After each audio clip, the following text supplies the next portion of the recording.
Blissful Bookshelf. Chapter 279, Storm is Brewing. Chapter 279, Storm is Brewing. Shui looked at the falling corpse whose face was already badly mutilated.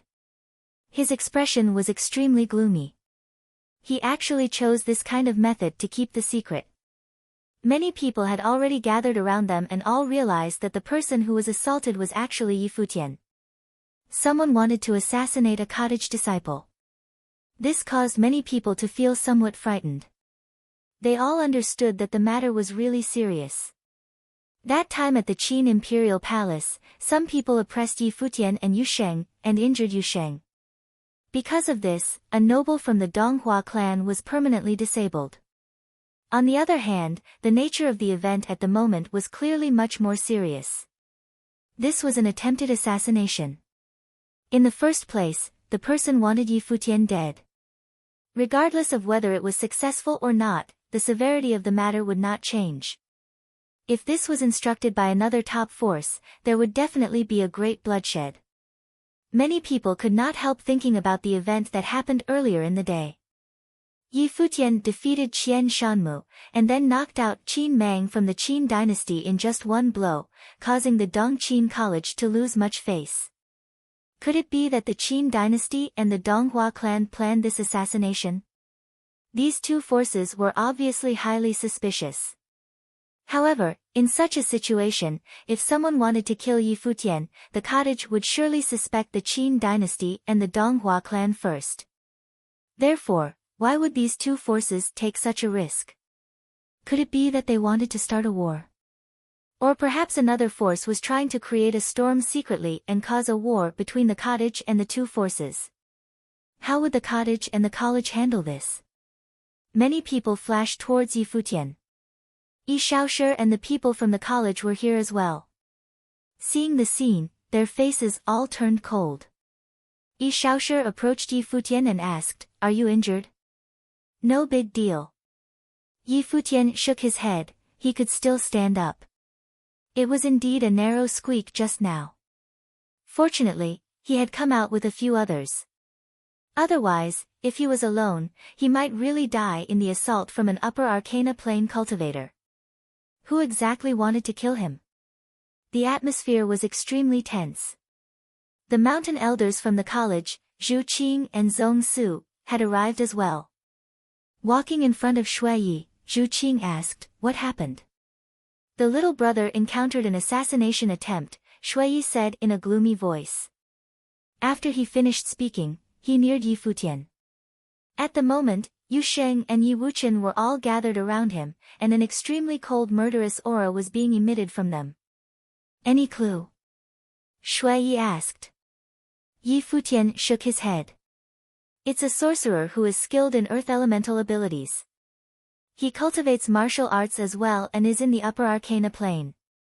Shortly after we left the inn, I felt some murderous intent hiding in the darkness. He had been waiting outside." "Who do you suspect the most?" Shui asked. Futian pondered for a while, after which he shook his head. Without further clues, nobody would know who planned the assassination. The Qin dynasty, the Donghua clan, and the Yin family all had reasons to kill him. Maybe it was even planned by someone who wanted to deliberately incite conflicts. It was even possible that the royal Xian temple did this, as Luo Junlin and he were implacable enemies. With Luo Junlin's level, he would probably not be able to send an assassin like this, unless a noble gave the order. However, the nobles from the royal Xian temple had no reasons to do so. Nevertheless, Luo Junlin's girlfriend had an extraordinary status. Therefore this possibility could not be ruled out completely. It was thus very difficult to find out who gave the order of assassination just by guessing. "Let's go back to the inn first," Zhu Qing said. Blissful Bookshelf. Shui nodded, and then they brought the corpse of the sacrificial lamb back to the inn. An invisible pressure spread across Chaoga City. Soon, all the forces received the news that Futian encountered an assassination. At once, everyone had a feeling that although the Eastern Barren territory had been in peace for many years, a huge storm was brewing at the moment. A cottage disciple encountered an assassination attempt. It was still unclear who did this, but there was certainly someone from a top force behind the curtain. Ordinary forces would not dare to do this. Furthermore, ordinary forces also did not have any reasons to do so. Apart from people from the top forces, Yi Futian did not seem to have offended anyone else. The only exception was the Yin family, which was also a subsidiary of the Qin dynasty. After receiving the news, the warlock Gu Zhiqiu and the witch Gu Biyue from the witch clan both felt puzzled. Were the Qin dynasty and the Donghua clan really so crazy? The people from the Futian sword clan all appeared to be looking on. They actually wished that the assassination was really planned by the Qin dynasty and the Donghua clan, so that they could watch a nice show. Many members of the Moon clan were very surprised that Yi Futian actually encountered an assassination attempt. If Hua Jieyu knew about this, she would surely be very worried. On the other hand, Chu Yaoyao was somewhat puzzled. Was it really done by the Qin dynasty? When the news reached the Royal Xian Temple, its members also watched the event in anticipation. Obviously, they did not give the order. At the moment, many disciples of the Royal Xian Temple were gathered together, discussing the event. Hishiro tried her best to control her emotions. Then, she returned to her residence alone and her face turned pale. Did it fail? The assassination attempt actually failed. Furthermore, in such a short time the event had already caused a great disturbance. It was obvious that Chaoga City would certainly not be peaceful in the next period of time. Would she be suspected? She believed it would not. Although Hu Tong was loyal to her, he had been hiding in darkness all along. Nobody would notice such a person, as Chaoga City was filled with Arcana Plane cultivators. Moreover, she had given the order secretly. Most importantly, Hu Tong was already dead. A dead person would clearly keep the secret. In addition, Hu Tong was not a citizen of Chaoga City in the first place. Nobody would know him. The only loophole was actually in the Royal Xian Temple because Xia Luo might be able to guess something. However, even if he really suspected her, he would never betray the Royal Xian Temple, for he should know the severity of the issue. Thinking about this, Hishiro's look slowly turned firm again. Dead men tell no tales. She just had to act normally. Following Hu Tong's death, this secret would be buried underground forever. Just let the cottage and the Qin dynasty fight against each other. This night, many people in Chaoga City could not sleep. Many disciples of the college departed from the inn in search of evidence. The people from all the top forces realized that they were being watched closely. This was very rude, but nobody said anything. The attempted assassination of a cottage disciple was surely planned by a top force. Therefore, although the various forces were unhappy that their actions were being closely watched, they could not say anything.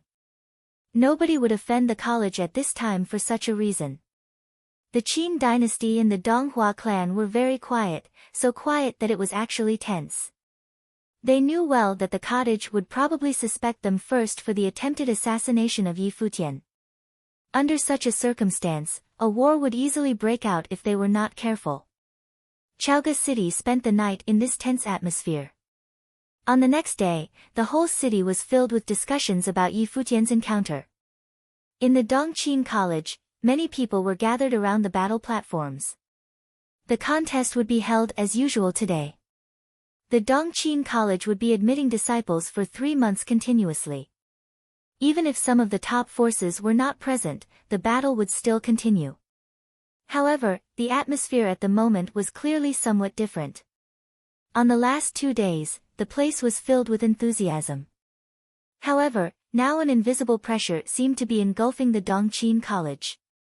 The people from various top forces arrived gradually. Qin Yu walked onto the battle platform and was about to announce the start of the contest. However, suddenly, a group of cultivators flew over from afar. Immediately, countless people stared in that direction. These people were from the college. The group was led by the 2 mountain elders Zhong Su and Zhu Qing. With a cold face, they flew to the battle platform directly. Qin Yu similarly stared at the sky. Then, he saw Zhong Su and Zhu Qing land on the battle platform directly. Zhu Qing asked Qin Yu, "Does the Qin dynasty not plan to provide an explanation?" Qin Yu frowned and said to Zhu Qing, "The Qin dynasty is also very surprised by what happened last night. If you need, we will try our best to cooperate." "That's all."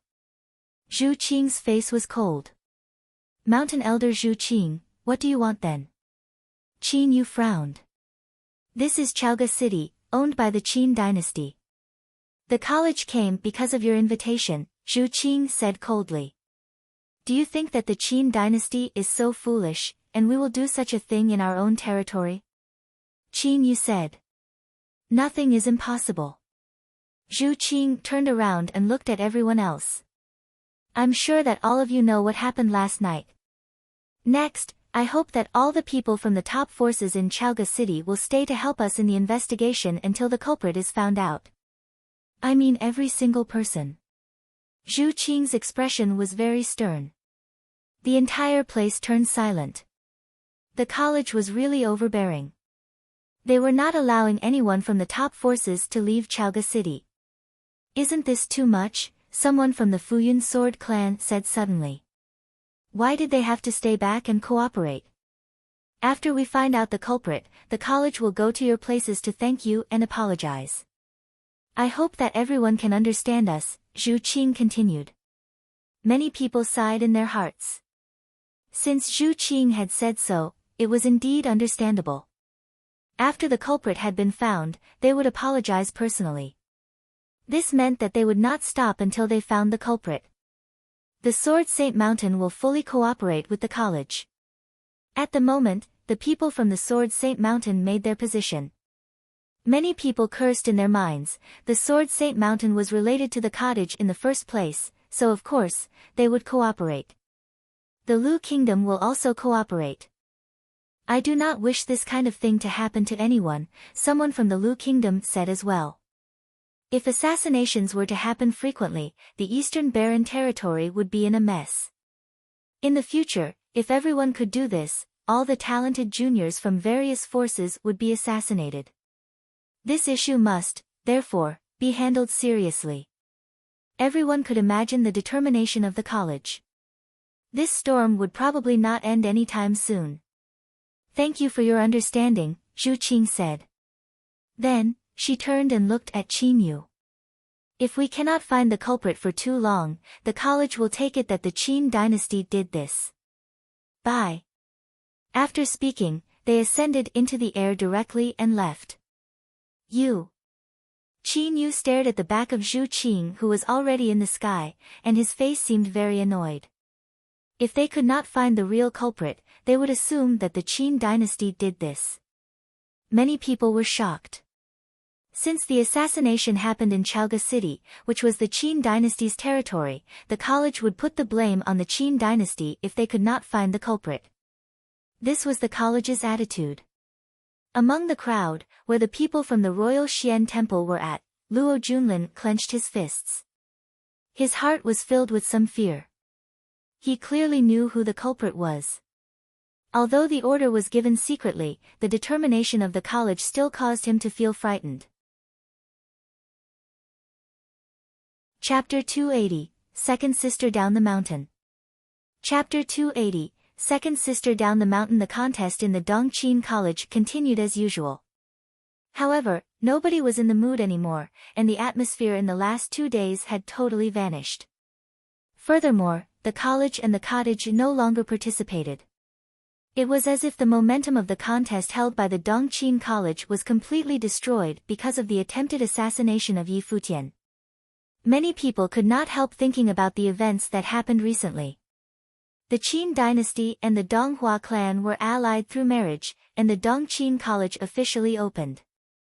Lu Nantian challenged Gu Donglu. Many grand events were held in Chaoga City. For a while, the Qin dynasty and the Donghua clan looked very glorious. However, Gu Donglu defeated Lu Nantian, while Yi Futian defeated Qian Shanmu.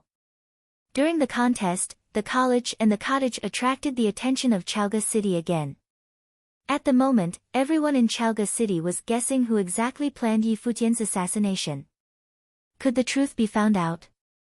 If not, the college would assume that the Qin dynasty did this. In that case, would these two top forces start a war? The atmosphere in Chalga City remained tense. It was said that the disciples of the top forces were not just being watched closely. Moreover, the college even started to investigate the people whom they had contact with. Immediately, Chalga City was filled with panic. Many top forces were very unhappy about this, and some even made criticisms openly. However, the college did not bother about these. Their only aim at the moment was to find the culprit. Of course, while the people from the top forces were unhappy about it, they did not allow any of their disciples to leave. How could they not take into account the college's attitude? They did not plan the assassination in the first place. If they really left, the college would certainly suspect them. The people from various forces could clearly see the determination of the college. As for Hishiro, she did not dare to leave even more. She was clearly not so foolish as to actively make the college notice her. Another day passed. According to someone, the people from the college had been going down the mountain one after another, and many had already arrived at Chalga City. In the inn where the cottage disciples were at, a pretty figure walked over quietly. She seemed as light as a fairy and was wearing a white shirt and a long dress. Her black hair fell gently behind her back like a waterfall. When she walked, her steps were very light, as if she did not have any weight. Sister. When Shui saw the charming figure coming towards them, he was stunned for a while. The person who had come was the second disciple of the cottage, Zhuge Hui. She turned her eyes and looked at Shui. Seeing her smiley expression, Shui lowered his head slightly. After we go back to the cottage, you will copy books for a year and will not be able to leave the mountain. Zhuge Hui's voice was very light and gentle. Shui gave a bitter smile and nodded miserably. Of course, he knew why the sister was angry. After the third brother went back to the cottage, he was the eldest person from the cottage here. The little brother experienced such a thing and was almost killed. As a senior, he was of course responsible. Sister. Second sister. Yi Shaoshi and Yi Futian also walked over and were both surprised by the arrival of the second sister. Yi Shaoshi was particularly shocked. Since he entered the cottage, the second sister had never left the mountain. This was the first time. Little brother, how's your injury? Zhuge Hui walked forward and looked at Yi Futian. Sister, it's no big deal. Moreover, even if I am injured, I will recover when I see you, Yi Futian said, smiling. This incident has nothing to do with the fourth brother. Sister, don't blame him. You little one. Zhuge Hui said, he was with you, and yet such a thing happened to you. It's already a light punishment to forbid him from leaving the mountain for a year. Now, do you have any idea as to what happened? No. Yi Futian shook his head. I have caused you to worry. Shaoshi, tell me what has happened these few days, Zhuge Hui said, looking at Yi Shaoshi. Then, she walked to the side and sat down. The other few disciples of the cottage all stayed beside her obediently. The commanding nature of the second sister was very obvious. In the cottage, she could decide on everything. At the moment, it was the first time that she really went down the mountain. Yi Shaoshi told her about the things that had happened, including the response from the college. After he finished speaking, the mountain elders Zhu Qing and Bai Li Shu from the college also came to the place. They had just found out that the second disciple of the cottage had come. The first and the third disciples of the cottage had both become famous after a battle. However, there was still a female disciple whose seniority was between them. Nobody knew her well. Even the people from the college which was also on the Book Mountain did not know who exactly the second disciple of the cottage was. They only knew that there was such a person, and her name was Zhuge Hui. There were no legends about her in the Eastern Barren territory. However, because of Yi Futian's attempted assassination this time, the second disciple of the cottage went down the mountain instead of Gu Donglu. Nobody dared to look down on her. The cottage had long proven to the people in the world that they had to treat every single cottage disciple seriously. Therefore, when the second disciple, who was ranked even higher than Gu Donglu, went down the mountain, nobody dared to overlook her. Zhu Qing and Bai Lishu came and stared at Zhuge Hui. The second disciple of the cottage was not only a female but also so beautiful. Zhuge Hui glanced at Zhu Qing and Bai Lishu and a gentle smile appeared on her face. Second sister, this is Mountain Elder Zhu Qing, Shuiyi said. This is my second sister, Shuiyi said to Zhu Qing as well. His words caused a strange expression to appear on Yi Futian's face. Is this the first time the Mountain Elder of the college and the sister meet? He actually introduced them to each other. He would believe that the people from the college had never stepped into the cottage. However, had the second sister never gone down the mountain before? Otherwise, with the second sister's look and status, she would definitely have attracted much attention. He looked at Yi Shaoshi, feeling somewhat puzzled. Yi Shaoshi seemed to have understood his doubt and said softly, since I entered the cottage, this is the first time I have seen the second sister go down the mountain. Hearing Yi Shaoshi's words, Yi Futian felt somewhat warm. The second sister had actually never left the cottage before. This time, she did so for the first time, all for him. Mountain Elder, do you think we can find the culprit with what you have done? Zhuge Hui asked, smiling. She was very direct and did not disguise her meaning at all. Zhu Qing was not angry either. Although she was more senior, in reality when she watched the battle between Gu Donglu and Lu Nantian, she already knew that Gu Donglu was stronger than her. Cottage disciples could not really be treated like ordinary juniors.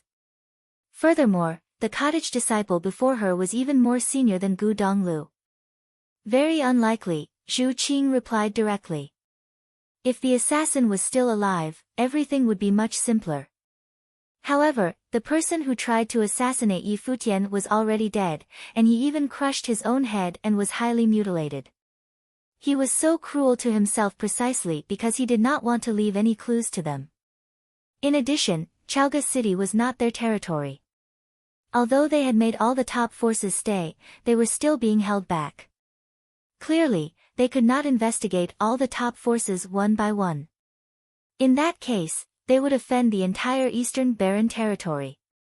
Mountain Elder, with such a mild approach, of course, it is very unlikely, Zhuge Hui said, smiling. Zhu Qing's eyes sparkled. Was her approach too mild?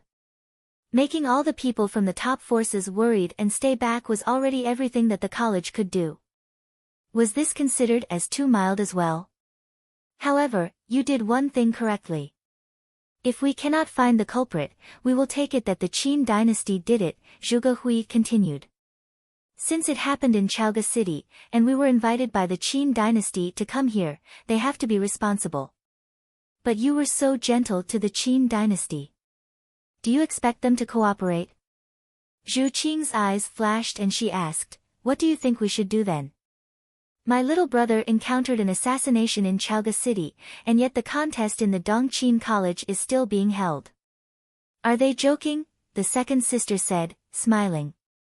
Zhu Qing's eyes glittered. Then, she felt an incredible spiritual will being released from Zhuge Hui and fill the entire place. Sister. The eyes of everyone present sparkled as they gazed at the second sister. At the moment, she was enveloped by a beam of dazzling light and shocked everyone with her appalling spiritual will. Many beams of spiritual will turned into illusory figures and charged out of her body. Immediately, the sky was filled with many figures which all looked like Zhuge Hui. Zhu Qing and Bai Lishu gazed at Zhuge Hui. They could feel more clearly how strong her spiritual will was. Brothers, wait for a while, Zhuge Hui said, smiling, after which she closed her eyes. In the next instant, the many illusory figures in the sky charged out and flew away into the distance. Yi Futian was very shocked. The second sister was sitting quietly there with her eyes closed, but a sacred light was being emitted from her body as if she was a goddess who had come to the mortal world. Outside the Dongqin College, the contest was still being held. Although many people, especially those from the top forces, were not in the mood, it was still a grand event for Chaoga City and many people who wanted to join the Dongqin College. Suddenly, a whizzing sound was heard from the sky. A strong spiritual might fell. At the next moment, everyone saw a group of people flying over. They ignored the ongoing contest and appeared in the sky above everyone directly. All the people lifted their heads and saw many charming figures appear in the sky. Moreover, they were the same person. She was like a goddess who had come to the mortal world and was extremely beautiful. Nobody knew her. The people from the Qin dynasty frowned. It was somewhat rude for her to appear directly in the sky in such a situation. The people from various top forces were also curious. Who was this person? Suddenly, the figures turned into many brilliant streamers and shot downwards like meteors. Qin Yu seemed to have realized something. He gave a cold humph and said, "How dare you?" Just as he finished speaking, he stepped forward. Apart from him, many cultivators from the Dongqin College also stepped forward simultaneously. However, they were still too slow. At the moment, the 4 battle platforms were all occupied. The people on the platforms raised their heads and looked at the incoming streamers in astonishment. The charming figures were falling down like meteors. Bang, bang, bang.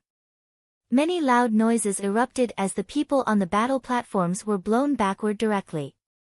Then, the platforms were crushed to pieces. Many nobles arrived at the place and looked coldly at the destroyed platforms. Bang! Following another loud noise, Qin Yu turned around only to see the gates of the Dongqin College being destroyed directly. In this instant, the faces of everyone from the Qin dynasty and the Donghua clan turned extremely cold. They stared at the figure in the sky. At the moment, there was only one person there standing proudly like a fairy. All the people from the top forces were astounded. Who was this lady? Who are you? Qin Yu asked in a very cold tone. The contest of the Dongqin College ends here. Within 7 days, if you cannot find the culprit behind my little brother's attempted assassination, the cottage will take over Chaoga City. By then, the Dongqin College will of course no longer need to exist. After she finished speaking, she dissipated in the air. At this instant, everyone's heart trembled fiercely. Chapter 281, Hishiro. Chapter 281, Hishiro. In the vast space outside the Dongqin College, the crowd was instantly stirred up. Those arrogant words made them feel like even their heads were going to explode. If Yi Futian's assassination could not be investigated clearly within 7 days, the cottage would take over Chaoga City, and the Dongqin College would no longer need to exist. Is she mad? Cottage, and little brother. Many people were extremely shocked. The identity of the fairy-like lady was already blatantly obvious. The eldest disciple of the cottage was the Sword Saint. The third disciple Gu Donglu, fourth disciple Shui Yi, and fifth disciple Luo Fan had already gone down the mountain one after another. The identity of the person who had just appeared was clear. The second disciple of the cottage had come down from the Book Mountain. The eldest disciple of the cottage went down the mountain to challenge the Futian Sword Clan, while the third disciple went down the mountain to eliminate a top-tier force. Now, the second disciple had come down as well. With just a few sentences, she made everyone remember her. The cottage was still the cottage, and nothing had changed. Furthermore, this time, not only was she overbearing, but she was also beautiful. Of course, everyone knew what Zhuge Hui meant. Yi Futian encountered the incident in Chaoga City, so clearly the Qin dynasty had to be responsible. This was the Qin dynasty's territory, and the cottage was invited here to participate in the grand events held by the Qin dynasty. Her little brother was almost assassinated, and the Qin dynasty was still holding the contest here. Did they even bother about the incident? Did they bother about the cottage? At the moment, the assassin was already dead. If there was even someone who could find the culprit, it had to be the Qin dynasty. If they could not, the cottage would take over Chaoga City to continue the investigation. Such a domineering attitude meant that if the culprit behind Yi Futian's assassination was not found, the cottage would turn Chaoga City upside down. The words from the second disciple represented the will and determination of the cottage. Nobody could assassinate a cottage disciple. The culprit behind the incident this time must be caught at all costs. Otherwise, it might happen again in the future. The charming figure had already vanished, but everyone was still gazing at the sky. They knew that it was not her real body but rather made from spiritual will. This was certainly a very astonishing method. Before she even arrived, her will already reached the Qin dynasty and said those words. The cottage was thus both hated and respected by everyone. However, in the depth of their hearts, everyone hoped that they could cultivate in such a place. "Why don't I have a senior like this?" Lu Feiyang said, sounding depressed. "Qinyu, do you think I should ask Yi Futian if the cottage is still admitting disciples?" Lu Qinyu rolled her eyes at Lu Feiyang and said with total contempt, "You? Forget about it. What kind of place was the cottage? Till now, there were only 8 disciples." "Hey, what's that look?" Lu Feiyang said, noticing the contemptuous look from his sister. "Is she even my real sister?" Among the crowd from the Moon Clan, Chu Yaoyao seemed very lost. By looking at appearance alone, she, as the Virgin of the Moon Clan, was naturally as good as the lady that had just appeared. However, the lady was the second disciple of the cottage. Her arrival was sufficient to make everyone else pale into insignificance. Chu Yaoyao could imagine that if she, the Virgin of the Moon Clan, was beside the second disciple of the cottage, her aura would be destroyed instantly. An intense desire filled the eyes of Chu Yaoyao. Every lady would hope that her power would match her appearance. Only then could she be called unparalleled. She was Yi Futian's senior, and she came for Yi Futian. In the direction where the people from the royal Xian temple were at, Hishiro's body trembled slightly and her face turned pale. She lowered her head gently, not wanting the others to notice her state of mind. She had always been very confident about the plan. Whether it succeeded or failed, she believed that nobody would suspect her. That was because everything was carried out secretly. Nobody here knew Hu Tong's real identity. To the various top forces, he was only an insignificant figure. However, at the moment, Hishiro was somewhat shaken. She knew well that as long as something was done, there would surely be traces left behind, and there would be loopholes. The crucial thing was whether they had the abilities and determination to find out. The arrival of the second disciple of the cottage made her see this determination. She suddenly realized that she was not as confident as she once thought. At the moment, she was somewhat scared. Was there really something that could remain hidden forever? After their astonishment, everyone looked at the group from the Dongqin College and stared at Qin Yu. The second disciple of the cottage was so overbearing. What would the Qin dynasty do? Zhuge Hui straightforwardly announced that the contest in the Dongqin College would end right now. Obviously, she was unhappy about the Qin dynasty's attitude. Qin Yu stood there and was very quiet as if he was thinking. After a while, he scanned everyone and said, "She's right. The Qin dynasty is indeed responsible that such a thing happened in Chaoga City. Hence, we will cooperate with the cottage to find the culprit.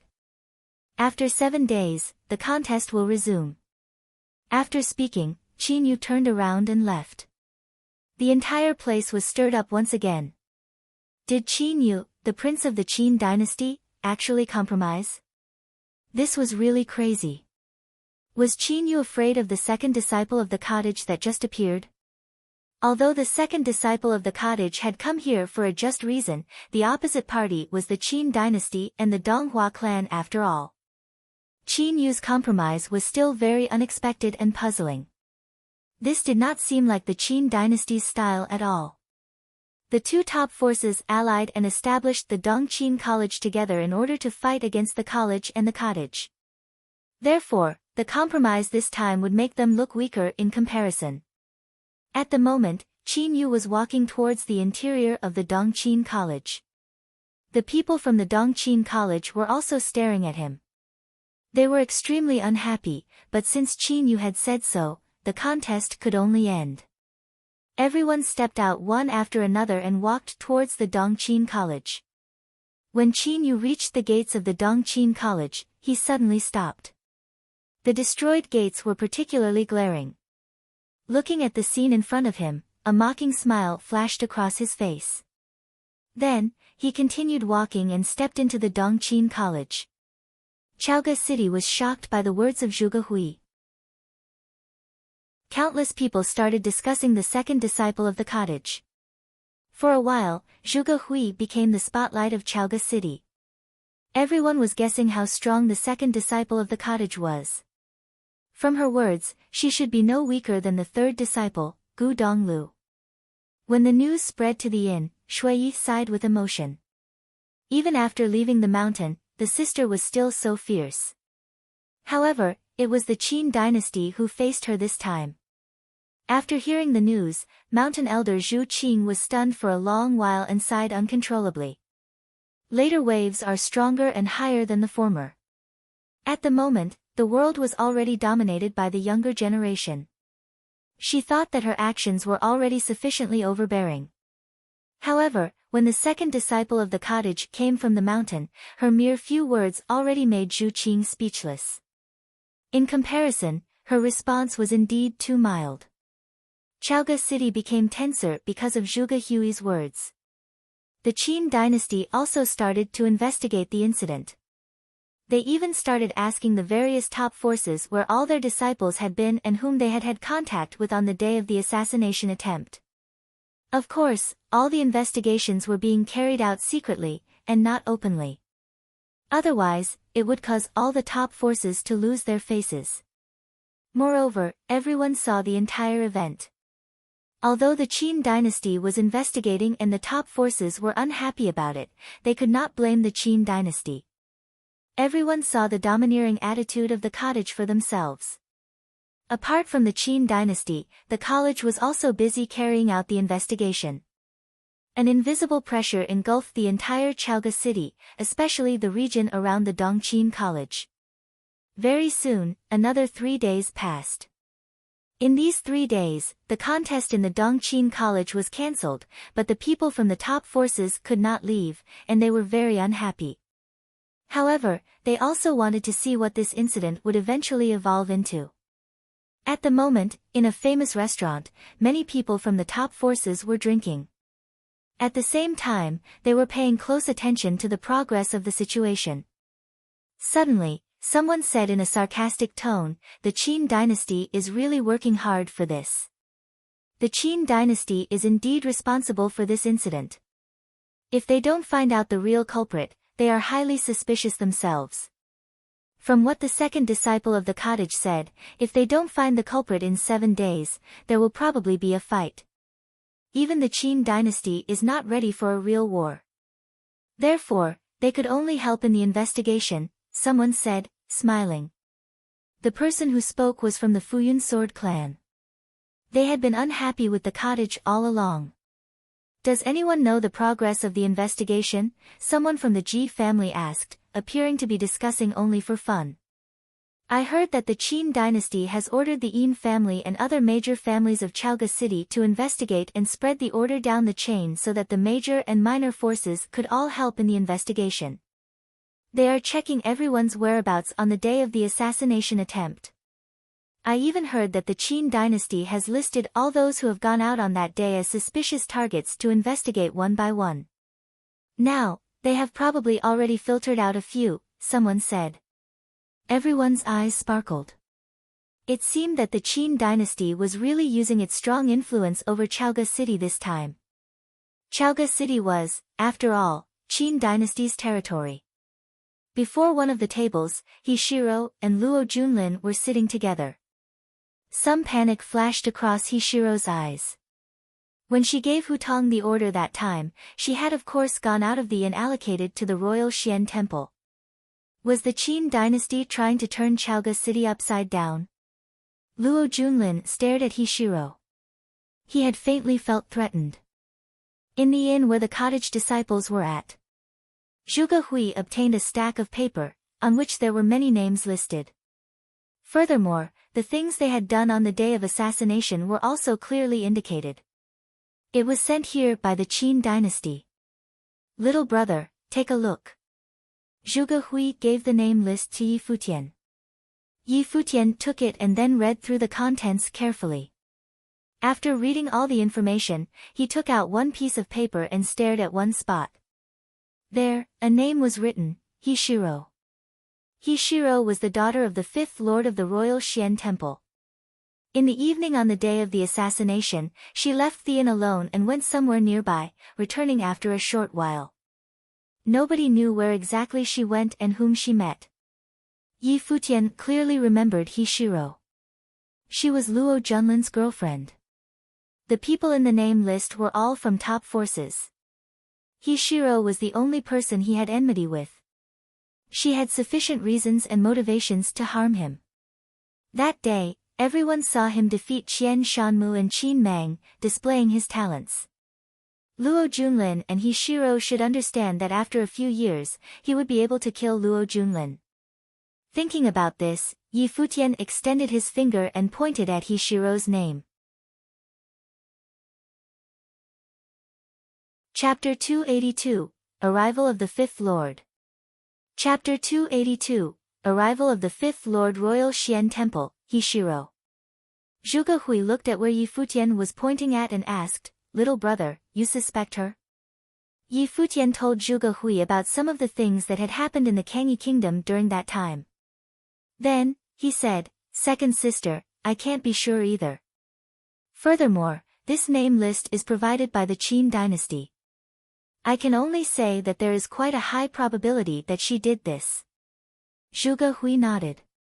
Obviously, she also knew that if the assassination was really planned by the Qin dynasty, they would try to lead the cottage towards a wrong direction. Since you think that she is highly suspicious, that's sufficient. If she really did it, she wouldn't be able to run away. A smile appeared on Zhuge Hui's face. She stood up and said, Let's go. Sister, where are we going? Shui Yi asked. We'll go and constrain all the people from the royal Xian temple, Zhuge Hui said emotionlessly. Shui Yi felt somewhat speechless. The sister was indeed the sister. No evidence was needed. Since the little brother believed that Hishiro was highly suspicious, they would constrain all the people first, and then investigate. They would investigate each person in the name list one by one. If they were all not guilty, then it had to be the Qin dynasty. At the moment, the disciples of the royal Xian temple were busy doing their own business. Some were cultivating in the inn, while others were outside inquiring news about the assassination. Just like the other top forces, they were curious as to who the culprit was. Would the incident eventually trigger a battle between the top forces? Outside of the inn, two disciples of the royal Xian temple were chatting casually. Suddenly, a group of cultivators walked over from afar and went to different spots around the inn, as if they were trying to surround the inn. What happened? The disciples of the royal Xian temple were stunned. They're from the college. Their faces turned pale. Then, they turned around and returned to the inn to report the observation. Soon, the people from the royal Xian temple inside the inn were all shocked by the news. What exactly is happening? Many cultivators from the royal Xian temple ran out of the inn, and they were led by an elder from the temple. He looked at the people in front of him and said, What are you doing here? Shui Yi walked forward and asked coldly, Is Hishiro here? Immediately, the looks of all the people from the royal Xian temple froze. With such a formation, it was obvious why the college was looking for Hishiro. Everyone knew what the college was investigating in Chaoga City recently. In this instant, the people from the royal Xian temple suddenly recalled the events that had happened in the Kangyi kingdom a year ago. The face of many people instantly darkened. Did Hishiro do this? At the moment, Hishiro and Luo Junlin were together. The inn was a mess, and there were people moving about all the time. Hishiro obviously knew what was happening. Her face turned extremely pale. Was she still exposed in the end? But how was this possible? The assassin was dead and there were no witnesses. Even if the college had some clues, they had no reasons to arrest her. Suddenly, a palm grabbed her hand firmly. Beside her, Luo Junlin said gently, "Shiro, no matter what happens, I will be with you." Hishiro's eyes turned red instantly. She held Luo Junlin's hand tightly and determination flashed across her eyes. Turning her head, she stared at Luo Junlin and said gently, "No. If something happens, I will take all the responsibility. Promise me that you will live." At this point, she was already preparing for the worst. She knew that if the cottage believed firmly that she did this, nobody would be able to keep her life. Even her father, the fifth lord of the royal Xian temple, could not as well. No. A painful expression appeared on Luo Junlin's face. Hishiro smiled gently at him. Then, she tiptoed and kissed Luo Junlin on his lips, after which she said softly, "You are not involved in this in the first place. I don't want anything to happen to you. Promise me, all right?" An extremely agonizing look appeared in Luo Junlin's eyes. He hugged Hishiro tightly. Suddenly, they heard a whiz. Hishiro broke free from Luo Junlin's embrace and her look turned firm again as she stared at the incoming person. "Hishiro, the elder wants to meet you," the person said. "All right." Hishiro nodded. Then, she let go of Luo Junlin's hand and said gently, "Stay here." After she finished speaking, she followed the person and left. After a while, Hishiro came out of the inn. She looked at the people from the college. "Did you plan this alone, or was it the intention of the royal Xian temple?" Shuiyi asked, looking at Hishiro. "I don't understand what you are talking about." Hishiro looked at Shuiyi emotionlessly. She would not sit still and wait for death. The royal Xian temple was also a top force in the Eastern Barren territory. Hu Tong was already dead, so even if the college had some clues, they had no solid evidence. How could they be so sure that it was her? "You don't want to admit it?" Shuiyi said coldly. "Does the college think that I plan to assassinate Yi Futian?" Hishiro looked at Shuiyi and sneered, "Why? It doesn't matter if you admit or not. The college will go to the royal Xian city and investigate all the places you have been to, and all the people you have met with this year. Do you think that you can run away?" Shuiyi continued. "You will never be able to find out something that I didn't do." Hishiro's voice sounded confident as if she was trying to cover her guilty conscience. At the moment, she felt extremely cold. She knew that she might be totally done for. However, she was not resigned to her fate and still had a last sense of hope. She did not want to give up now. "Since this is the case, I hope that the royal Xian temple can cooperate for a few days and not leave the inn," Shuiyi said again. The eyes of the elder from the royal Xian temple sparkled and he said coldly, "Before everything is investigated clearly, the college has already surrounded the inn. Now, you even want to ground us here. Isn't it too much? If we have really confirmed the culprit, do you think we will only ask you to simply stay here?" Shuiyi said coldly. "This better not be the intention of the royal Xian temple. Otherwise, it will involve more than just all of you." The faces of the people from the royal Xian temple were all gloomy. He was really too arrogant. The elder of the royal Xian temple flicked his sleeves and turned around, walking into the inn. He was extremely angry at the moment, not only at the college but also at Hishiro. Since the college was suspecting Hishiro, it was very likely to be true.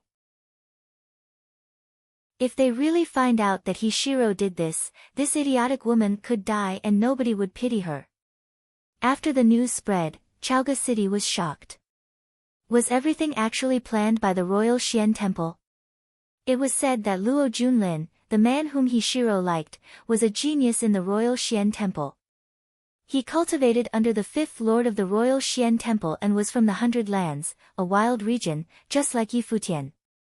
There was a deep hatred between the two of them. Therefore, did Hishiro plan this because she was afraid that Yi Futian would threaten Luo Junlin's life after becoming stronger? If this was really the case, she was really a pathetic woman. She tried to assassinate a cottage disciple for a man. When the people from the college surrounded the inn the royal Xian temple was staying at, Luo Junlin did not even show up. Women were easily affected by emotions and carried away by love. However, Luo Junlin was not like her. Soon, there was news that the college had sent cultivators to the royal Xian city at the southern part of the eastern barren territory. They even brought the corpse of the assassin there. If the assassination was really planned by Hishiro, she would certainly not be able to escape the consequences. It seemed that the domineering words left by the second disciple of the cottage outside the Dongqin College that day were indeed effective. Clearly, the Qin dynasty had helped in the investigation. Otherwise, it would definitely not be so efficient. After all, it happened in Chaoga City. All the pressure fell on the people from the royal Xian temple. The people from the other forces all looked on the progress of the matter. Over these few days, the people from the royal Xian temple were grounded and could not leave the inn. Once again, the people from Chaoga City saw the overbearing attitude of the college and the cottage. Obviously, if the assassination was the intention of the royal Xian temple, all the cultivators from the royal Xian temple in Chaoga City would probably be killed. A few days later, in the inn where the royal Xian temple was at, a group of mighty cultivators arrived in the air. When they arrived, they glanced coldly at the crowd surrounding the inn.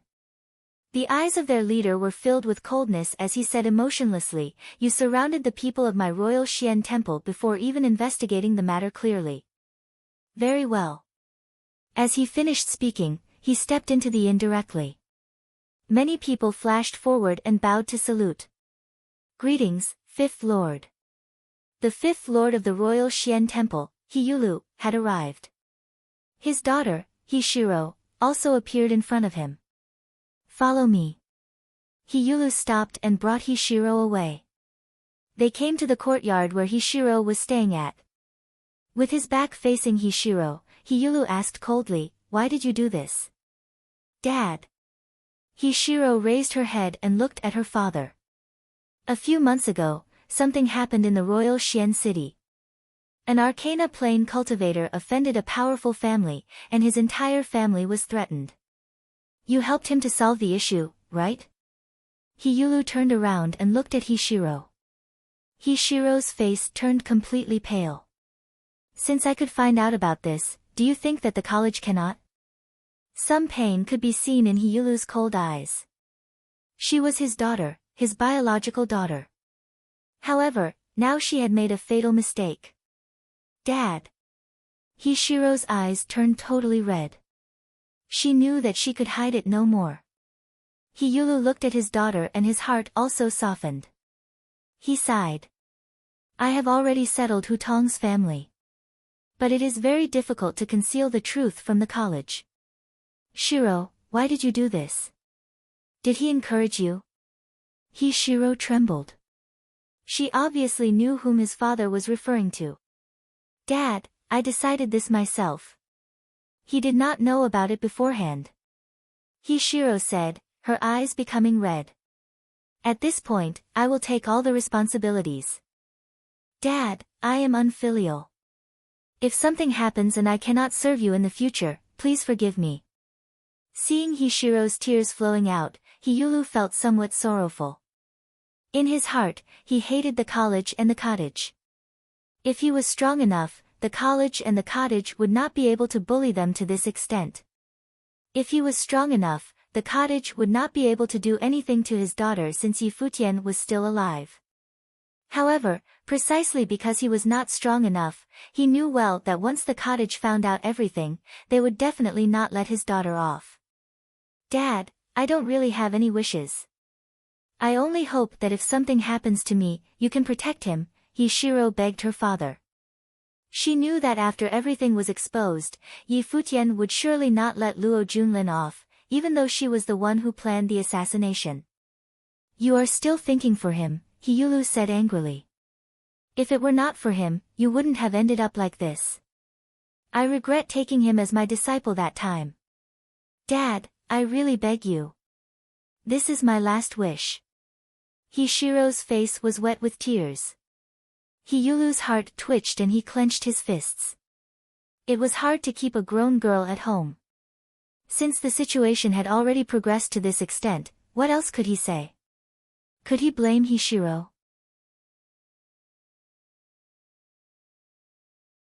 Chapter 283, Shiro's Death. Chapter 283, Shiro's Death. A group walked in the air above the inn that the college stayed at, then descended. Those who went to investigate the royal Xian city had come back too.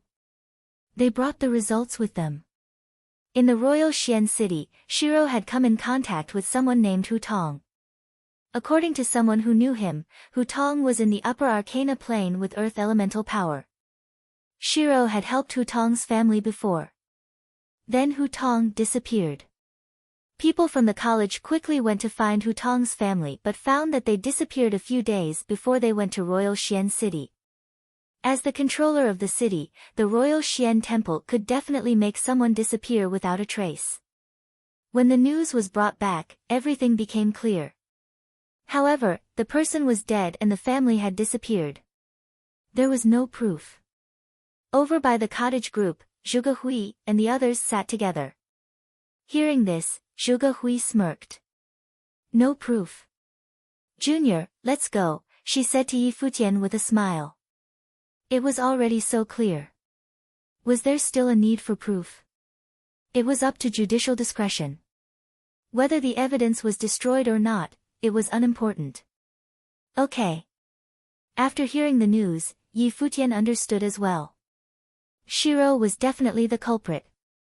That day, this woman had gone to Kangyi to pressure his friends and family for Luo Junlin, threatening Kangyi and taking away his relatives. Now, she killed someone for Luo Junlin. She was unforgivable. Back then, he hadn't entered the cottage yet and had just returned to Kangyi to wait for everyone's invitations. He didn't have the ability to touch the princess of the royal Xian temple. Now, the college and cottage would stand up for him. His second senior sister would personally go help him. He wasn't solving it himself, but this feeling was still heartwarming. The group strode towards where the royal Xian temple group was. People gathered wherever they went, creating a terrible flood that followed the college. This matter had caused a great commotion in Chaoga City these few days. The inn where the college stayed was always surrounded by people waiting to hear the results. Now, the college's investigator had returned and they walked out. The people knew that the matter was about to be resolved. The powerful cultivators gathered at the royal Xian temple's inn. There were many people waiting there too, including people from the top forces. They all wanted to see the ending. An invisible pressure enveloped the inn. The strong cultivators of the royal Xian temple walked out and watched the college approach with cold expressions. The crowd cleared out a path.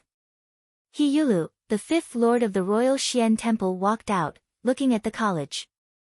What is the meaning of this? He asked, expression cold and indifferent. Zhuge Hui gazed at him and smiled. I'm sure the royal Xian temple is already clear on who orchestrated this. There's no need for me to explain who Hu Tong is. You hid his family to destroy everything, and I can ignore that. However, if anyone dares to stop me from taking the person, I will assume that this is not only Shiro's actions. Instead, it is the wish of the royal Xian temple in Chaoga City. Zhuge Hui's voice grew cold as she spoke. If that is the case, none of you will be able to leave. She didn't want to debate with the royal Xian temple. The cottage had their own rules, family would be untouched. As of now, Shiro seemed to be the only one responsible, rather than the royal Xian temple. Then Shiro must take responsibility for it. However, if the royal Xian temple wanted to protect her, it would show that they approved of Shiro assassinating Yi Futian. In that case, they were also responsible. When Gu Donglu had gone down the mountain, he had only wanted to punish the culprit. However, the top forces tried to protect the man, leading to the disaster. Thinking of this, the people of the royal Xian temple grew uncomfortable.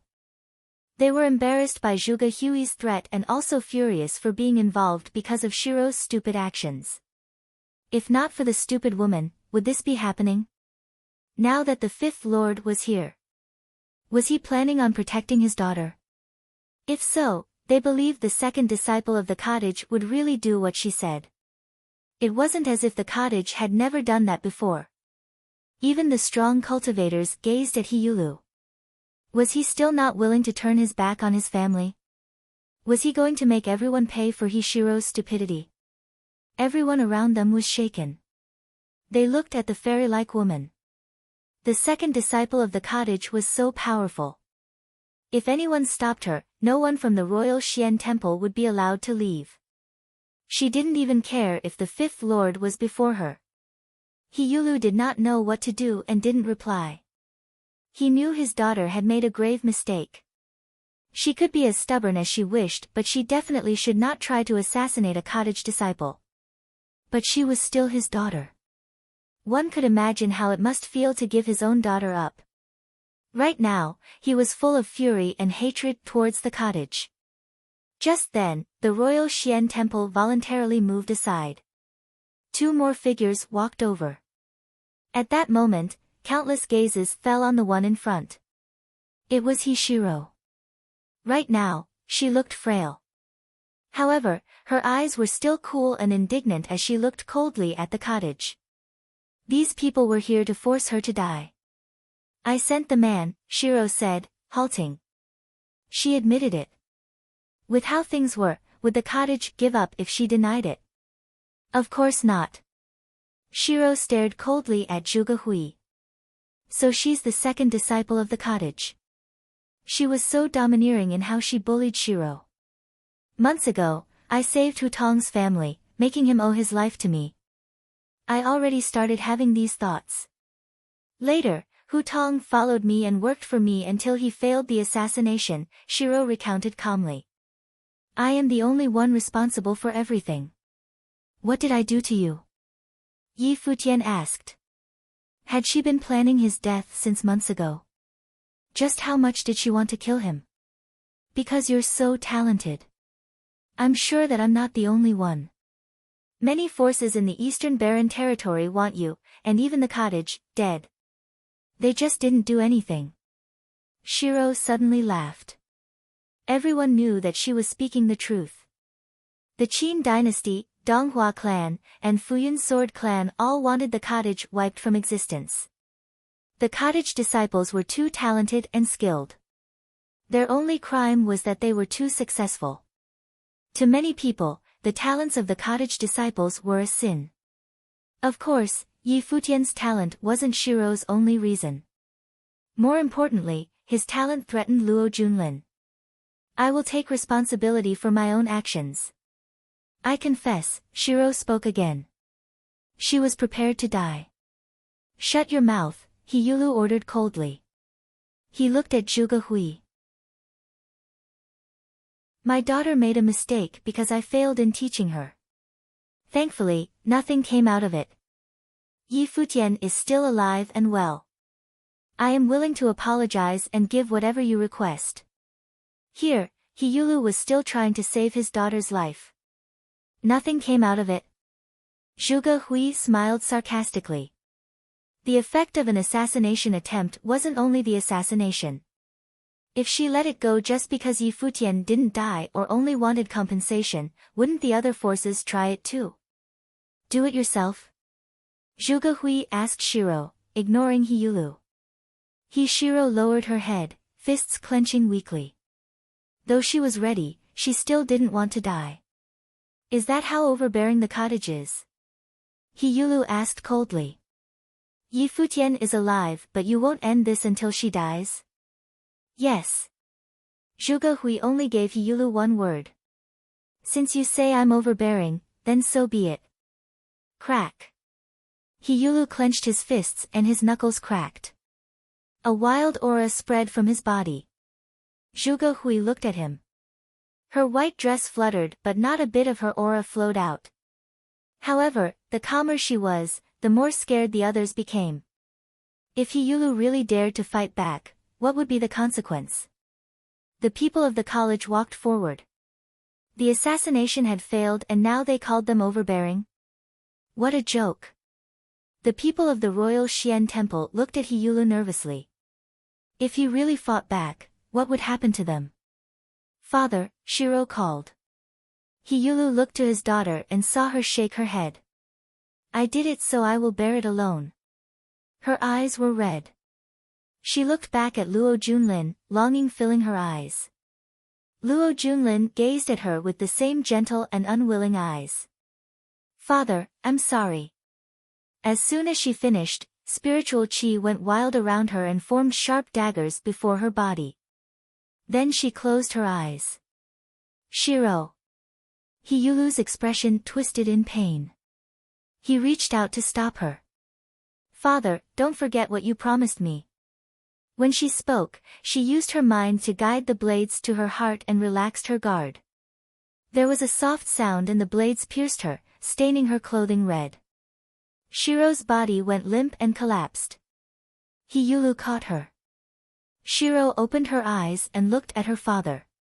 Tears rolled down her cheeks as her body struggled in pain. She didn't want to die, but she had to. Finally, she closed her eyes and her aura disappeared. He Yulu scanned the people before him with red eyes. The cottage forced my daughter to die. He Yulu, will remember this, he said in a frigid tone. The cottage didn't force your daughter to die.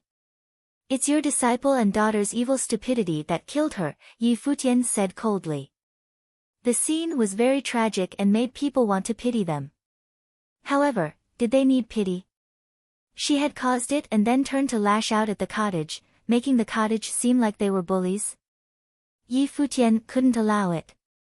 However, this wasn't over.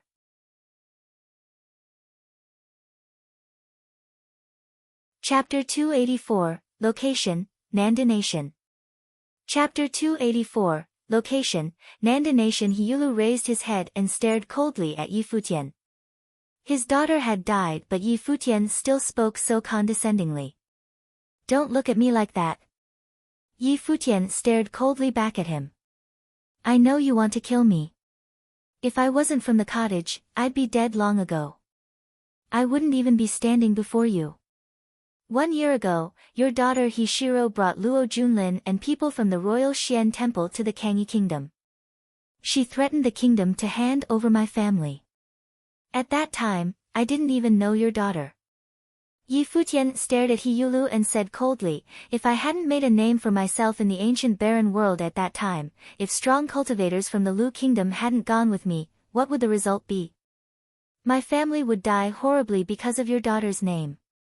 I would also die quietly because, in your daughter's eyes, I'm nothing. Where were you, the father? Yi Futian's voice was frigid. Pitiful? There was nothing pitiful about Shiro. Should people pity her just because she was dead? Since when did Shiro care about anyone else's lives? Seeing He Yulu's cold eyes, Yi Futian continued, perhaps, you wouldn't care even if you knew. Someone so important like you won't care about the fates of those in the weak 100 lands. Their lives can't be compared to your daughter's life. At that time, have you ever thought of the term, bullying others with your power? No. For important people like you, it's natural to mistreat others. If the royal Xian temple can fight against the cottage, you won't even apologize. You will only think of bullying others with your power, when you're powerless as you are now. Isn't that laughable? He Yulu's expression was heavy. He couldn't refute it. Everyone else was very quiet as they listened to Yi Futian's interrogation. It was straightforward and realistic. This was the cultivation world. If Yi Futian wasn't from the cottage, he wouldn't be alive right now. The 5th Lord of the Royal Xian Temple wouldn't even know of his existence. Do you feel any guilt about Hutong's death? I heard that his entire family disappeared. You're the clearest about what you've done, Yi Futian said, sneering.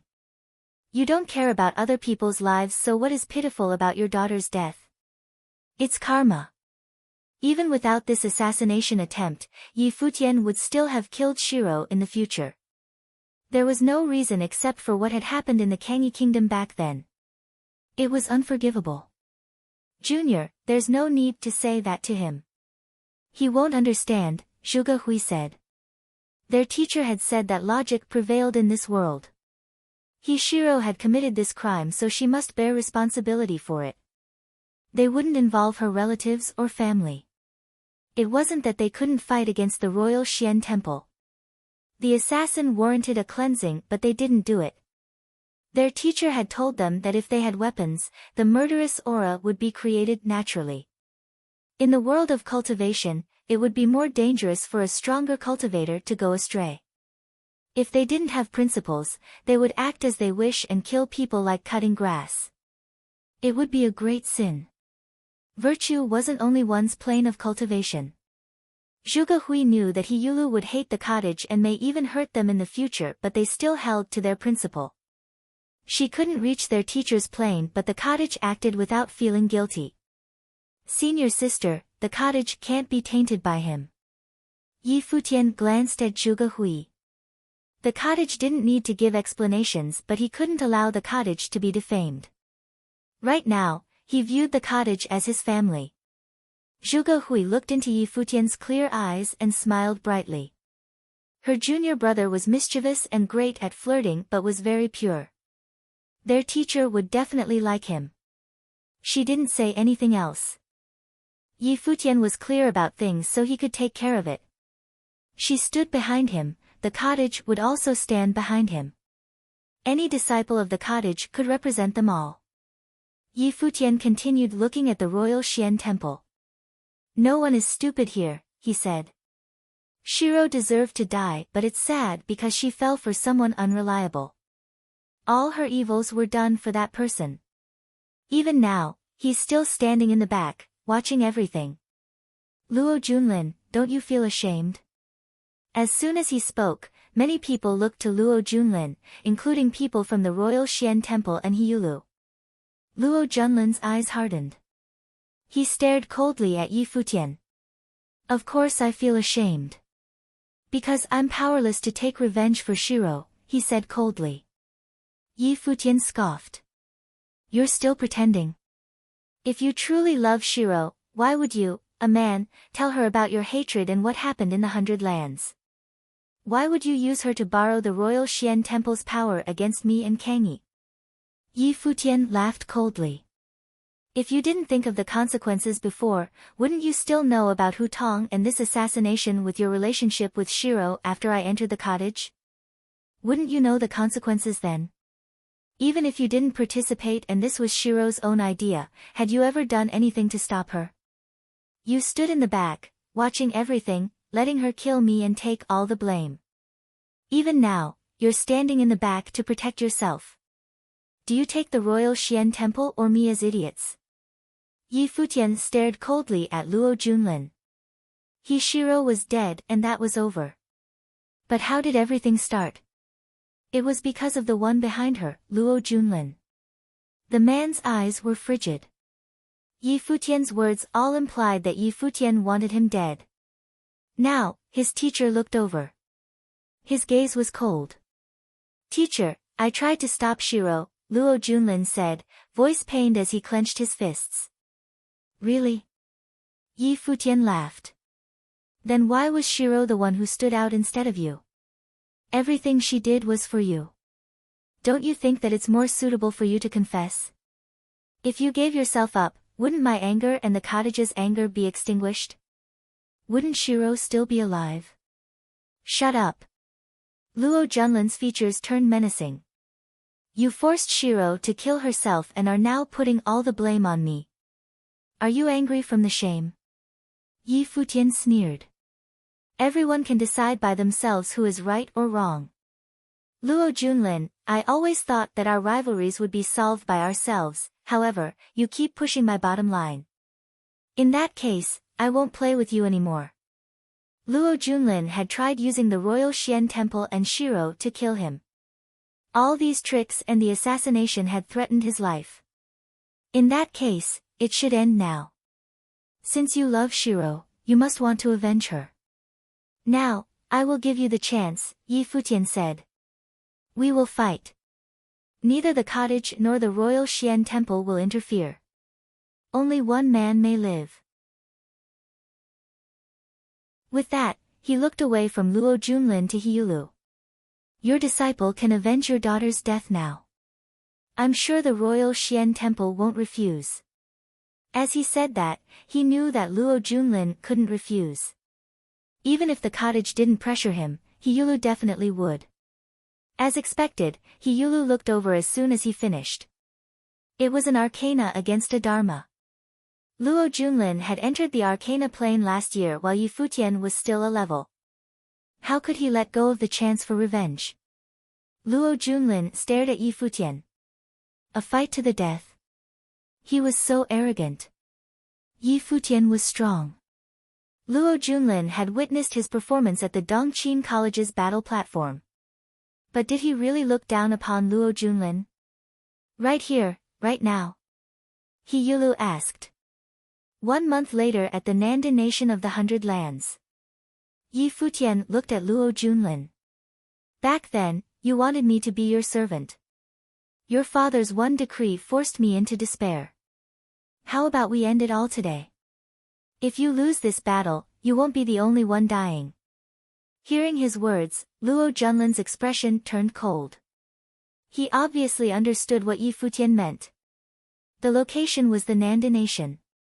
If he won, Yi Futian would be dead and the rivalry would be over.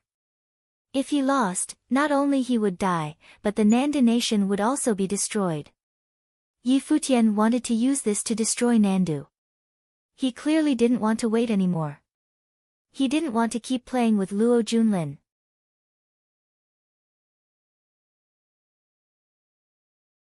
Chapter 285, Behind the Assassination.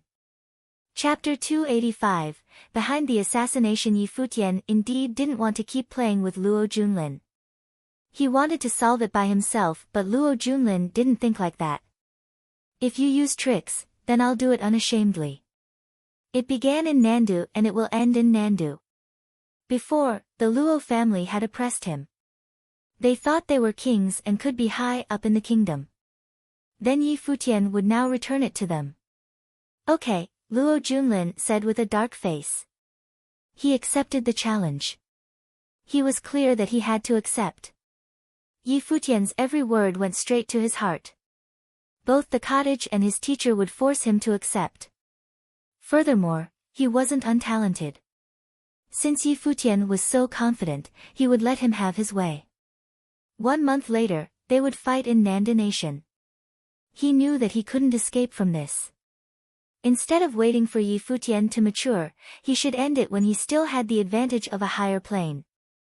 With the cottage's reputation in the Eastern Barren territory, they wouldn't interfere no matter what the result was since Yi Futian had made this request. This was a great chance for Luo Junlin. Senior sister, let's go back, Yi Futian looked back and said to Zhuge Hui. After spending a year in the cottage, he was familiar with their customs. Not involving relatives was one of their principles. Only the perpetrator would be punished. But if they were protected, it was a different matter. He'd heard that third senior brother once killed an entire group because someone killed a man but was protected. A group like that allowed people to kill recklessly. Thus, Gu Donglu had taken the role of God. All right. Zhuge Hui nodded and smiled. She looked to Hyulu. If he doesn't appear at the Nanda Nation 1 month later, I will come to find you. With that, the people of the cottage and college turned to leave. Everyone looked at the receding backs of those people, many thoughts in their head. This was the cottage and their way of doing things. If someone tried to assassinate their disciple, they would dig the perpetrator up no matter what. Now, Hishiro, the organizer of the assassination, was dead. The one behind her, Luo Junlin, would soon have a fight to the death with Yi Futian. Everything seemed to be over for now. The depression shrouding Chaoga City seemed to lighten up as well. However, the royal Xian temple was even more depressed. Soon after, the people of the Qin dynasty arrived. Qin Li apologized to He Yulu on behalf of the Qin dynasty. They had helped the cottage search for clues and couldn't keep it from the royal Xian temple. However, it was meaningful that they'd come to apologize. As for what they talked about, no one would know. Soon after, the royal Xian temple left Chaoga city. Only one disciple was left behind, Xia Luo, the direct disciple of the First Lord. After that, the Qin dynasty announced that the battles would start again. At the inn, the college and cottage prepared to leave Chaoga. Lu Feiyang, Yi Wuqian, and the others were all waiting with Yi Futian. At a pavilion, Yi Futian tapped against the stone table. He gazed at Lu Feiyang and asked, "Feiyang, where did you get the news that Chu Yaoyao and Jieyu have issues?" Hearing this, Lu Feiyang's eyes flashed. He studied Yi Futian. There seemed to be an implied meaning, but he knew Yi Futian wasn't suspecting him. At a restaurant. Some people were discussing it, Lu Feiyang said. After that, Wuqian and I went to find you. Yi Wuqian was silent. He continued drumming the table. Did you think of something? Lu Qinyu asked. It's coincidental, Yi Futian murmured. How can the Moon clan's private matters be spread and that you two just happened to hear them discussing it? Lu Feiyang and Lu Qinyu exchanged glances, feeling shaken. Do you suspect someone else behind this? Lu Qinyu asked. It's definitely He Shiro, Yi Futian said. From the beginning to the end, everything pointed at Shiro and she paid for it with her life. Other than Luo Junlin, no one deserved to be protected with her life. Thus, it must be Shiro. She had kept Hu Tong beside her since long before with murder in mind. Despite this, Yi Futian still felt something was wrong. It was too coincidental. Lu Feiyang happened to get the news, and when Yi Futian left the inn, the attempt happened. If he didn't go out, the assassination would be much more difficult. Shiro definitely planned it, but did someone help her? If that was the case, then something else didn't make sense. Only the people close to Shiro would have known about this. The royal Xian temple wouldn't participate because they had no motive to kill him. Hopefully I'm just overthinking, Yi Futian said quietly. He didn't think too deeply. He knew that even if there really was someone behind the curtains, he wouldn't find any evidence. Hu Tong and He Shiro were all dead. How would he investigate? Yi Futian suddenly smiled and looked up. Wuqian, will you visit Kangyi in 1 month? I'll try to go back. Yi Wuqian nodded. The forces of the Eastern Barren Territory would be interested in Yi Futian and Luo Junlin's battle. He could go back to visit his family too. I'm sure Lord Yi would want to meet Qinyu, Yi Futian teased. Lu Qinyu rolled her eyes. We're leaving. Come to the Lu Kingdom when you have time, Lu Feiyang said to Yi Futian and Yi Wuqian. Yes, I'll definitely go when Wuqian proposes, Yi Futian said, grinning. Yi Wuqian was speechless and left soon after. The college and cottage gradually left. They soared into the air, no longer wishing to take part in the Dongqin College's battles. Qin Li and Xia Luo came to a courtyard in the Dongqin College of Chaoga City. A figure stood quietly before them, smiling at Xia Luo. It was Qin Yu. Xia Luo walked over and bowed. Qin Luo greets uncle. Qin Yu nodded with a smile. Qin Luo, you've worked hard all these years. It's worth it if I can help revive the Qin dynasty. Qin Luo shook his head. His true surname was Qin, he was from the Qin dynasty. Yes. Qin Yu nodded. Though you're a prince, you were sent out as a child. If the Qin dynasty can recover its glory, your efforts will not go to waste. Thank you, uncle. Qin Luo bowed. Since He Yulu left someone behind for talks, it's clear he hates the cottage. Go back and plan well. You must succeed, Qin Yu said.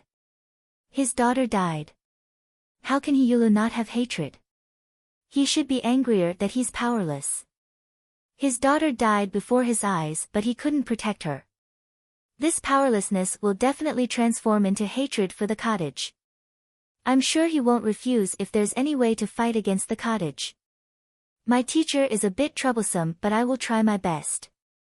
Qin Luo nodded as he spoke. He'd been behind this assassination all this time. Ever since he found out that Shiro and Luo Junlin hated Yi Futian, he started paying attention to Shiro. That was why that conversation had happened, leading Shiro to act. Of course, Shiro and Luo Junlin couldn't have guessed anything from that. It had just been a casual conversation. As for clues, the Qin dynasty didn't have to look for long. They knew who it was already. However, everything went according to plan. They only had to act as the guide. Everything else was up to the cottage themselves. Qin Yu's eyes flashed coldly. That day, the second disciple of the cottage had arrived and destroyed the Dongqin College's gate. He had embarrassed the Qin dynasty, but they still cooperated with the cottage. Did they really think the Qin dynasty was easy to bully? Qin Li, you should quicken things with Chu Yaoyao, Qin Yu said. Yes, father. Qin Li nodded. Now that Chu Yaoyao was willing to date him, he was sure he could succeed soon. Of course, he knew that Chu Yaoyao was very smart and wouldn't be like Shiro. Chu Yaoyao had higher standards too. She wouldn't be satisfied with just being the wife of a crown prince. She knew that relying on men was not permanent and that Qin Li had ulterior motives. But what did it matter if they had the same goal?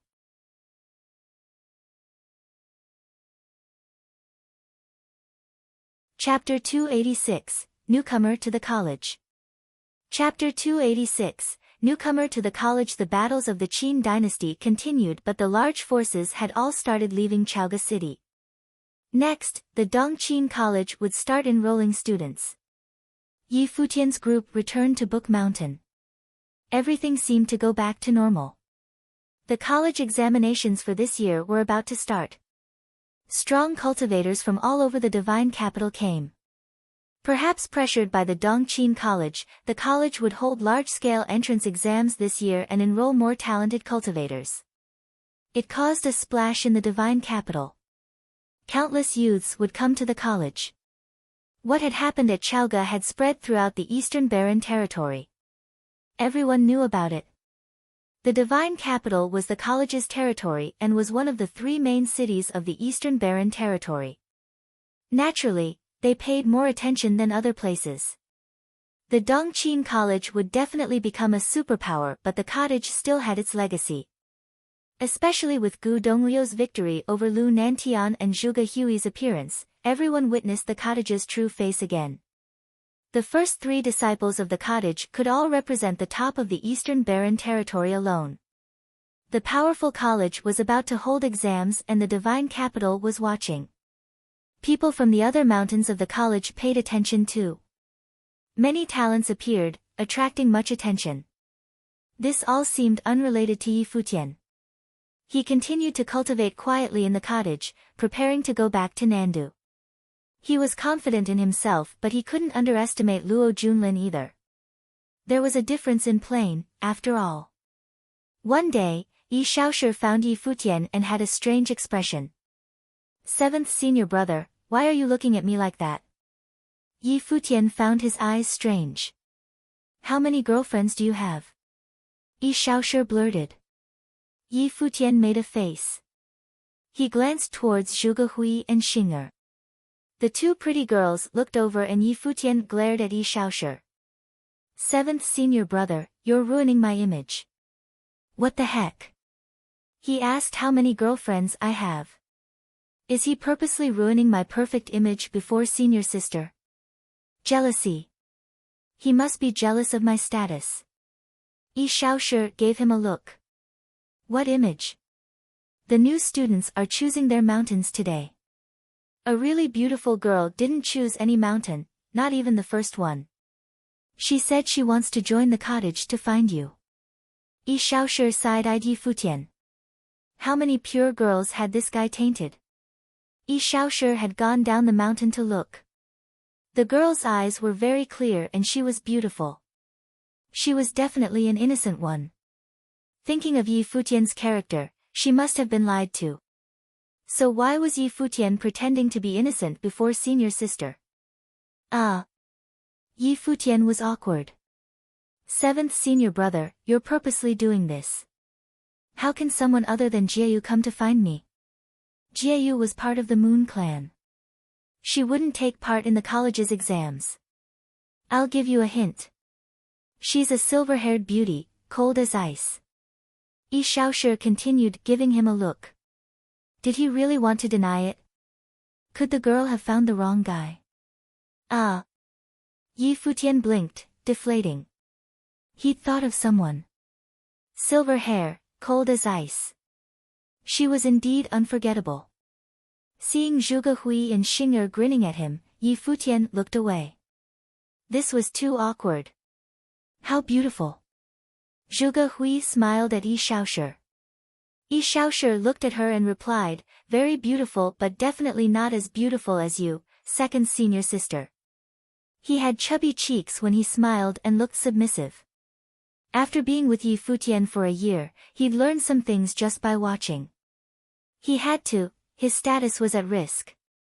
Xiaoshi, your smile is so fake, Zhuge Hui said cheerily. Yi Xiaoshi's smile froze awkwardly. Looking at Zhuge Hui, he didn't even know how to reply. Seventh senior brother, you spoke wrongly. Few women can be compared to senior sister.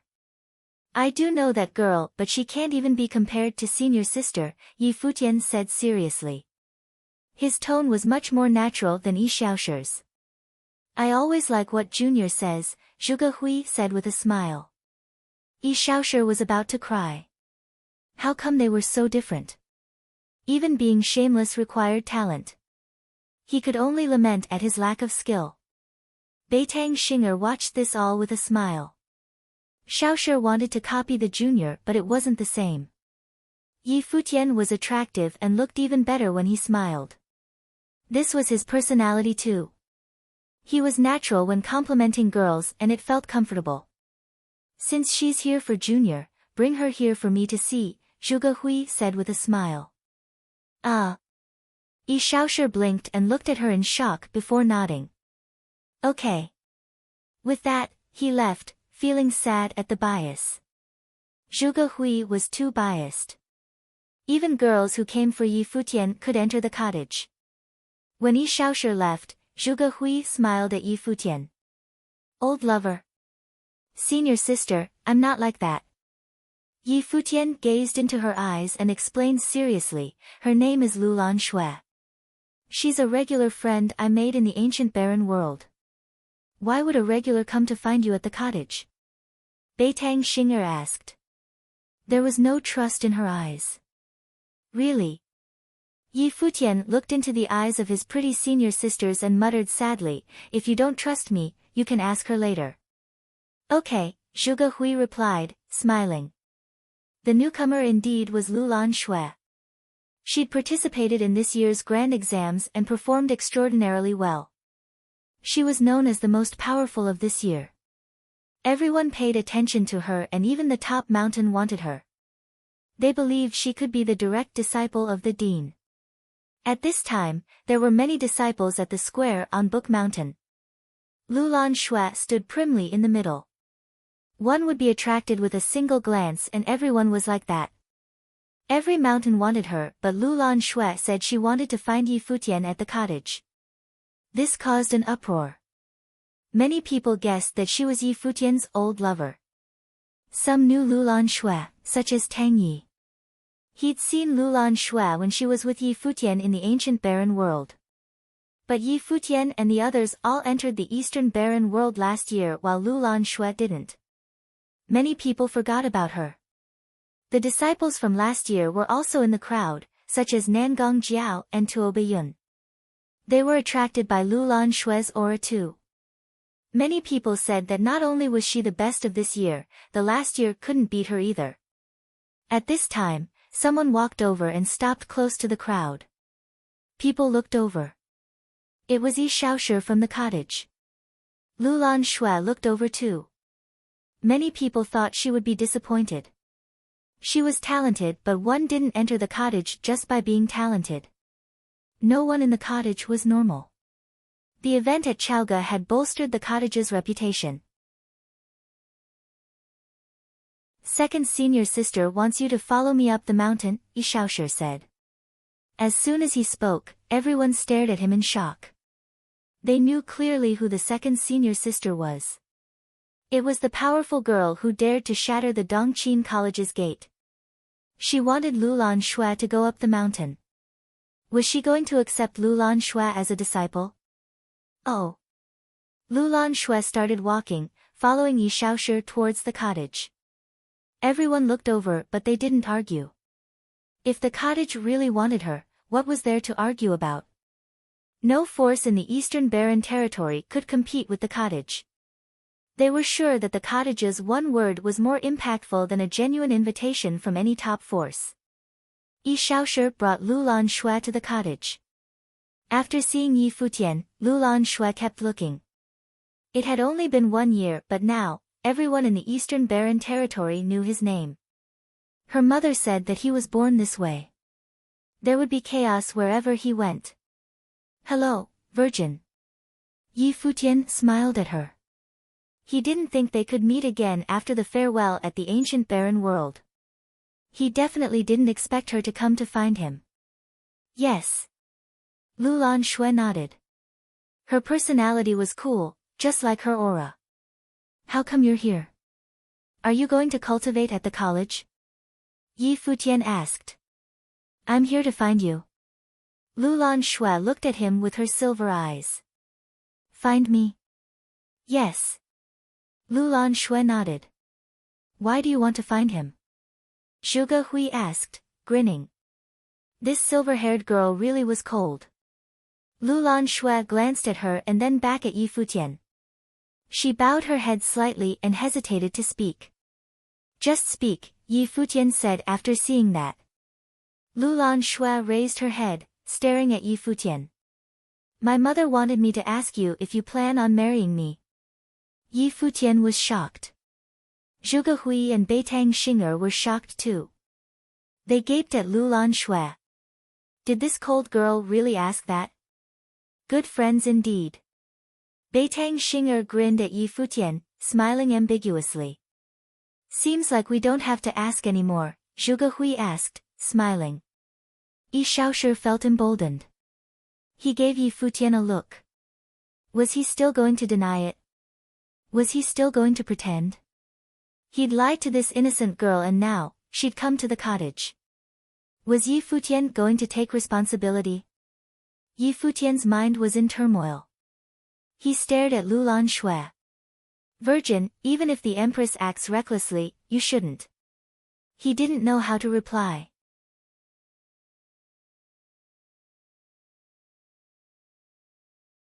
Chapter 287, The Empress's Plan. Chapter 287, The Empress's Plan. Lulan Shui looked at Yi Futian. Her expression was cold but her eyes had a strange look as if even she thought it was a bit weird. After a moment, she shook her head and whispered, it's not acting recklessly. Yi Shaoshi walked over and patted Yi Futian's shoulder. Junior, he said, smiling devilishly. Just admit it. You wanted to pretend before senior sister but you can't keep pretending, huh? Seeing the annoying smile on Yi Shaoshi's face, Yi Futian really wanted to beat him up. Sadly, he wouldn't win. Virgin, didn't I tell you in the palace that I have a lover? You saw her too. Yi Futian looked at Lulan Shui. She had been there when Hua Jieyu went to the peak of Mirror Mountain. I don't mind. Lulan Shui shook her head. Yi Futian was completely speechless as he stared at the silver-haired girl. What was she thinking? How horrible, Yi Shaoshi commented happily. Zhuge Hui and Beitang Xing'er watched all this while grinning. They didn't say anything, they watched Yi Futian quietly. Virgin, don't joke. He was close to tears. What was Lulan Shui thinking? How long had they known each other for? Lulan Shui's silver eyes looked disappointed after Yi Futian's rejection. However, there was still some joy. Perhaps she would be more disappointed if Yi Futian accepted like this. It was simple why she did as the Empress had said. She didn't really care about relationships. It was too hard to find someone she liked in ancient Lulan. The people she interacted with were all below her. The Virgin of ancient Lulan obviously had to leave descendants. This meant she had to choose a man sooner or later. Otherwise, she would be stuck in Lulan forever. Yi Futian was very suitable. He was handsome and talented. Lulan Xue could still remember his performance in the ancient barren world. She didn't like him that much, but he had left an impression, at least. He was the best choice, so she didn't reject the Empress idea. Of course, she had another implication, also thought of by her mother. My mother told me to follow you and I agreed, Lulan Xue said, gazing at Yi Futian. Didn't you take in a servant in the ancient barren world? I can serve you too. Yi Futian stared at her, wanting to cry. He knew what Lulan Xue was like. She was an ice beauty, the Virgin of ancient Lulan. Even if she wanted to be a servant, did she know how to serve? Was this a joke? Virgin, did the Empress force you to do this? Yi Futian muttered, thinking of that beautiful old lady. That woman had tried to force him to marry Lulan Xue. It was possible she'd forced Lulan Xue to do this too. No, I'm doing this voluntarily, Lulan Xue said. If you think that I can't take care of someone, I can learn. I'm cultivating at the cottage. I don't deserve having a virgin to take care of me, Yi Futian said. The cottage won't allow it. He couldn't make Lulan Xue, so he could only have second senior sister take care of it. With that, Yi Futian looked pitifully at Zhuge Hui. Lulan Xue also gazed at her, seeming a bit scared. Zhuge Hui grinned at Yi Futian. Did he want her to be the bad guy? She gazed at Lulan Xue and smiled. If she wishes to be a servant, then I can make an exception and let her stay. She quite liked Lulan Xue's personality. She was interesting. Ah. Yi Futian gaped at Zhuge Hui. She'd actually made an exception. Thank you, senior. A faint smile appeared on Lulan Xue's cool features. She seemed happy. Zhuge Hui looked deep at her and said, you can live with Junior and take care of him. Okay. Lulan Xue nodded lightly. Then she said to Yi Futian, my mother is here too. She's not far from the Book Mountain and wishes to see you. Not going, Yi Futian refused resolutely. That woman was troublesome and difficult. Rest assured.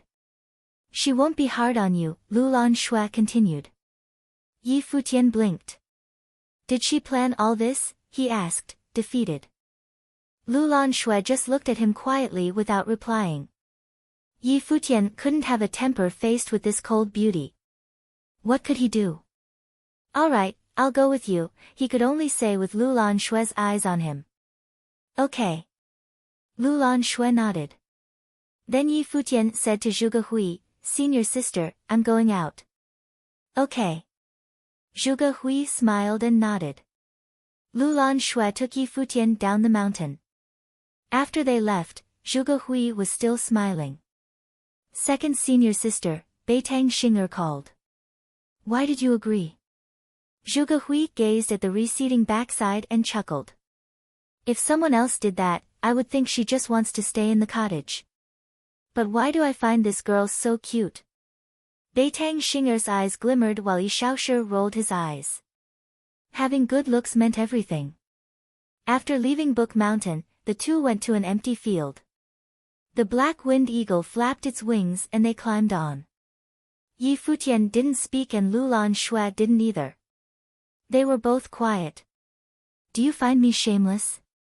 Lulan Xue looked over, eyes falling on Yi Futian. No. Yi Futian shook his head.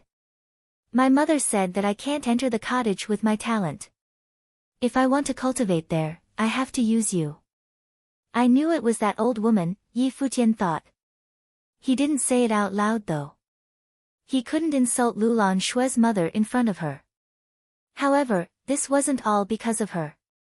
I also agreed to it. Lulan Xue looked forward, seeming to avoid his eyes. She was as cold as frost, but she would get shy about relationships too. Oh. Yi Futian nodded and didn't say anything else. Everyone wanted to join the cottage. The Empress of ancient Lulan had wanted Yi Futian to marry Lulan Shui to bring Lulan back to glory. Now that she'd come to study in the heart of the Eastern Barren territory, she obviously wanted to go to the strongest force. Everyone knew about the cottage. The Empress definitely did as well.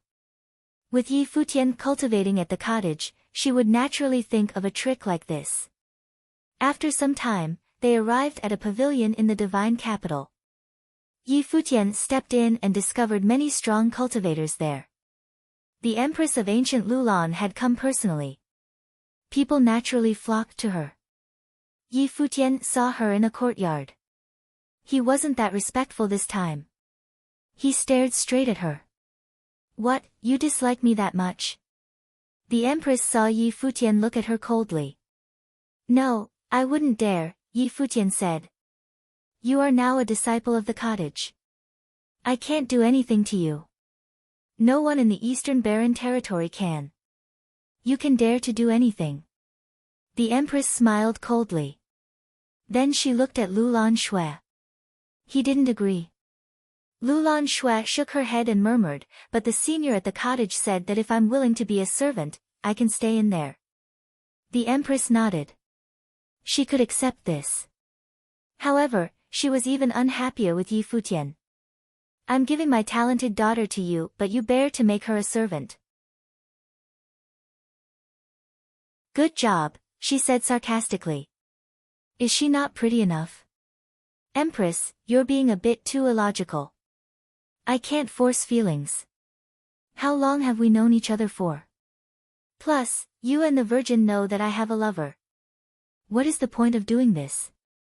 Yi Futian asked. Just as you said, your daughter is very talented. How can you make her do this? If only everyone in the world could be as talented as you.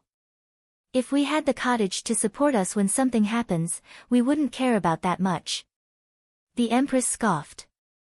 She will cultivate in the cottage from now on. From the surface, she is your servant, but I dare you to bully her. Yi Futian stared, speechless. I won't treat you poorly either. I will now confer you the title of the Lulan Sun. Don't worry, this is only a title that hasn't ever existed before. You don't have to be responsible for anything, but you will have power. From now on, you will be second only to me in ancient Lulan. This token represents me. The Empress tossed a token at Yi Futian. Seeing that he wanted to speak, she continued, don't be so quick to refuse. I know you don't need ancient Lulan when you have the cottage. But don't you feel any danger from the assassination attempt earlier? You don't think your senior brothers will always protect you, right? Yi Futian's expression changed. The Empress made sense. No one would dare after that last event, but what if the forces in the Eastern Barren territory changed? His senior brothers had to cultivate too. They weren't his guards and wouldn't be by his side at all times. Come in, the Empress called at this time. 9 strong cultivators walked into the courtyard. They wore silver armor and looked powerful. Their sharp eyes focused on Yi Futian with formless pressure. Bow to the sun, the Empress said coolly. Lulan Silver Snow Guard greets the sun, the 9 said while bowing. The Lulan Silver Snow Guard is the guard of Lulan. They are the generals of the guards and all are at the noble plane. They will be by your side, at your beck and call. You don't need to doubt their loyalty, the Empress continued. Yi Futian blinked. This woman was so unfriendly, but her actions were completely opposite from her attitude. He was tempted to have 9 nobles listen to him. Seeing Yi Futian's expression, the Empress scoffed inwardly. Want to fight with me? You can't escape from my hold.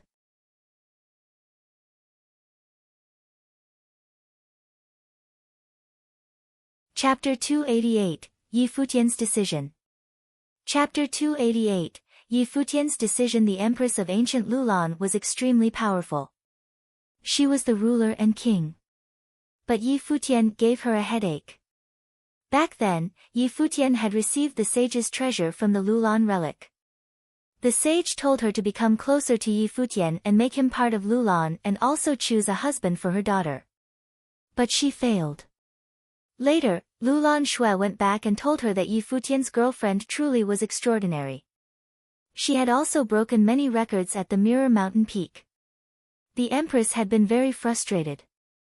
Now, Yi Futian's name was already known throughout the Eastern Barren territory. Just as the sage had predicted, he would gradually display mind-blowing talent. He might even become the best of the Eastern Barren territory. Under this circumstance, she naturally had to take him in earlier and also have Lulan Xue cultivate in the cottage. It wasn't her place to be the icing on the cake. She wasn't sending him direly needed help either, but she did her best. She put her daughter by his side and gave him the power of being above all except her. She believed he would accept it. Plus, her daughter was so beautiful and innocent. After some time, he would definitely soften. Having a lover was a bullshit excuse. She knew how men were. Empress, I hope you won't cause mischief about the virgin anymore. It'll affect her reputation, Yi Futian said. As for being the Lulan's son and the 9 nobles, he would grudgingly accept it. He didn't like to take advantage of people, but he could manage. This bastard, the Empress swore inside as she looked at the earnest Yi Futian. He wouldn't even thank her. Despite her thoughts, her expression warmed up. Looking at Yi Futian gently, she said, "Okay, you two can take care of the feelings. I won't force you. You've seen my attitude. As for how you will develop will be up to you and I won't interfere. But you have to help take care of Lulan Xue at the cottage. She isn't very sensitive about many matters." "Ah, how can I not work to fulfill the Empress' wishes?" Yi Futian said. He knew that the old woman just wanted to beat him up. They were both good at acting and he wasn't scared. The Empress nodded. "You can take care of the 9 silver snow guards. I won't disturb you any further and will leave soon." "You're in such a hurry," Yi Futian said. "Why don't you stay in the divine capital for a few days?"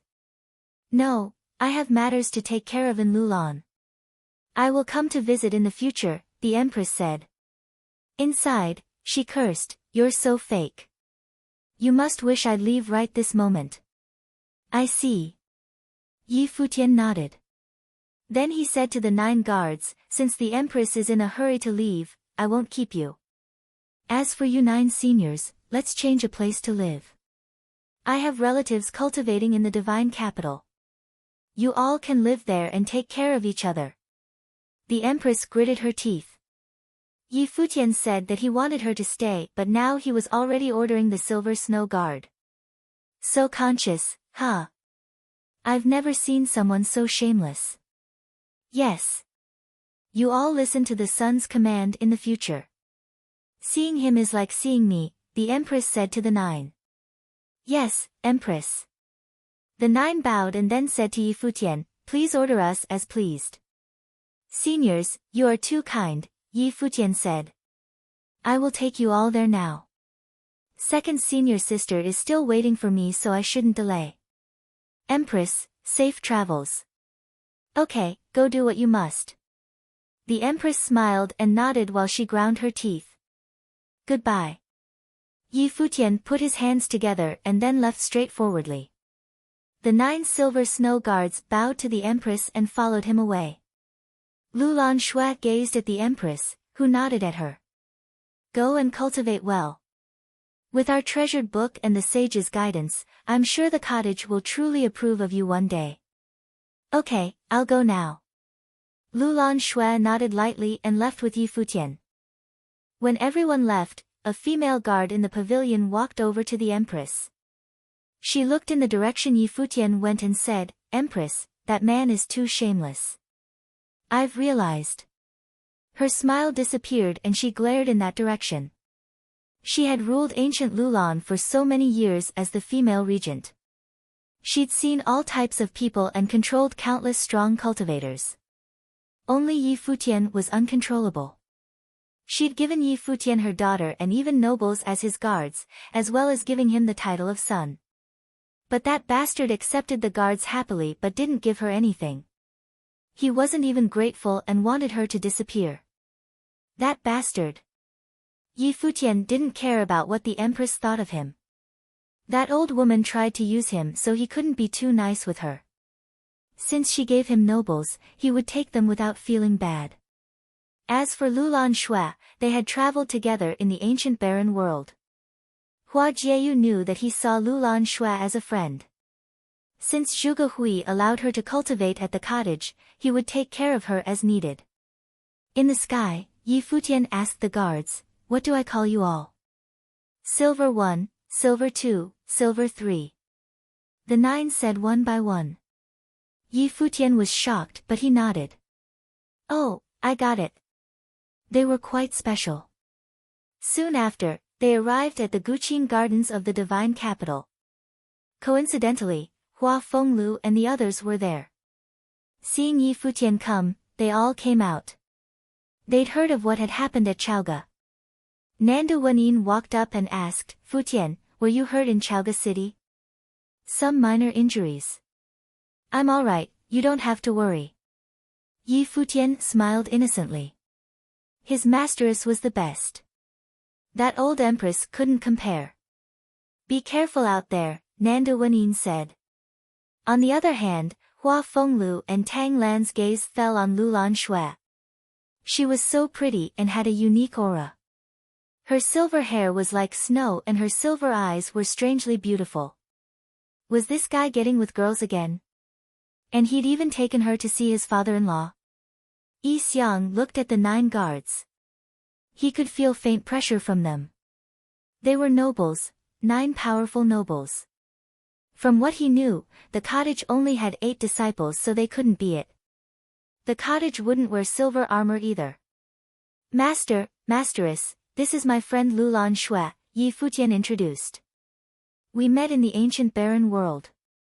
She is the virgin of ancient Lulan and saved my life. She's going to cultivate in the cottage." Nandu Wenin nodded and said, "Thank you, virgin." Lulan Shui looked at her with a strange expression. Yi Futian had called them master and masteress. She didn't know much about the world but she wasn't stupid. She vaguely guessed their identities. She had seen Hua Jieyu before. The girl had traces of these too. She'd inherited both of their attractiveness and had even surpassed them. Thinking of everything that had happened, why did it feel weird for Yi Futian to bring her here?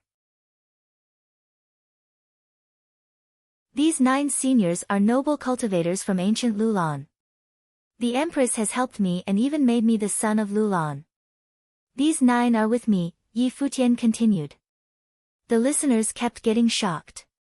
The empress had helped him, made him son, and gave him nobles. That empress is so nice. Yi Xiang shot him a look of disdain. Yi Futian was speaking nonsense. "Yeah, I think so too.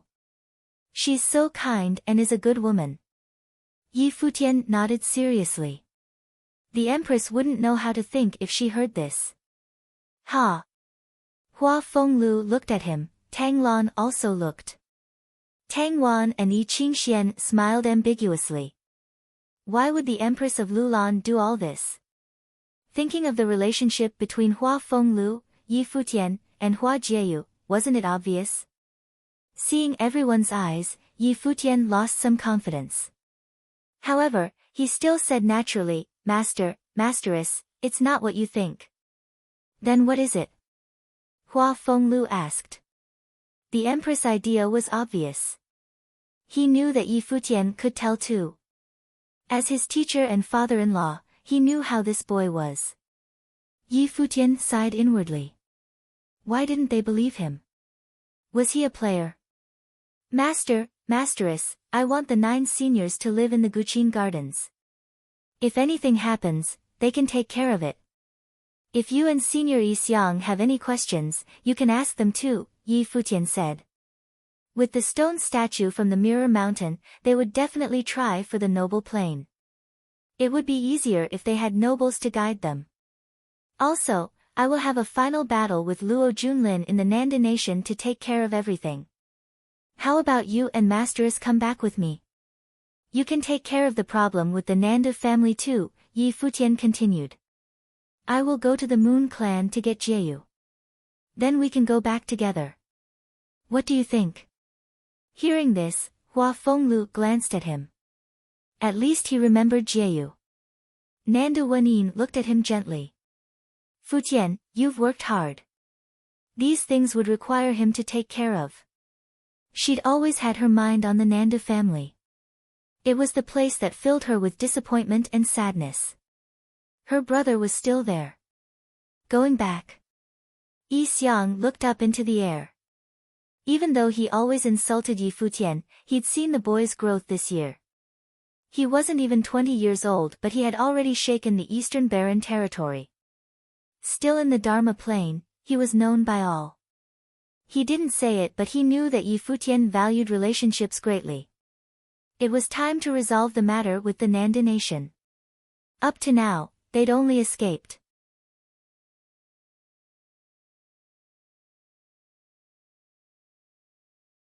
Chapter 289, Chu Yen. Chapter 289, Chu Yen. There was a door on the top of the hill behind Book Mountain. A Dharma matrix was carved on that door like a black vortex. This was the entrance to the ancient barren world. Every top force of the Eastern Barren territory owned a place for entering the ancient barren world, so did the college.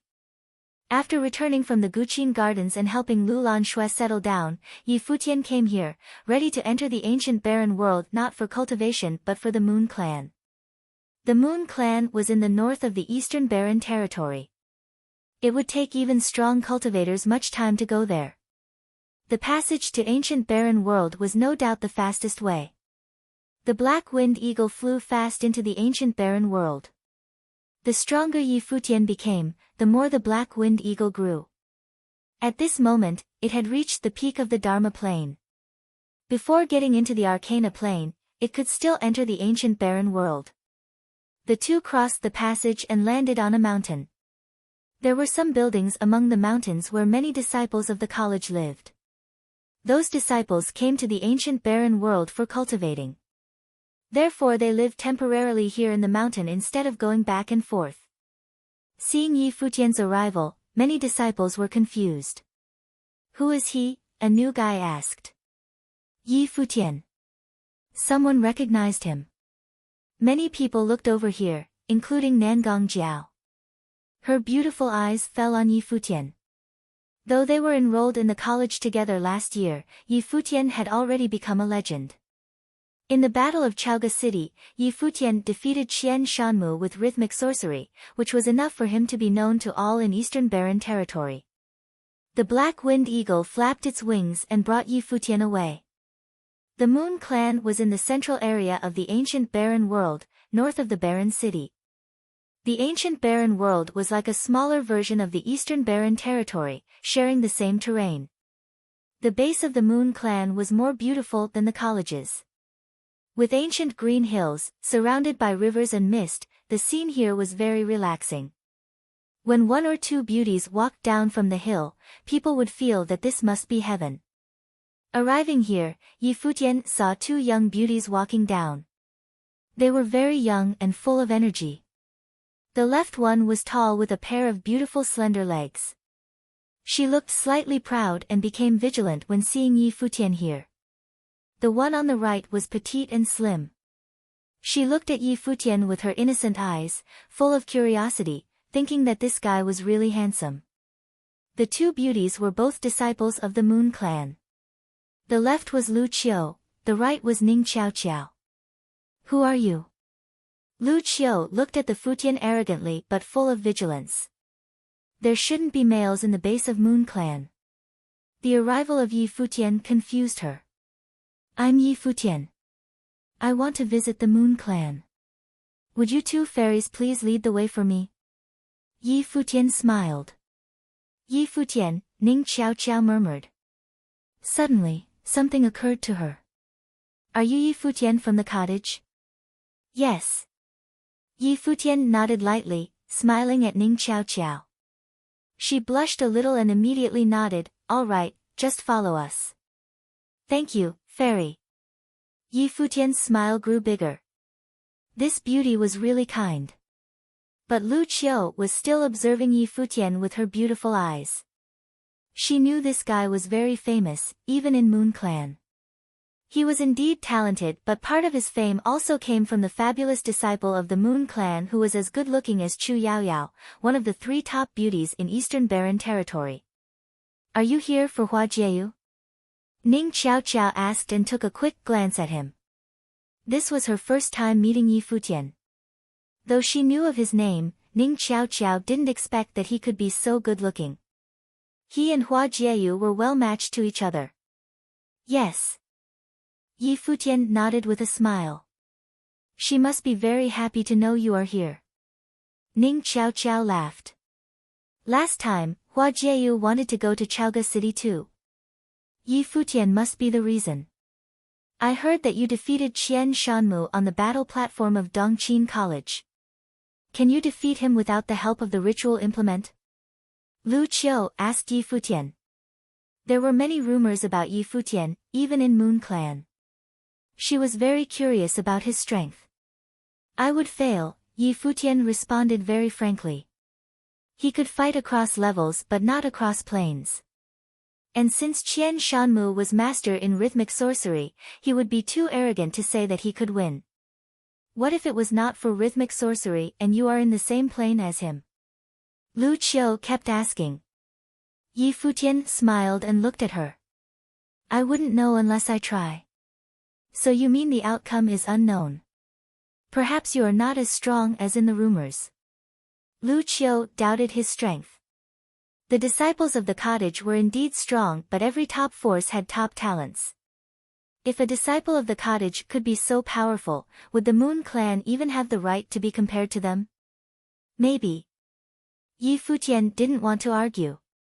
He just nodded, smiling. "Sister Lu, you are too curious." Ning Xiaoqiao glanced at Lu Qiu. Soon, they arrived at the top of the ancient mountain. There were many communities here. The peak was the exit of ancient barren world, directly leading to the Moon Clan. Seeing Lu Qiu and Ning Xiaoqiao come back with a man, many disciples here all gathered to see them. When learning that the guy was Yi Futian, they all looked at him curiously. Being observed by so many girls, Yi Futian felt a little embarrassed. This was the trouble of being attractive. He was contemplating that maybe he could ask Hua Jieyu if he could cultivate here for a while. It must be paradise to live in the Moon Clan. At this time, a line of beauties came. The leading woman was extremely beautiful. Her graceful posture and perfect proportion of figure made her no worse than the 3 beauties of Eastern Barren Territory. "You are Yi Futian?" The woman went to Yi Futian and asked. "Yes." Yi Futian nodded. "Why are you here instead of cultivating at the cottage?" the woman asked with a cool tone. "I'm here for Hua Jieyu. I also want to visit the seniors of the Moon Clan." Yi Futian smiled gently. "Hua Jieyu is cultivating. Our seniors might not want you to disturb her. Frivolous love will affect her cultivation," the woman continued. "Moreover, Moon Clan doesn't welcome any man. This is just our base in the ancient barren world. Our seniors are not here. We don't have the right to let you in." Ning Xiaoqiao looked at the speaking woman, a little stunned. Indeed, the Moon Clan didn't welcome any man since this was an all-female clan. However, with Yi Futian's reputation as a disciple of the cottage and his relationship with Hua Jieyu, he should be allowed in. Knowing the status of the speaking woman, Ning Xiaoqiao guessed that she was still entangled with that trivial matter from before. "Sister Chu, how about we go in to ask the senior's opinion?" Ning Xiaoqiao looked at that woman. "Sister Ning, don't you remember what they had taught us before? Cultivation comes first. You are new here. How can you be so relaxed? Don't you remember the teacher's words?" The woman looked at Ning Xiaoqiao. Her tone was a little harsh. Ning Xiaoqiao was stunned and felt hurt. It was really embarrassing for her to be reprimanded in public like this. Yi Futian looked at that woman. Her surname was Chu. He seemed to figure out something when looking at that beautiful face. Fairy, you are right. Cultivation is the most important. Yi Futian smiled and said, however, secular things are inevitable too. I have seen a disciple of the Moon Clan dating too. That should be common. But according to you, should that fairy be reprimanded too? Is that so? The woman said coldly, if it's true, tell me who this rule breaker is. I will tell our seniors about her. She is Chu Yao Yao of the Moon Clan. Yi Futian revealed the name with a smile. After he finished, all the girls around him froze. That woman was also stunned. She looked at Yi Futian coldly. Yi Futian, as a disciple of the cottage, how dare you insult our disciple? Are you looking down upon the Moon Clan? The woman responded coldly. Her name was Chu Yan, Chu Yao Yao's sister. The two looked alike each other. Yi Futian inferred that from her surname. Oh no, I just said something that should be well known. Yi Futian pretended to be surprised. It is said that Qin Li, the grandson of the Qin emperor, has been here. He and the fairy of the Moon Clan got along very well. When I was in Chaoga City, I saw them together. Are you saying that what they did is an insult to the Moon Clan? You. Chu Yan was speechless. She fell into the trap that Yi Futian had prepared for her. Yi Futian said that Qin Li had a date with her sister. She believed that and it was no secret. Therefore, it was impossible for her to say that Yi Futian was slandering. Jieyu is my girlfriend. There's nothing wrong with me coming to see her. The grandson of the Qin emperor was allowed in to meet the fairy Chu Yao Yao. Nobody stopped them. Now, why do you repeatedly stop me in this way? Yi Futian looked at Chu Yan and asked, are you unsatisfied with the cottage? Yi Futian sneered secretly. He was unhappy about Chu Yao Yao because she didn't allow Hua Jieyu to go out. But that was the rule of Moon Clan and he wouldn't complain about that. This time, Chu Yan stopped him without even asking the seniors' opinions. She even berated Ning Qiao Qiao who was on his side. Obviously, she did this on purpose. In that case, he didn't need to be polite anymore. If it is so, I would like to have a fight as the disciple of the cottage. Yi Futian said coldly and his smile disappeared. Since you use the Moon Clan as an excuse, then I'll have to use the cottage.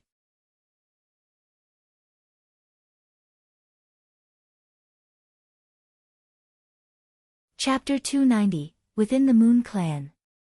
Chapter 290, Within the Moon Clan. As a top power of the Eastern Barren Territory, there wasn't just one group within the Moon Clan. The college had the 9 mountains, and the Futian Sword Clan had the 7 summits. There were 4 major groups within the Moon Clan. The clan leader belonged to the Moon Tower. This tower was the holy land of cultivation in the Moon Clan. They didn't teach disciples directly. Only the most elite members were qualified to cultivate at the Moon Tower. It was the pillar of the Moon Clan. Other than that, the clan also had the Qianyue Pavilion, the Xiaoye House, and the Hanyue Temple. Each of these 3 groups had their own specialties. Hua Jieyu cultivated at the Xiaoye House. The Virgin Chu Yao Yao was a disciple of the Qianyue Pavilion. Presently, the Virgin Chu Yao Yao was located in some building of the Qianyue Pavilion. In front of her, a beautiful woman was seated, looking at a page in her hand. It was a list of some sort and a lot was written on. This beautiful woman was the leader of the Qianyue Pavilion, Yan Feihong. She taught Chu Yao Yao personally and was her favorite disciple. But they weren't the only ones there. There was one other, the grandson of the Qin emperor, Qin Li. The Dongqing College was still holding their competitions but the royal grandson wasn't even in Chaoga City. He was here at the Moon Clan. He had provided the list in Yan Feihong's hand. Every line of the list was filled out with the names of treasures that would sway any top-level noble. However, Yan Feihong looked unmoved. Her expression remained calm. A while later, she folded the page and looked up at Qin Li. Yao Yao has been cultivating under my care for quite some years now. I see her as my own flesh and blood. Furthermore, I am prepared to have her take over my spot in the future. Thus, I do not wish for her to head to the Qin dynasty and become the crown princess. Qin Yu was the crown prince now, and when he became the emperor, Qin Li would be on a shortlist to becoming the new crown prince of the Qin dynasty. Then, Qin Li's wife would naturally be the crown princess. Of course, I understand, senior. Qin Li nodded at Yan Feihong. Extremely modestly, he bowed. I have been attracted by her and have fallen deeply in love. I would never dare allow this goddess to be treated as inferior to me. If I marry Yao Yao, I would not force her to do anything. She can continue to cultivate at the Moon Clan and inherit your seat. I will only stand behind her and support her. The sparkle reached the eyes of Yan Feihong. Qin Li continued, the list you have right now is just a fraction of the bride price. If senior is willing to agree to this marriage, it would be my greatest honor and make me the luckiest man. At that time, my father is willing to multiply whatever is on that list now and send it here to the Qianyue pavilion. Seeing the modest royal grandson in front of her right now, Yan Feihong was swayed. Nothing on the list was fit for Chu Yaoyao's use. Instead, it was for the use of someone at the level of Yan Feihong. It was obvious that these gifts weren't meant for Chu Yaoyao but for her. She was the leader of the Qianyue pavilion and they were going to send these gifts to the pavilion. Was there more that needed to be said? The Qin dynasty was being seriously generous. However, she was also clear of the Qin dynasty's goal. It wasn't as simple as Qin Li's infatuation with Chu Yaoyao. If the two of them really got together, it would be obvious. It was going to be a marriage alliance. Naturally, the royal grandson represented the Qin dynasty and Chu Yaoyao was the virgin of the Moon Clan. There was no explanation needed for their relationship. Yao Yao, what do you think? Yan Feihong turned to question Chu Yaoyao. It is only natural that you decide on the matters on marriage, teacher, Chu Yaoyao said softly. Yan Feihong nodded lightly. She already knew in her heart that Chu Yaoyao also liked Qin Li and had agreed to his courtship.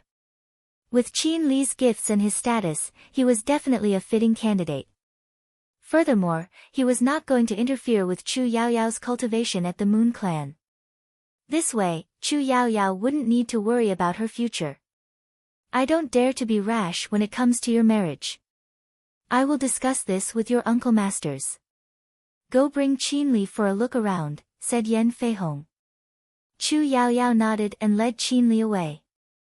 At the same time, in the ancient barren world, on top of the Moon Clan's ancient peak, Yi Futian was having a standoff with Chu Yan. Hearing his words, her expression darkened. Yi Futian of the cottage.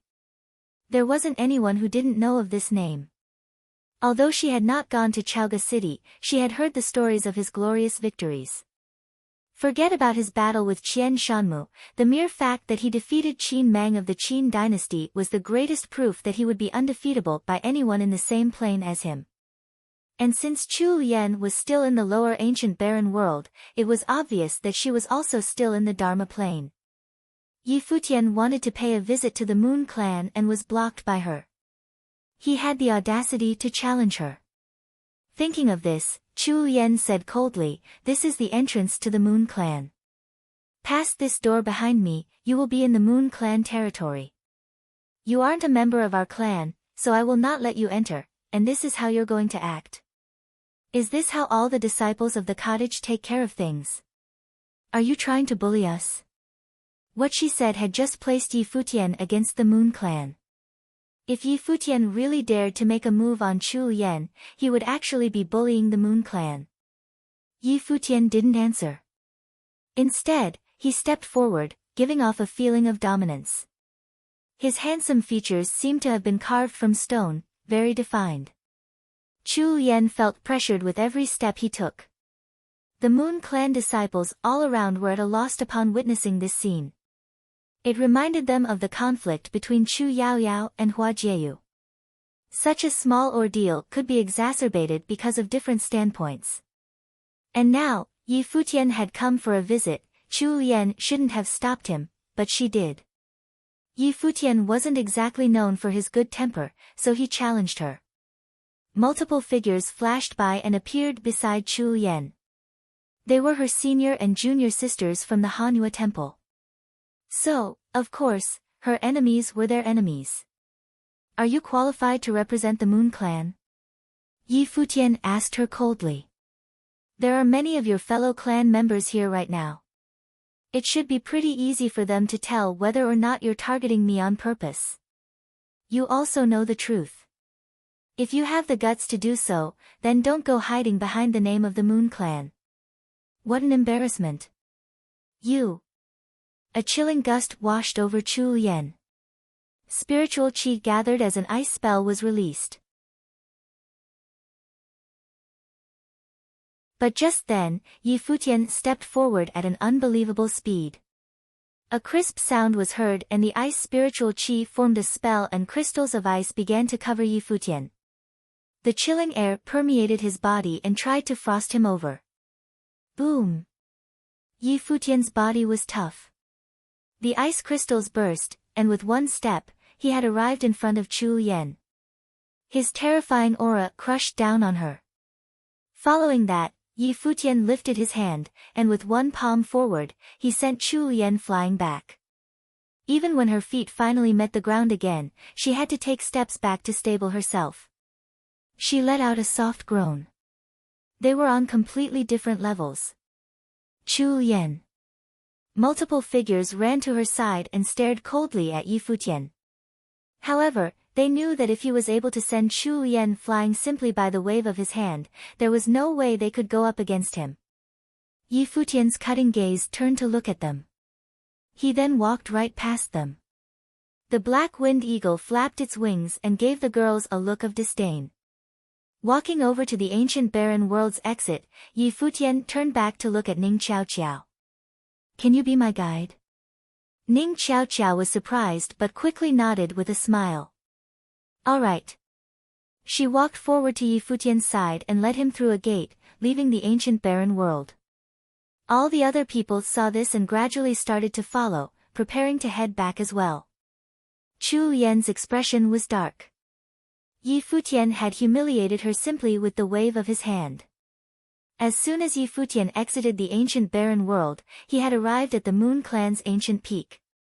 The jaded mountain peak looked divine. Birds chirped and flowers bloomed. Heaven on earth. Hua Jieyu cultivates at the Xiaoye house. I am also a disciple there, but as soon as Hu Jieyu entered the clan, she was taken in by the leader to be taught personally. I'm not as gifted, said Ning Qiao. She led Yi Futian and the others in one direction. What about Chu Yaoyao? Asked Yi Futian. Chu Yaoyao cultivates at the Qianyue pavilion. That was her younger sister before, Chu Lian. She cultivates at the Hanhua temple, explained Ning Qiao. Other than that, there is also the Moon Tower where the clan leader cultivates. Got it, nodded Yi Futian. It seemed like every top power had complicated relations within. Hua Jieyu and Chu Yaoyao were obviously from different groups. Ning Qiao continued to lead Ning Qiao forward. Along the way, many people asked questions, but when they found out he was Yi Futian, all they did was smile. This seemed like a normal thing to them. Yi Futian of the cottage was here to visit his girlfriend. It was nothing out of the ordinary and no questions needed to be asked. Stepping into the Xiaoye house territory, Yi Futian could see many beautiful girls. After finding out about his identity, they all gathered around in curiosity. He was a serious big shot nowadays. He had actually come to the Moon Clan to see his girlfriend. Just then, Yi Futian stopped moving and smiled at a girl in front of him. So, we meet again. The female returned a smile. It was the Hua Jieyu's messenger, Yunro. Senior sister Yun greeted Ning Qiao. Yunro nodded in acknowledgement. Looking at Yi Futian with a smile, she asked, Here to see Jieyu? Yeah. He smiled.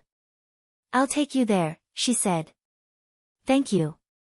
Yi Futian nodded and the two of them headed off in some direction. However, on the road there, a group of people approached from ahead.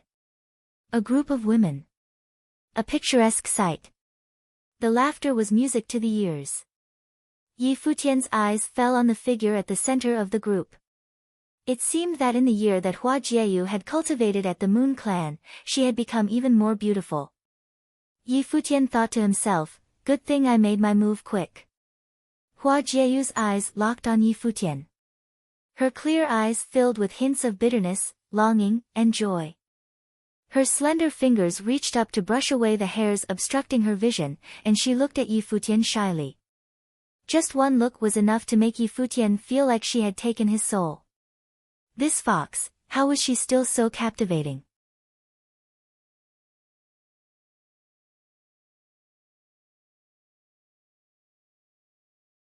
Chapter 291, Not Modest at All. Chapter 291, Not Modest at All. Yi Futian let out a bright smile and watched the girl across from him in silence, carefully taking in her beauty. And Hua Jieyu did the same to him. The two of them looked at each other with smiles that met their eyes. The shyness in her eyes became more evident, but the gentle smile never left her face. Why are you looking at me like that? Her voice was soft. In Yi Futian's ears, her words were flirtatious. She turned her head away from him slightly but was still captivating as ever. My wife has gotten even more beautiful. Yi Futian smiled. As soon as he spoke, all the girls around began to giggle. Who's your wife? Hua Jieyu lowered her head at his words, a timid expression was on her face. Many of her senior sisters were watching. How could this guy be so brazen? Yi Futian smiled brightly and walked up to her. He put his hands on her hand and ruffled her soft hair. Hua Jieyu's face grew even redder. Lifting her head slightly, her beautiful, timid eyes stared at Yi Futian. You. Yi Futian said softly. Another wave of giggles and laughter ensued.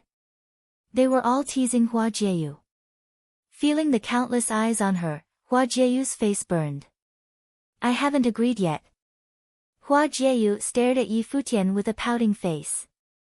She then turned around and jogged off. She was too embarrassed with so many people looking on. This jerk really knew how to pick the worst settings. Smiling big, Yi Futian began to follow her. Is it really necessary for you guys to show off just how in love you guys are? Yunro chuckled from the sidelines. Exactly. We're all single here, said another member of the Moon Clan. They were being too shameless. The Moon Clan was a place for females to cultivate and a majority of them were single. It was too hateful for the two of them to show off like this. Thanks, everyone. Yi Futian left the crowd with a smile. The black winged eagle waddled behind him, wings flapping and then moving up to cover its eyes. Even it couldn't bear to watch the couple. Seeing the black winged eagle like this, the crowd was first surprised but recovered quickly and started laughing hysterically. This demon beast was something else. The couple arrived in the courtyard where Hua Jieyu lived. She slowed her pace and Yi Futian asked her with a smile, So, are you going to agree to be my wife? Hua Jieyu stopped walking and turned around to stare at him. With small steps, she was now standing directly in front of him. She lifted her head to him. Her beautiful eyes were bright and clear, her gaze gentle. She stared at the handsome face in front of her. Getting on her tiptoes, Hua Jieyu placed her hands on Yi Futian's shoulders and said softly, I agree. With these words, her enchanting red lips met his for a soft peck. Yi Futian felt like his heart had melted. His gaze was still on her when he said, Fox, you're so captivating. I just want to eat you up. You wouldn't dare, Hua Jieyu answered with a flushed face. Why wouldn't I? Yi Futian said this while his arms wrapped around her slim waist and held her tightly. He then kissed her fiercely. Hua Jieyu's small hands curled into a fist and hit him lightly. Shortly after, she stopped fighting it and let Yi Futian continue. A while later, Yi Futian finally let her go. Seeing how flushed and shy she looked made him smile. Can we take care of this here and now? Go to hell. Hua Jieyu lifted her long leg and kicked Yi Futian lightly. This guy kept pushing his luck. What went on in that head of his? The sight of Hua Jieyu acting like a teenage girl made Yi Futian feel as if they were back in the past. The days of beautiful youth. Jieyu, I'm prepared to take a trip back to the Nanda nation. Are you coming with me? Yi Futian asked softly. Yeah. She nodded. Naturally, she knew of what happened in Chaoga City. The battle between Yi Futian and Luo Junlin in the Nanda nation would be the end of his rivalry with the country. Of course, she had to go with him. Plus, she had wanted to head back for a visit herself. Let's go see my teacher. Hua Jieyu took Yi Futian by the hand and led him away. Not long after, they arrived at a building in a serene area. Hua Jieyu's teacher, also the leader of the Xiaoye house, lived here. She looked very young and was beautiful. She was a tranquil beauty, elegant and refined. It was very comfortable to look at her. Teacher, Hua Jieyu called out. Yi Futian bowed and greeted her as well. Greetings, senior. Goddess Xiaoye gave him a once-over. This was the man that her disciple was in love with. He was indeed exceptional. She had heard all about his gifts and abilities early on. His looks and aura were the best of the best. He was very well matched for Hua Jieyue. Jieyue is always talking about you. She can't even focus on cultivating by my side. Tell me, what should I do about that? Goddess Xiaoye smiled. It was evident from her tone that she was joking. Hua Jieyu glanced at her teacher. When had she talked about Yi Futian? Her teacher was doing this on purpose. If so, then if senior doesn't mind, I am willing to stay and cultivate in the Moon Clan. If I'm always with her, then she won't miss me. Yi Futian smiled in response. Goddess Xiaoye blinked a couple of times, then turned to smile at Hua Jieyu. Her little boyfriend was quite dreamy. Hua Jieyu glared at Yi Futian. This guy definitely does not have pure intentions. Forget about it. You even took the demon clan's witch as your servant. I don't want more of your servants to show up in the Xiaoye house. Hua Jieyu chuckled at Yi Futian. Yi Futian gave her an awkward look. Hua Jieyu smirked and said, I heard the witch even took care of you in Chaoga City. Ah. Yi Futian was speechless. Someone had tattled. It was a misunderstanding. That was only a joke. You should know me by now, Jieyu. Don't you know how I feel about you? Am I that type of guy? Yi Futian asked straightforwardly. Yes. Hua Jieyu nodded with a smile on her face. From his expression, it was obvious that he felt wronged. Stop being all lovey-dovey in front of me, you too, smiled Goddess Xiaoye. Hua Jieyu blushed immediately. Returning a glance, she said, What are you talking about, teacher? Goddess Xiaoye stared at her for a moment and smiled. Do you want to leave the mountain? Yes. Hua Jieyu nodded. Of course, her teacher knew about the happenings in Chaoga City. Your heart hasn't been here for a while, right? Joked Goddess Xiaoye. Remember to come back. Don't get carried away by a certain someone. Yi Futian could feel the sweat running down his face. It seemed like Goddess Xiaoye had a deep misunderstanding of him. Just then, footsteps from the outside were heard. Yunro and others had come. She looked at Goddess Xiaoye and said, Teacher, the people of the Qianyue Pavilion and Hanyue Temple claim that Yi Futian trespassed into the Moon Clan. They're asking if he's here. Goddess Xiaoye frowned.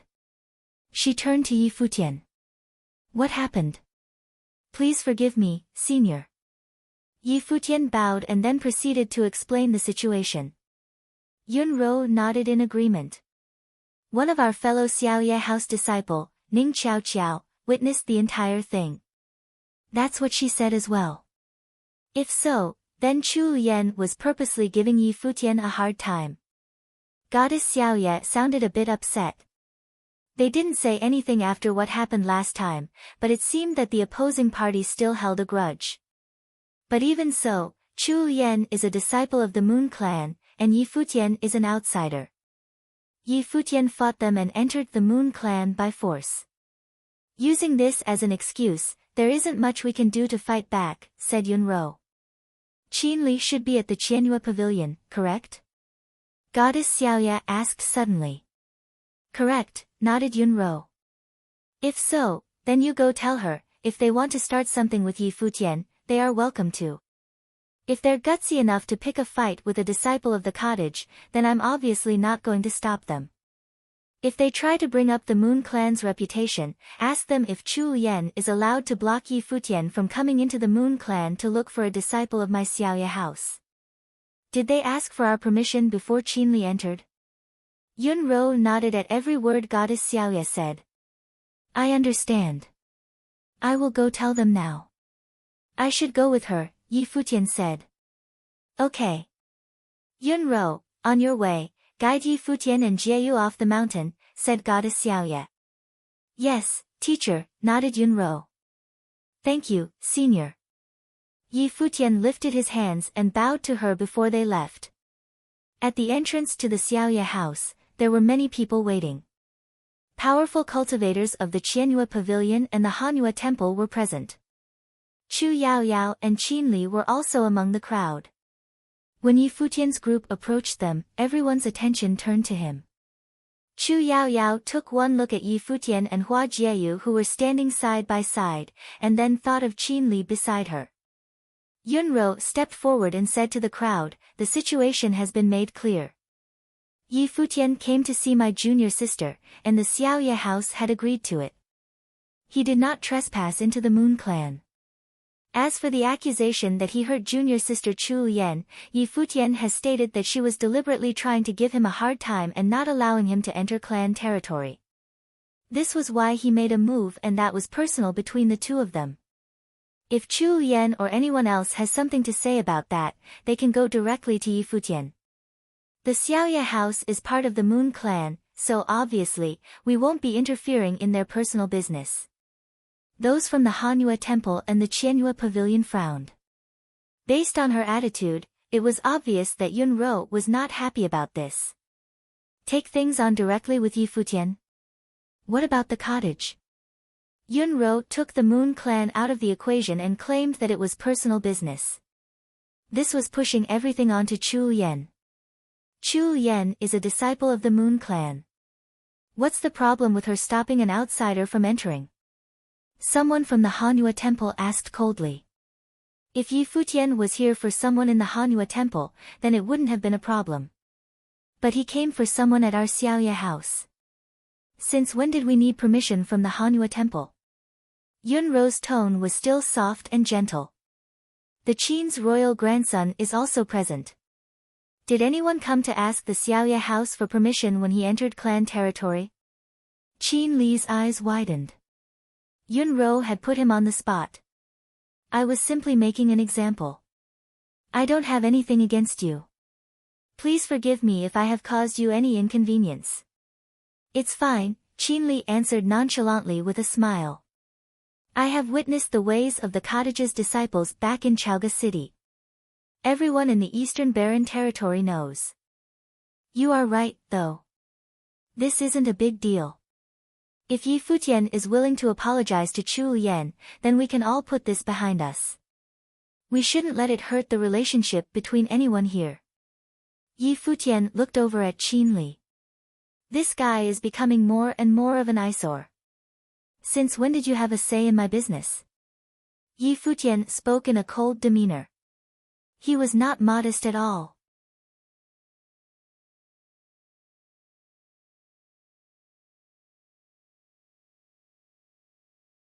Chapter 292, A Storm of Change is about to hit.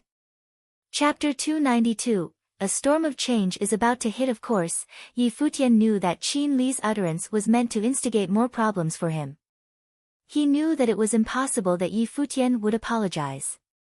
Qin Li's ultimate goal was to put Yi Futian in a bad light with the members of the Moon Clan. Otherwise, what qualifications did Qin Li have to tell Yi Futian what to do? Qin Li was not a member of the Moon Clan. The royal Qin grandson was definitely not an ordinary identity, but with the cottage's status in the Eastern Barren territory, a disciple of the cottage wouldn't care about a royal grandson. Qin Li stared at Yi Futian and chuckled. It didn't seem like he was bothered. I was simply concerned.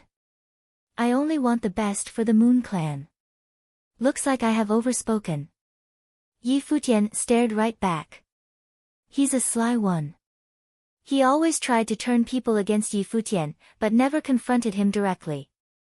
On top of the ancient peak in the ancient barren world, many other Moon Clan members heard what Chu Lian said and saw what she did.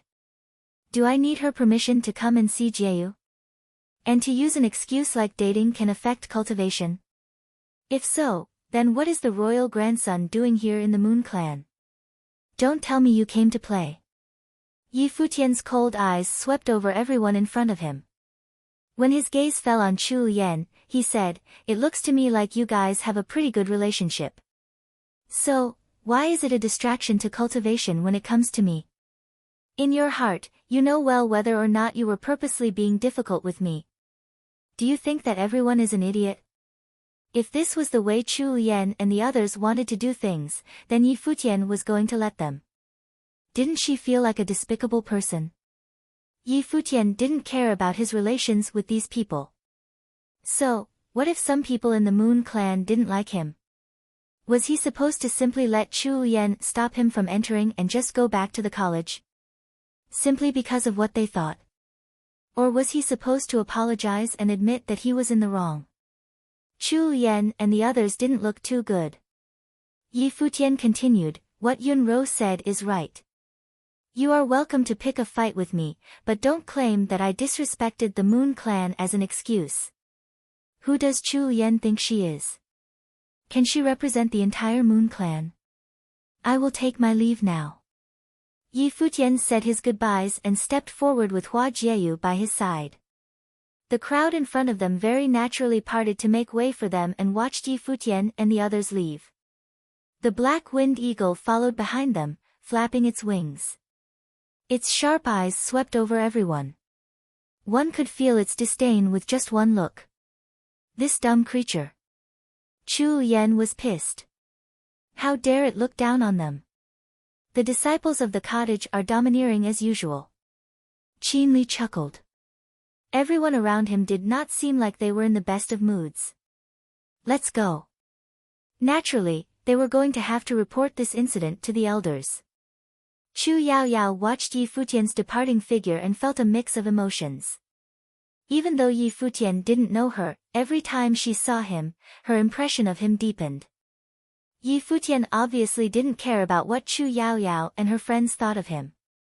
Sometimes, when someone came from a different standpoint right from the beginning, it wasn't worth the hassle because it wouldn't change anything.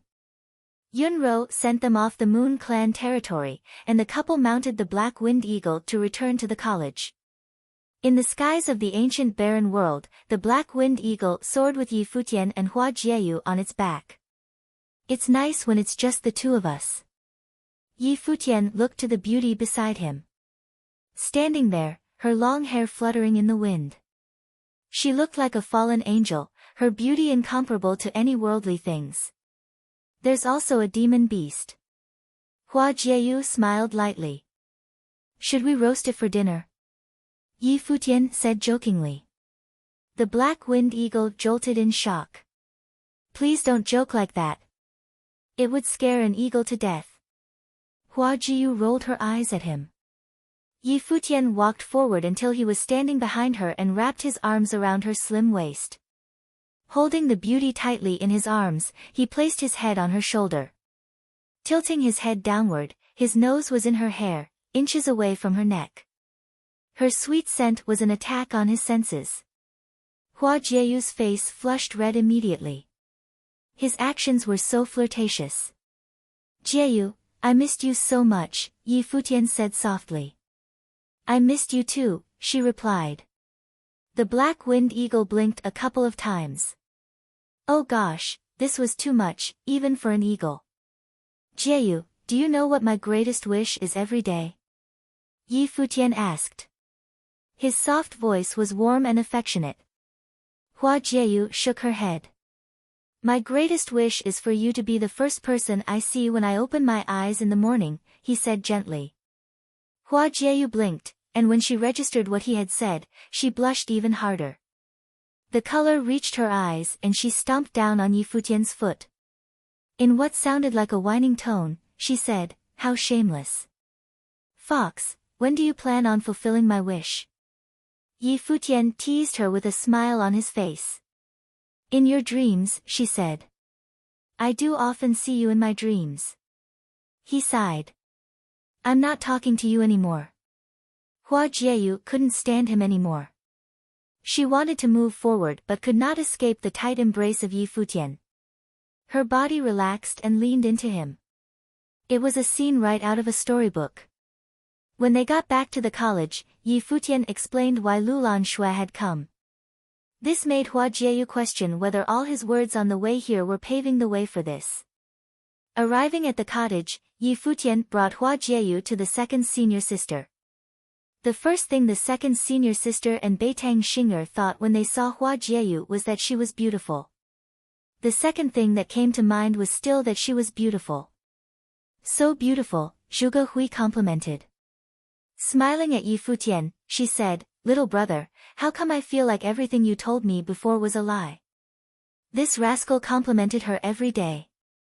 He told her she looked like a goddess and that there was no one who could compare to her beauty.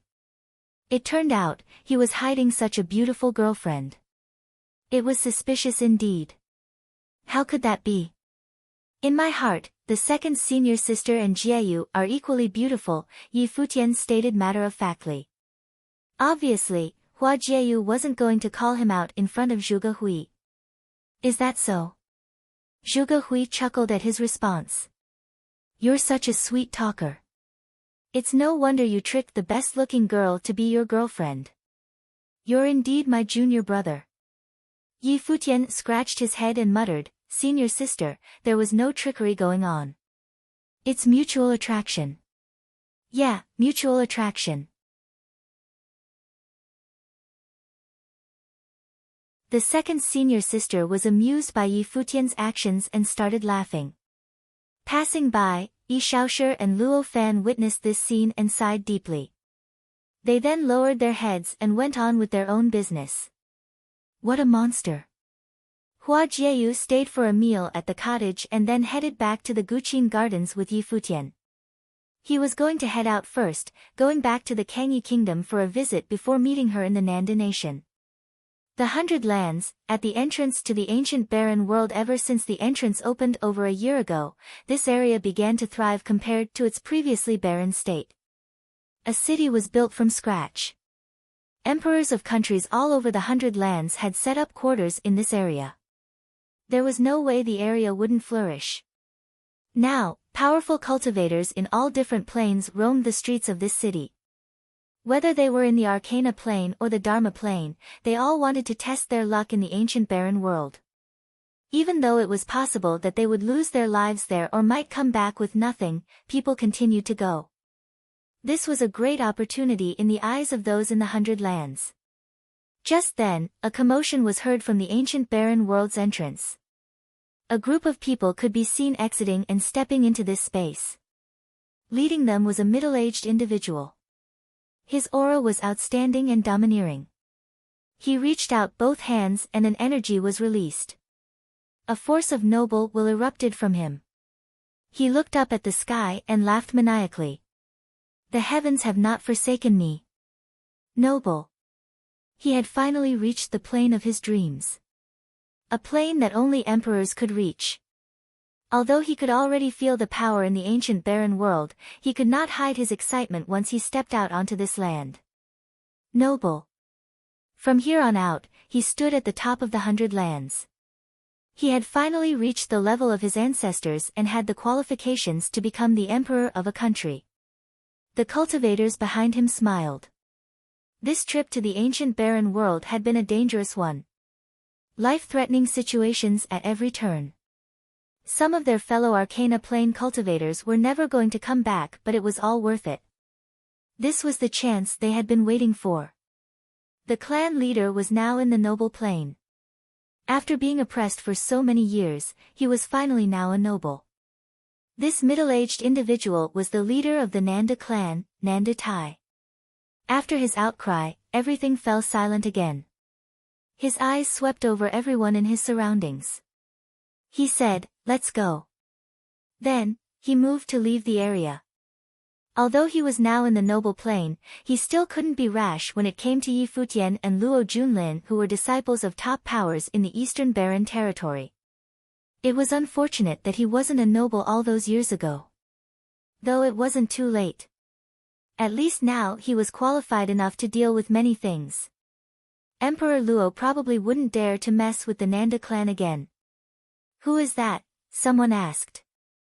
"Don't know," replied an emperor in the area.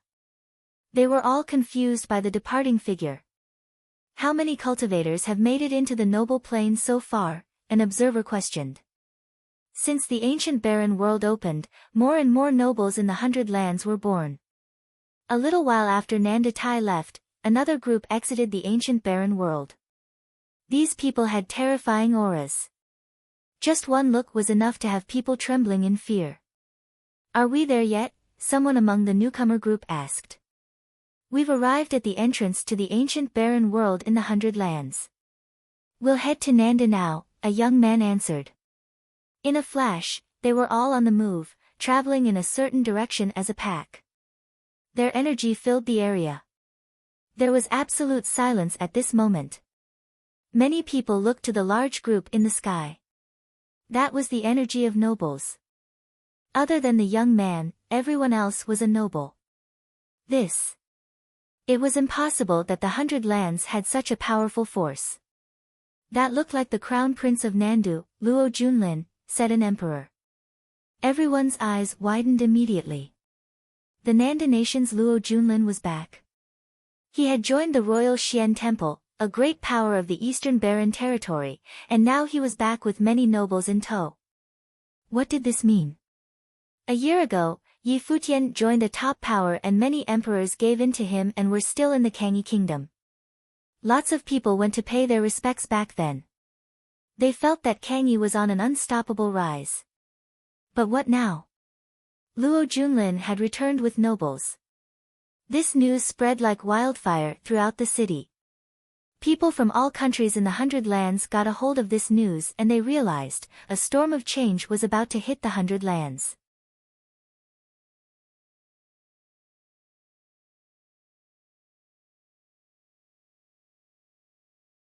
Chapter 293, Everyone's Attitudes. Chapter 293, Everyone's Attitudes. The Nanda Nation, Imperial Palace.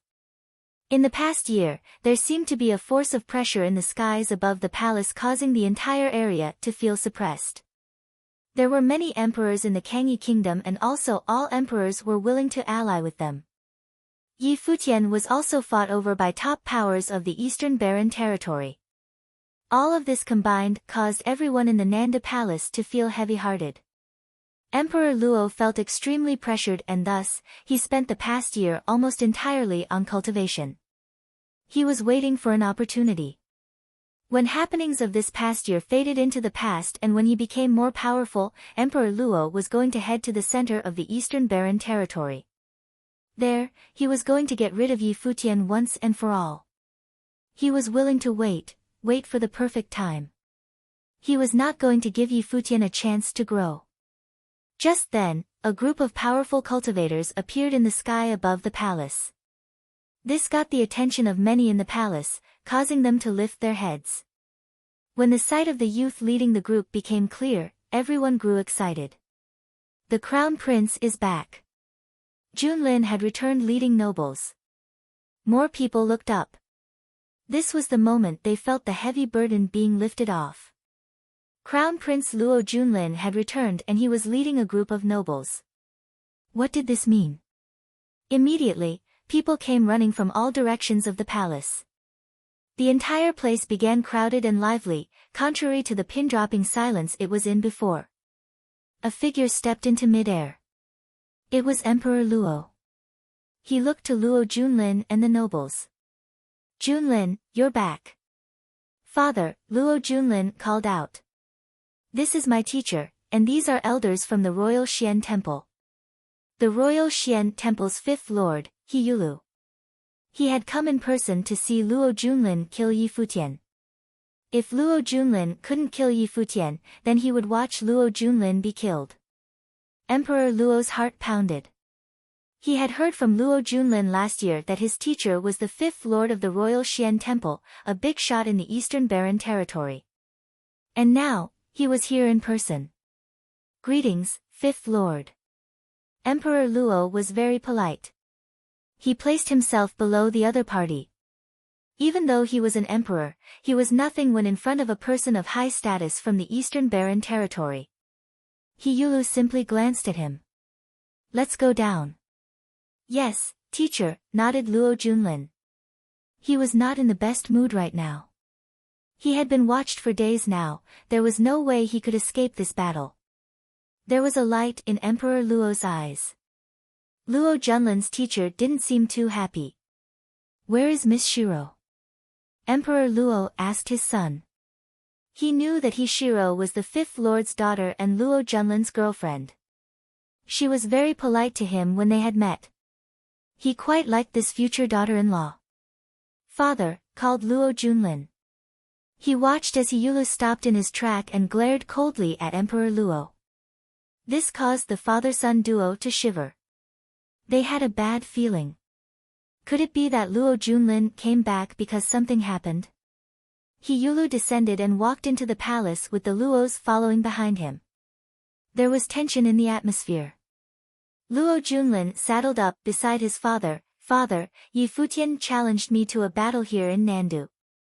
Emperor Luo's eyes sharpened immediately. Yi Futian challenged Luo Junlin to a battle. It had only been a year. Was Yi Futian able to fight against Luo Junlin now? On top of that, he had been the one to initiate the challenge. Did this mean Luo Junlin was the passive party? "Where's Shiro?" Emperor Luo used spiritual energy to project his message. He could feel something was amiss. "Shiro." Luo Junlin was muttering. "Shiro went up against Yi Futian for me. She has died because of Yi Futian's clan. I will avenge her." Emperor Luo halted abruptly, heart pounding loudly. All the color left his face. He Shiro was dead. And her father, a big shot in the Royal Xian Temple, had come here with Luo Junlin, who was the passive party in a challenge with Yi Futian. Of course, he knew what this meant. Was Yi Futian now capable of causing the death of the daughter of a Royal Xian Temple lord? What's more, Yi Futian set the battle in the Nanda nation. Why? Emperor Luo thought of a lot of things at that moment. He thought back to when both Luo Junlin and Minister Hua reported to him about Yi Futian. He had then nonchalantly written up the imperial order and sent it directly to Donghai City. He had said that everything under the heavens belonged to him. In Nandu, his will was the will of the heavens. He wanted Yi Futian to be a study attendant, essentially a servant, and Hua Jieyu to be the crown princess. Now, in merely 2 years, he felt shivers hearing Yi Futian's name again. Others in the palace did not know why Luo Junlin had come back. They were still in heated discussions regarding this topic. Everyone seemed so excited. The news of this continued to make its way out of the palace. Not long after, Minister Hua stepped into the imperial palace. He moved rapidly and had a commanding presence. His eyes were sharp and a smile was spread across his face. Was the crown prince back with a group of nobles? This was exciting news. At the same time, there was a remote courtyard located at the border of the Deep Palace. It was a rundown location that looked like it hasn't been cleaned in a long while. It was hard to imagine that such a place existed in such an extravagant palace. Just then, an extremely beautiful female walked into the courtyard. The guards outside bowed and greeted, "Princess." The female was the Princess of Nandu. She was no longer the little girl she was before. She had blossomed into a captivating beauty with a hint of indifference and grace. Inside the rundown courtyard, a figure sat quietly on an old rocking chair. He seemed so relaxed and dazed as he looked up at the sky. It didn't seem like he noticed the princess' arrival. "Teacher, I'm here to see you," she called out. The figure seated in front of her was the Nanda nation's minister Zwa. He was placed on house arrest in the palace. "Child, I told you not to come as often anymore." "Wouldn't want His Majesty to get upset," said Minister Zwa. "My older brother came back from the royal Xian temple with a bunch of nobles," she said. "I saw." His tone was still so calm. He did not seem fazed. "Teacher, do you still believe in your prophecy?" she asked. "If you apologize to my father, I can put in a good word to get him to forgive you too." Minister Zwa chuckled and shook his head. "Silly girl. This isn't a good sign for Nandu. Just look at the sky." Saying this, he reached his arm to point at the sky. "So red, blood red." She took a look and sighed inwardly. "Take care, teacher." Then, she turned to leave.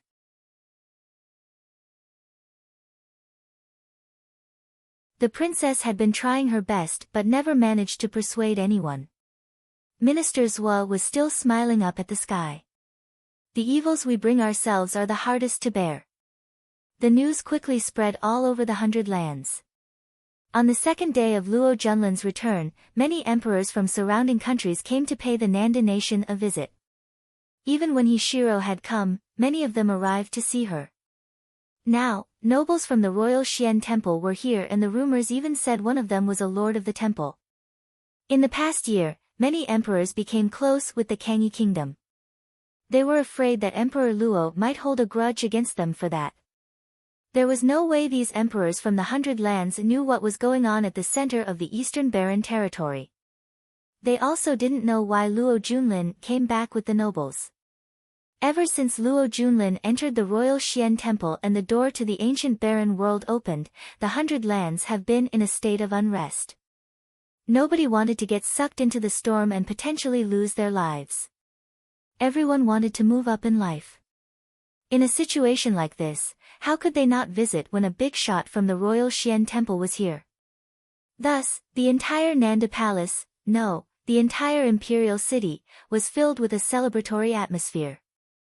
It was as if the Nanda nation was welcoming the peak period of their country. Nanda had its reputation ruined during the Tingfeng banquet over a year ago. Now, the crown prince was back. Was he finally able to make the country proud? Emperor Luo welcomed the visiting emperors like nothing was wrong. They drank and chatted. Through Luo Junlin, he got an understanding of the whole situation. However, he did not announce it to anyone. There weren't even that many people in the palace that knew.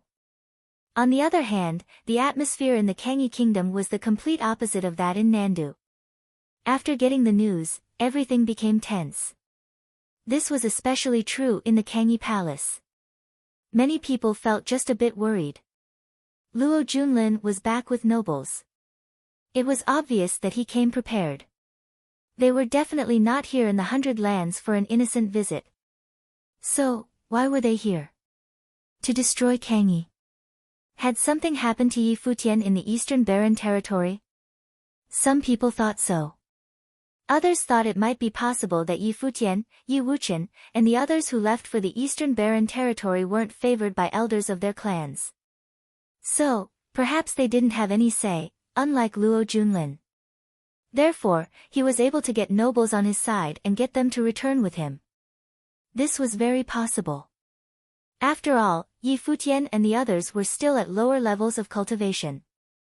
Luo Junlin was levels above them and even got the daughter of a high authority figure to be his girlfriend. Presently, in the Kangyi palace, Emperor Yi frowned at the news he received. "Father, after a thorough investigation, the big shot is a lord of the royal Xian temple. It's the father of Luo Junlin's girlfriend. He is also his teacher," said Yi Danchen. "Is Luo Junlin already able to mobilize power like that?" Emperor Yi was worried. If these people made a move on Kangyi, they wouldn't be able to fight it. Father, should we send people immediately to investigate the situation at the center of the Eastern Barren Territory? Asked Yilingxi softly. If they really wanted to make a move, then it's already too late. I hope Futian and the others are fine. Emperor Yi thought of Yi Futian and the others, they're outstanding cultivators, so they should be fine. Brother Yi. A voice rang out suddenly. A group of people flooded in. They were the emperors of Yunchu, Yan, and various other countries. They had promised Yi Futian that they would stay in Kangyi and listen to Emperor Ye's orders. Emperor Yi frowned at the sight of them. How dare they barge in? They weren't usually like this. Brother Yi, I heard that Luo Junlin came back leading a group of nobles from the royal Xian temple, said Emperor Chu. And? Emperor Yi lifted an eyebrow at him. Brother Yi, under these circumstances, we would like to leave Kangyi temporarily. You wouldn't mind, would you? Asked Emperor Chu. In a situation like this, if the royal Xian temple made a move on Kangyi, they would most likely go down with the country. Emperor Ye's gaze sharpened immediately and said coldly, when Yi Futian made you guys stay, it wasn't so you could vacation here. It was to prepare for any danger. Now that it has come, you want to leave.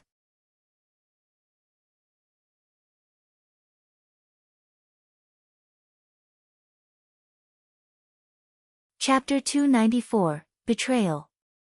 Chapter 294, Betrayal. Why had Yi Futian ordered the emperors of all these countries to stay in Kangyi? It was a defense measure against Emperor Luo, of course. Now that Luo Junlin was back with a group of powerful cultivators, many people thought they would target Kangyi. So, Emperor Chu and the others wanted to leave. Brother Yi, you see the situation right now. If the people Luo Junlin brought back really attack Kangyi, then for us to stay here would be waiting for death. We're better off observing from afar, and then, if needed, we will come to your aid. You should be understanding of this, stated Emperor Yan. It was obvious none of them were willing to take a risk. When Luo Junlin charged over with the nobles, it was going to be the end. And what if I say I can't be understanding? Emperor Yi said with a smile. It is truly disappointing that you would be so unreasonable, Emperor Chu replied. If Brother Yi is unwilling to think for us, then I don't see the point of this friendship. Friendship? Emperor Yi laughed sarcastically.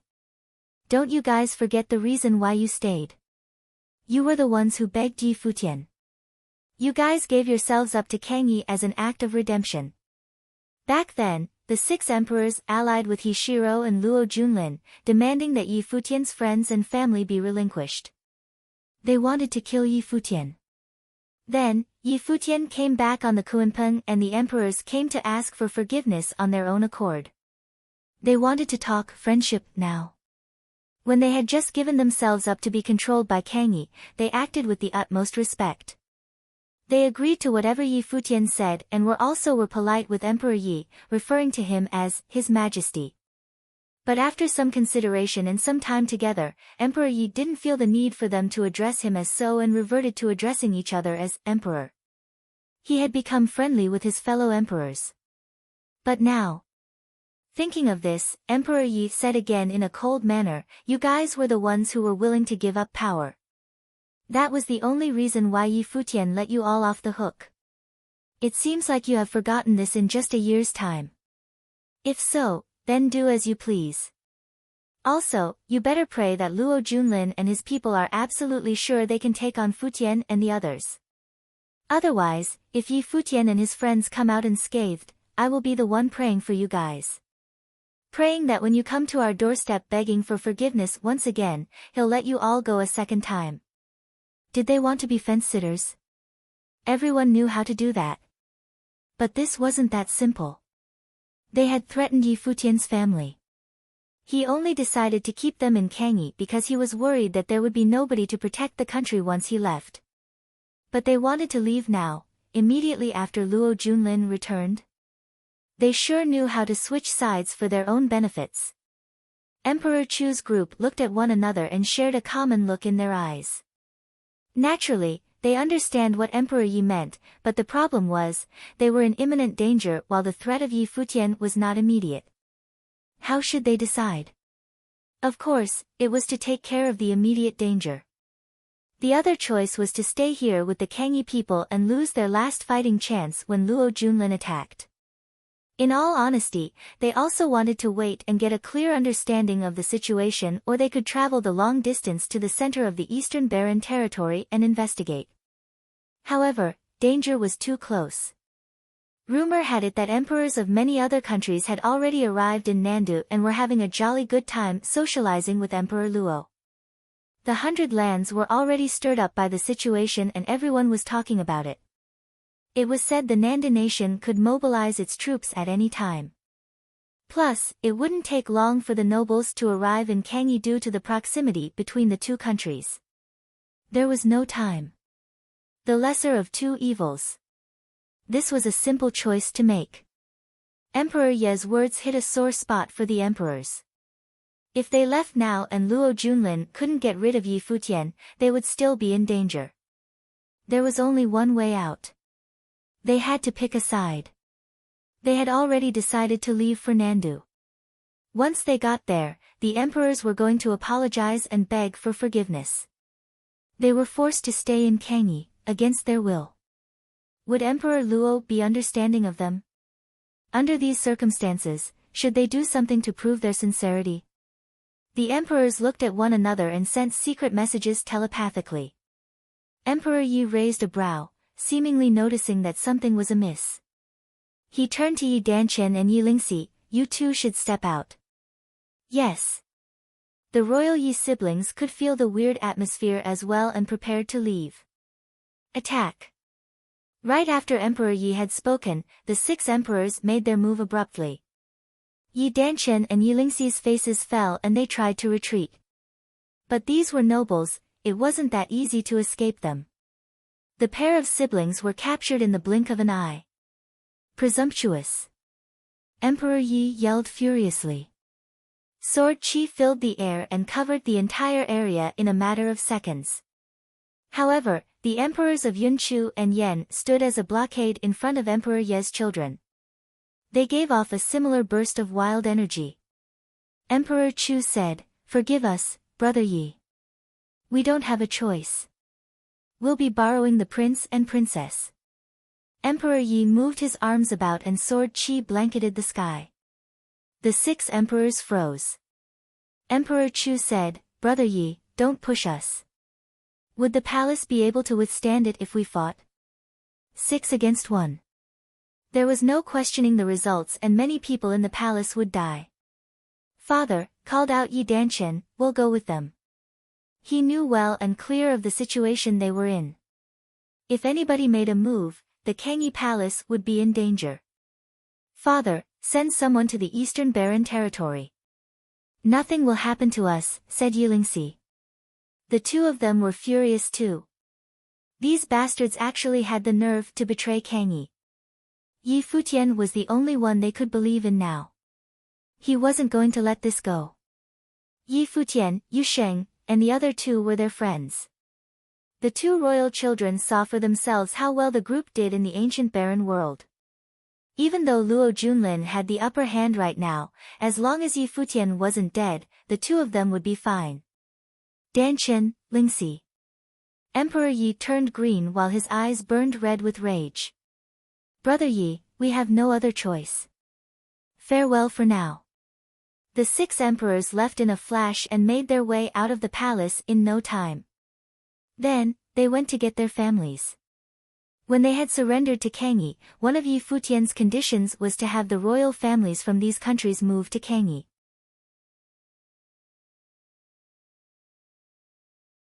But now that the 6 emperors chose betrayal, their families were a direct threat. The Kangyi palace was in an uproar. Emperor Chu and the others had actually betrayed them. They also took Yi Danchen and Yi Lingxi. Was it so they could go seek refuge with the Nanda nation?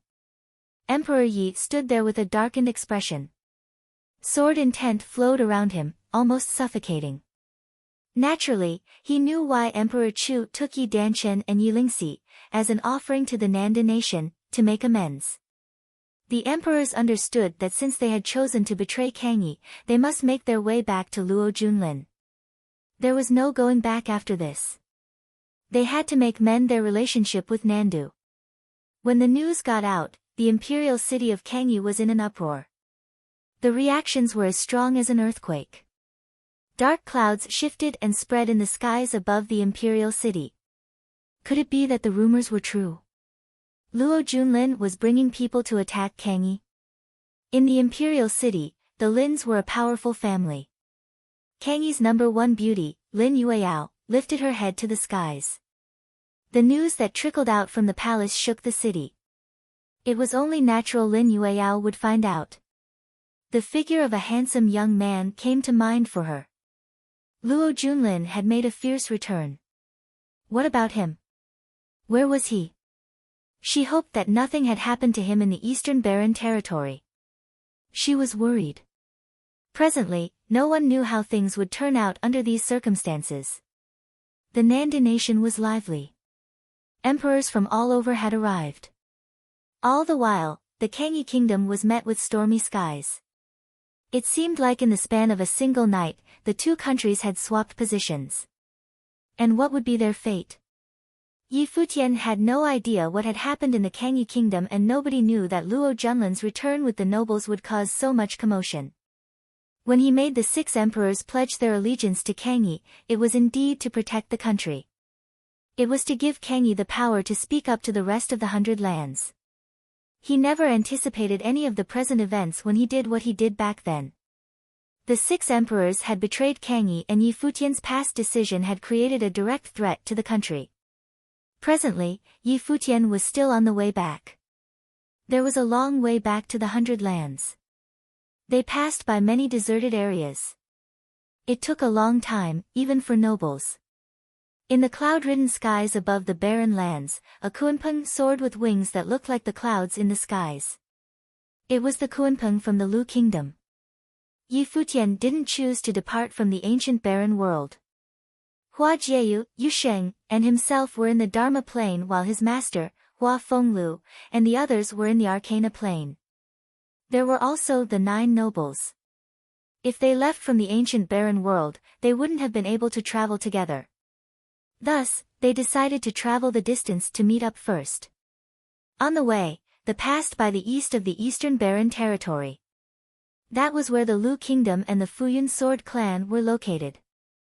Lu Feiyang, Lu Chenyu, and Yi Wuchen brought a lot of their own people to travel with them.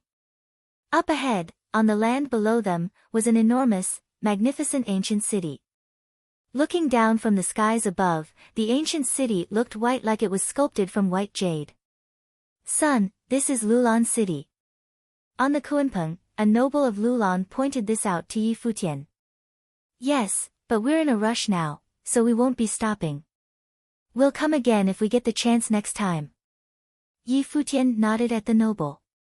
Lu Feiyang smiled at Yi Futian. They all knew how Yi Futian became the son of Lulan out of nowhere. What a son he was, to skip over the city just like that. All right, the noble nodded in return. They listened to the empress' order and followed Yi Futian. Obviously, they would do what he said. As long as he didn't ask them to cause harm to Lulan, Yi Futian's every word was their command. The Kuanpeng continued to advance on their rushed journey to the 100 lands, passing directly over Lulan city. In the Lulan palace below them, the empress sat in an ancient meeting hall. Just then, a graceful female approached. She bowed and greeted, Empress.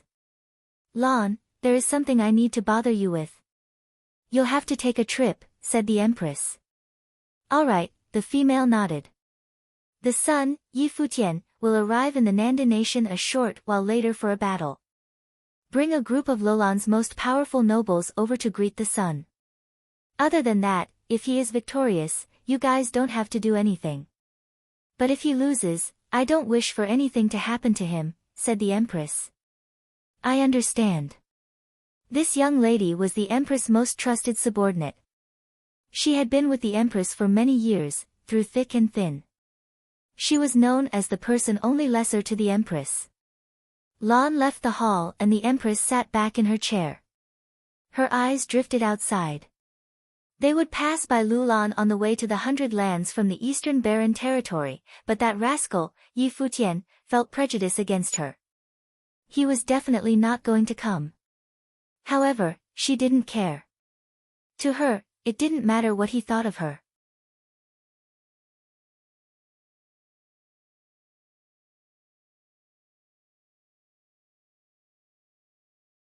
Chapter 295, Rage. Chapter 295, Rage. The imperial city of the Nanda nation was immersed in a joyous atmosphere, especially the imperial palace. Many people were looking forward to the Prince Luo Junlin leading an army of cultivators and attacking Kangyi. According to His Majesty, this day was not far away. Within a few more days, they would eliminate Kangyi and kill Yi Futian. Due to the overwhelming announcement, people from different parts of the Nanda nation came to the imperial city one after another. People from all the major cities had come to observe the situation. In the imperial palace, there was a continuous stream of people entering to pay a visit. They included the leaders of various families in the Nanda nation. The Nanda clan had also sent someone to the palace to send their congratulations. Suddenly, outside the imperial palace, a group of people descended from the sky. They were the emperors from the Yunchu nation, the Yan kingdom, and so on. They were still holding Yi Danchen and Yi Lingxi in captivity. There were many people outside the imperial palace, some of which recognized them and exclaimed uncontrollably, "They are Emperor Chu and Emperor Yan." That's right. Didn't they submit to the Kangyi kingdom? Why are they at the Nanda nation imperial palace now? Everyone's eyes sparkled. Then they saw the emperors holding Yi Danchen and Yi Lingxi in captivity. A strange expression appeared on their faces as they had vaguely guessed what was happening. Even the 6 emperors who had submitted to Kangyi were planning to change their master now. Emperor Chu said to the guard of the imperial palace, "We would like to meet Emperor Luo. We have brought with us the Prince Yi Danchen and the Princess Yi Lingxi of the Kangyi kingdom." "Please wait for a while," the guard said, feeling very pleased. Over these days, many emperors had arrived. Even the 6 emperors who had submitted to Kangyi that time were surrendering at the moment. It was all thanks to Prince Luo Junlin who had brought such prosperity to the Nanda nation. Before long, Emperor Chu, as well as the other emperors, was invited into the imperial palace. In the palace of the Nanda nation, Emperor Luo was drinking tea and chatting with many other emperors. They sat on the ground and appeared to be very relaxed. Noticing the arrival of the 6 emperors, Emperor Luo glanced at them and smiling, he said, "Why are you here?" "Brother Luo, last year, we fought together.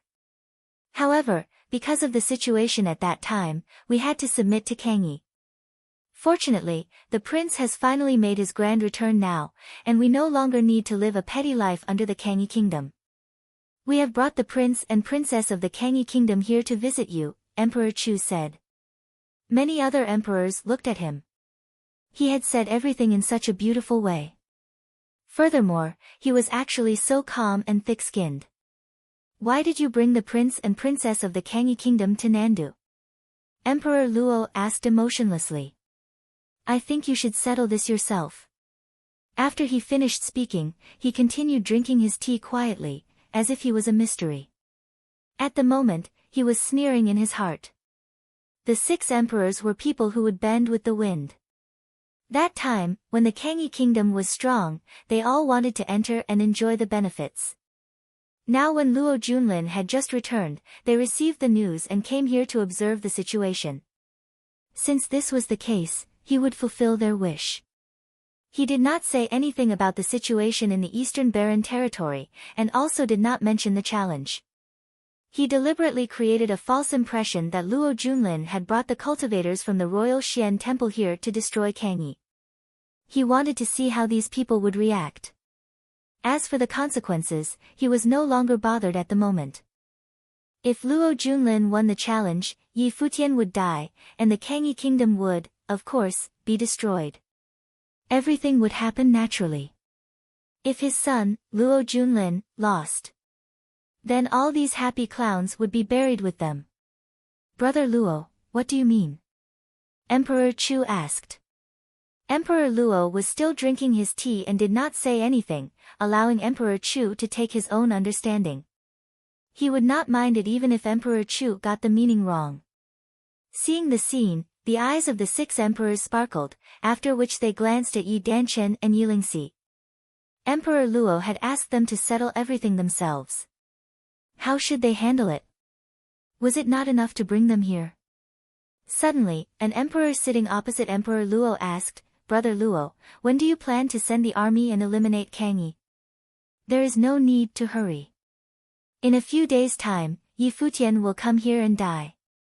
After he is killed, we will destroy Kang Yi, Emperor Luo said emotionlessly. His tone was very casual, as if the Kang Yi kingdom was insignificant. All the emperors smiled and said, with such an outstanding descendant, you will become the king of the 100 lands in no time. Hearing all these compliments, Emperor Luo seemed very calm. However, the 6 emperors including Emperor Chu could not keep calm. It seemed that the rumors were indeed true. The news actually came from Emperor Luo himself, and the Kang Yi kingdom might be destroyed any time. Fortunately, they had come to the Nanda nation to apologize. There was still a chance for redemption. Kill yourselves. Emperor Chu looked at Yi Danchen and Yi Lingxi. Immediately, the faces of the 2 turned pale as they stared at Emperor Chu. You are an emperor after all. Are you actually so despicable? Yi Danchen said, staring at Emperor Chu. Slap. Emperor Chu raised his hand and slapped Yi Danchen on the face, causing him to spit out a mouthful of blood. With a cold expression on his face, Emperor Chu said, I don't want to say anything unnecessary. Do it yourselves. Some sadness appeared in Yi Lingxi's eyes. She was so young and did not want to die. Are you not afraid of his revenge? Yi Lingxi said, looking at Emperor Chu. Didn't you hear the words from Brother Luo? Emperor Chu sneered.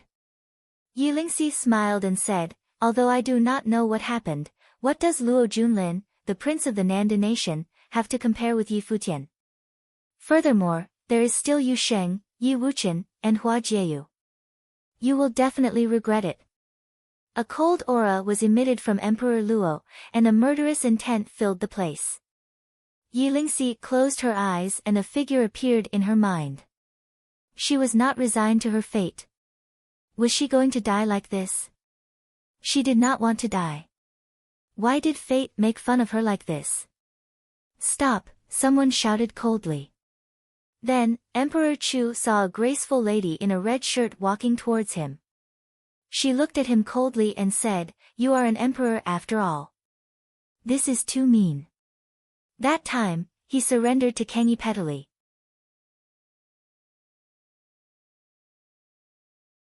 Now, he had brought the prince and princess of the Kang Yi kingdom here to submit himself.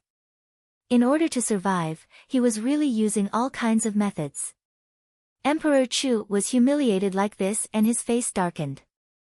However, he knew that the lady before him was the princess of the Nanda nation, Luo Mengyan. Therefore, he did not say anything and only looked at Emperor Luo. Father, can you give them to me to handle? Luo Mengyan said, looking at Emperor Luo. Emperor Luo glanced at his daughter, and then said to Emperor Chu, What do you think? We'll follow the princess's wish. The few emperors nodded. All right, Emperor Luo said and looked at his daughter. He knew well that if Yi Futian won, he would surely die, and it would be over for the Nanda nation as well. However, today Emperor Chu and the rest had brought Yi Danchen and Yi Lingxi here. He was the bad guy, and his daughter saved them. He wanted Yi Futian to owe his daughter a favor. Follow me, Luo Mengyan said, looking at Yi Danchen and Yi Lingxi. The two glanced at each other. Then, they followed Luo Mengyan and left the place. Emperor Chu actually really wanted to harm them, and the princess of the Nanda nation saved their lives. After the 3 left, Emperor Luo looked at the 6 emperors and said emotionlessly, How about a drink together? Thank you, Brother Luo. Delight could be seen on the few emperors' faces. They walked forward one after another and sat down on the ground. The many emperors started to chat casually, discussing the future situation of the 100 lands. There were even a few emperors who hinted that they would honor the Nanda nation as the king of the 100 lands in the future. They knew that they could not do anything to stop the Nanda nation from sending out the army and defeating the Kangi kingdom. Instead of being passive, they might as well be more active, which could perhaps bring them more benefits. When Emperor Chu stepped into the Nanda nation imperial palace, a kunpeng was flying quickly in the sky above the Kangi kingdom imperial city. "We're finally here." Yi Futian looked below him. Buildings and clouds flashed past them as they rushed directly towards the imperial palace. Masteress, we'll visit Uncle Yi first, and then go to Donghai City," Yi Futian said, looking at Hua Fenglu. "It's your call," Nanda Wenyin said, smiling. "Okay." Yi Futian nodded gently. They could already see the imperial palace below them. At the moment, the atmosphere in the palace was still very tense. Emperor Yi had already sent someone to the Eastern Barren territory, but he would not be able to make it in time, because they did not have much time left. Even with his own speed, he would need several days to go to the Eastern Barren territory and come back, not to mention his man. There was more and more news coming from the Nanda nation so that Emperor Luo could send out his army anytime. Under such a circumstance, it was clear how desperate the people in the imperial palace were. However, suddenly, a whizzing sound erupted from the sky and a gust of violent wind blew across. Many people raised their heads in astonishment. Then, they saw a kunpeng. Its cloud-like wings extended as it descended slowly. At this instant, everyone held their breaths and wild joy filled their minds. The kunpeng arrived, so did Yi Futian. In the imperial palace, everyone's heart beat rapidly as they awaited Yi Futian's arrival. Emperor Yi had naturally seen it as well and his eyes sparkled. He flashed and turned into a sword, ascending into the air. On the back of the kunpeng, Yi Futian and the rest smiled and looked at Emperor Yi. "Uncle Yi," Yi Futian shouted with a smile on his face. "Your Majesty," Hua Fenglu, Yi Xiang, and the rest also shouted. They had a good relationship with Emperor Yi. Emperor Yi smiled and nodded at everyone. However, his smile was somewhat forced, as if something was bothering him. "Futian." Emperor Ye's tone was very low, and the usual warmness in his voice was completely missing. Noticing the difference, Yi Futian and the rest knew at once that something was amiss. Withdrawing his smile, Yi Futian asked, "Uncle Yi, what happened?" Luo Junlin returned to Nandu with many cultivators from the royal Xian temple, saying that he would send an army to attack Kangi. "The 6 emperors are traitors and brought Danchen and Lingxi away. They have probably already offered them to Emperor Luo," Emperor Yi said in a low voice. Boom! Just as Emperor Yi finished speaking, a freezing aura erupted from Yi Futian's body immediately and his face turned extremely cold. The 6 emperors had forced Emperor Yi to hand over his family members. However, because of the situation in Kangi, when the 6 emperors begged them and chose to surrender, he still gave them a chance, asking them to stay in Kangi for 10 years. Now, the 6 emperors actually betrayed them directly and also took away his friends Yi Danchen and Yi Lingxi. His mood at the moment could be well imagined. Yi Wuchen stepped forward. Sword will was emitted from his body and a murderous intent filled the place. "Uncle Yi, come here," Yi Futian shouted. Emperor Yi knew what Yi Futian wanted to do. He flashed and landed on the back of the kunpeng. "Senior kunpeng, please go there at the fastest speed," Yi Futian said. The wings of the kunpeng trembled and its large body flashed out like a bolt of lightning, sending a gust of violent wind towards the ground. The people in the imperial palace all felt that they could not stand firmly. Then, they saw the kunpeng shoot into the clouds in an instant, flying off into the distance.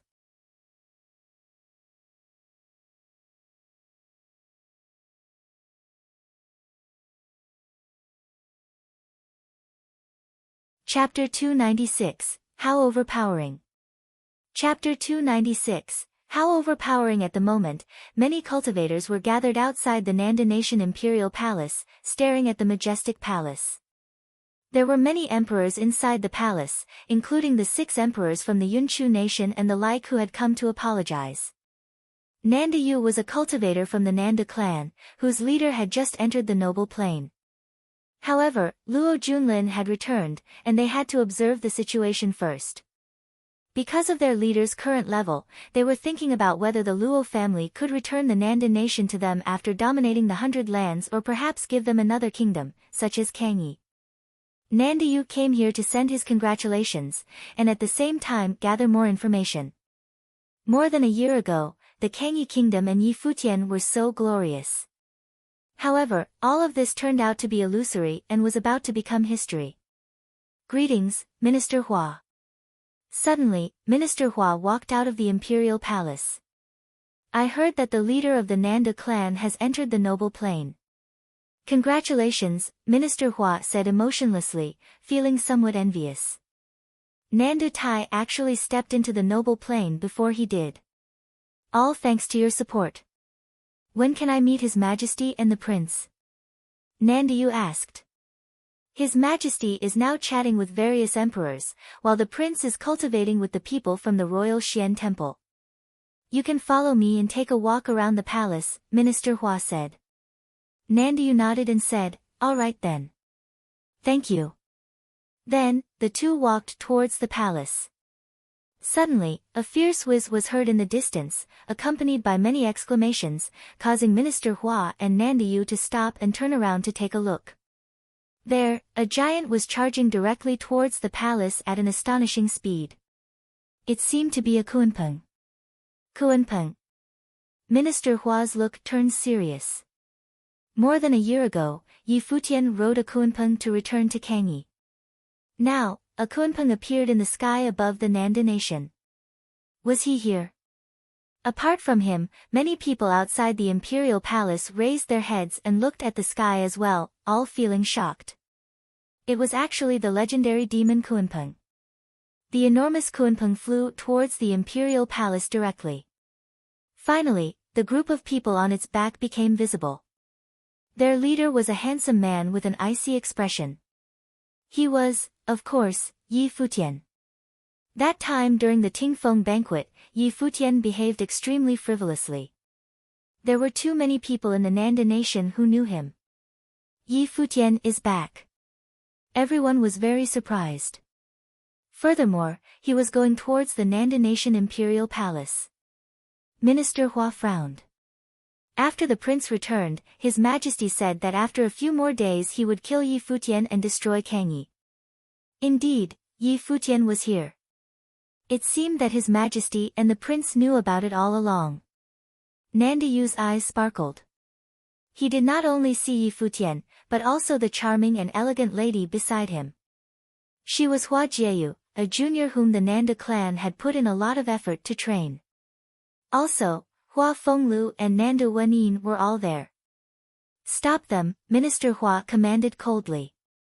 Just as he finished speaking, the guards ascended into the air and blocked the path to the imperial palace. They looked at Yi Futian and his team and shouted, "Stop! Enter," Yi Futian said. The Kuanpeng's wings trembled and its huge body charged forward. Needless to say, the guards were all sent flying away directly. Following a loud rumble, the gates of the imperial palace collapsed due to the collision. Behind them, countless people witnessed the scene and felt flabbergasted. Did Yi Futian just break into the palace? How dare you! Minister Hua flashed and blocked in front of them. His look was extremely cold. Kill everyone in the way, Yi Futian said. The silver snow guards behind him released their noble auras and stepped forward. Minister Hua was very shocked. Seeing the incoming silver snow guards and the Kuanpeng, he did not dare to intercept and backed away immediately with his look turning very black. How did he dare to block? At the moment, many important people from the Royal Xian Temple were inside the imperial palace, including the fifth lord. Why did Yi Futian dare to break in by force?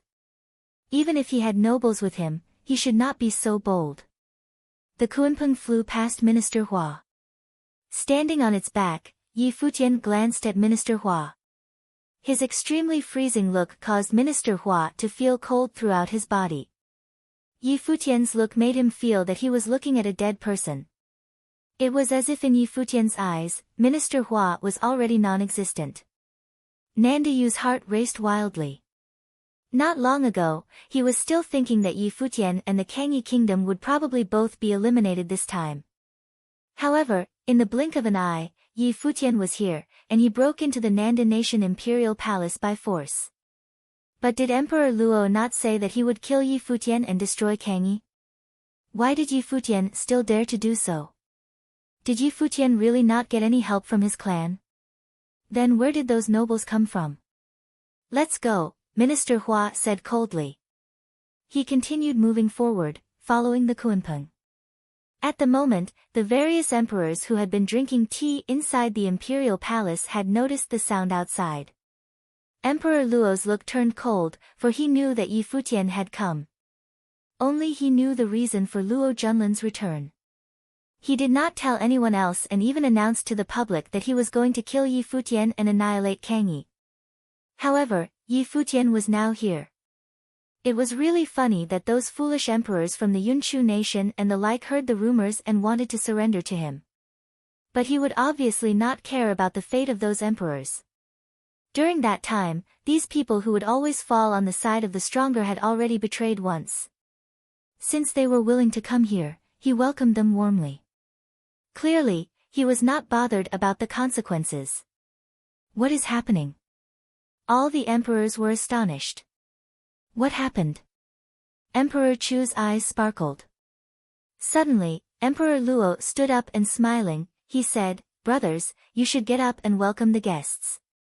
After he finished speaking, he started walking forward. Before him, a Kunpeng suddenly appeared fiercely. On its way, many people wanted to stop it but did not dare to do so.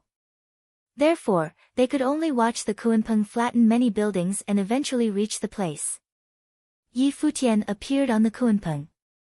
The emperor from the Yunchu nation froze and his heart trembled violently. Yi Futian once again rode the Kunpeng here.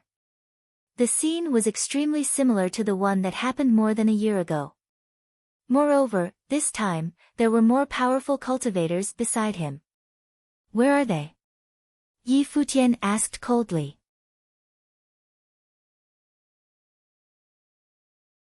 He did not say anything unnecessary and questioned the emperor directly. Seeing the scene, Emperor Yi was very surprised. On their way, Yi Futian's look was very cold as he was in a bad mood, while Emperor Yi was also worried about Yi Danchen and Yi Lingxi. Thus, the two were not in the mood to chat about the things that happened in the Eastern Barren territory. He was therefore unclear about the situation as well and only followed Yi Futian to the Nanda nation. From the way that they entered the imperial palace, it seemed that Yi Futian was not afraid of Luo Junlin at all. So did Emperor Luo purposely spread the rumors these few days? Seeing Yi Futian's look, the 6 emperors looked at Emperor Luo one after another. Emperor Luo stared at Yi Futian. At the same time, Yi Futian was also looking at him. The two stared at each other, and this was the first time that the two really stood opposite each other. Although they had already met on the Tingfeng banquet, Yi Futian was still too weak to stand opposite him at that time. However, at the moment, when Yi Futian looked at the once all-powerful emperor who changed his fate with just an edict, there was only coldness in his eyes. In the past, Emperor Luo was far more superior than him. He could not even reject an order from Emperor Luo. However, now, he had seen too many nobles. Yi Futian, did you just break into my imperial palace like this? Emperor Luo was looking at the handsome young man in front of him, and also recalled the events in the past. The young man whom he was not bothered with, and whose fate he once thought he could easily change was already famous in the Eastern Barren territory at the moment. He could even force Hishiro, the daughter of the 5th lord of the royal Xian temple, to die. How ironic that was. Do you want your whole family to die? Yi Futian's tone was extremely icy. He was not polite at all as he threatened directly. Just as he finished speaking, everyone present was astounded, especially the 6 emperors from the Yunchu nation and the like. The sentence was like a bolt out of the blue. Yi Futian asked Emperor Luo if he wanted his entire family to die. How contemptuous and arrogant that was. It was precisely the meaning behind such arrogance that really caused all the emperors present to feel a wave of coldness fill their bodies. Yi Futian came here in such an overpowering way, and he definitely knew that Luo Junlin was here. Therefore, what did it mean when he dared to speak to Emperor Luo in such a way? At this instant, Emperor Chu's face turned extremely pale. He felt that he might have made a fatal mistake. Apart from the emperors, Minister Hua and Nandayu also felt frozen after hearing Yi Futian's words, as if Yi Futian said that line not only to Emperor Luo but also to them. Where are they? Yi Futian continued in an icy tone. Emperor Luo's expression became as awkward as it could possibly be. The young man whom he could once eliminate with just an order was speaking to him with such a tone at the moment. Do you want your whole family to die? Yi Futian, how dare you, someone suddenly shouted coldly. Luo Junlin and the people from the royal Xian temple had arrived. A trace of hope was rekindled in Emperor Chu's heart as he prayed that Luo Junlin could deal with Yi Futian. Yi Futian glanced at Luo Junlin. Just as Luo Junlin stopped and was about to speak, Yi Futian said emotionlessly, "Do you believe that I can kill you right now?" The cottage had its own rules. Hishiro bore the full responsibility for his attempted assassination and killed herself, thus Luo Junlin was not punished. Yi Futian knew that Luo Junlin had played some dirty tricks, but he still did not rely on his seniors in the cottage to kill Luo Junlin directly. Instead, he gave Luo Junlin an official challenge and a chance to take revenge. The loser would die.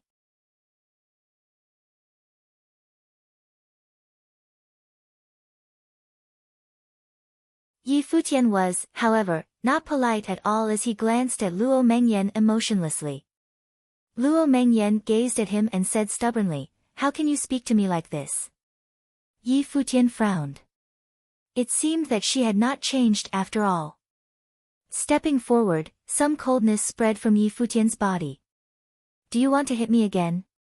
Luo Mengyan stared at Yi Futian with her water-like eyes. Her wronged look caused a strange expression to appear on the face of everyone. Why did they feel that the princess of the Nanda nation was once bullied by Yi Futian? Yi Futian had indeed beaten Luo Mengyan several times. The first time was during a friendly fight in the Donghai Academy, while the second time happened in Qingzhou. That time, Luo Mengyan wanted Qin Yi to become her servant, and she was punched by Yi Futian once again. She even complained to Minister Zhua. Seeing Luo Mengyan's look, Yi Futian also felt somewhat weird. Although Luo Mengyan was capricious, he did not have a poor impression of her. Nevertheless, she was the daughter of Emperor Luo and her position was destined. Futian. Suddenly, a gentle voice came from the distance. It was from Yi Lingxi. She and Yi Danchen rushed towards Yi Futian and Yi Lingxi said, "Futian, the princess is not involved in this. She saved us." Lingxi, Danchen. Noticing that the two were safe and sound, Yi Futian finally set his mind at ease. He approached the two and said, "Are you injured?" "No. It's just that someone with surname Chu slapped my face," Yi Danchen sneered, looking at Emperor Chu. He and Yi Lingxi had always believed Yi Futian, but they still did not expect Yi Futian to reach so quickly. He wanted to see for himself now how Emperor Chu could escape this time. Yi Futian glanced coldly at Emperor Chu. His look actually caused Emperor Chu to feel frozen, for he saw a murderous intent. "She saved you?" Yi Futian asked, looking at Luo Mengyan. "Yup. After we were brought here, Emperor Luo asked them to settle us themselves. He wanted to kill us, but Princess Luo stopped them," Yi Lingxi said softly. Just now, they were already desperate and almost died, and Luo Mengyan saved them. Although they were enemies, Yi Lingxi was still grateful to Luo Mengyan. Yi Futian nodded lightly, after which he said to Luo Mengyan, "It seems like I misunderstood you. Thanks. Luo Mengyan smiled, but her smile was dreary and self-mocking. Did he merely say that this is a misunderstanding? From Yi Futian's look and tone, she could feel an obvious sense of distance. He, whom her father wanted to kill but her master valued, really came back in a domineering way, just like what her master had prophesied. Would there really be a disaster for the Nanda nation? Very well. Yi Futian turned his head and looked at the 6 emperors from the Yunchu nation and the like. A cold smile could be seen in his eyes. Seeing Yi Futian's sneer, the 6 emperors' faces instantly turned pale. Brother Luo. Emperor Chu looked at Emperor Luo, wanting to ask for help.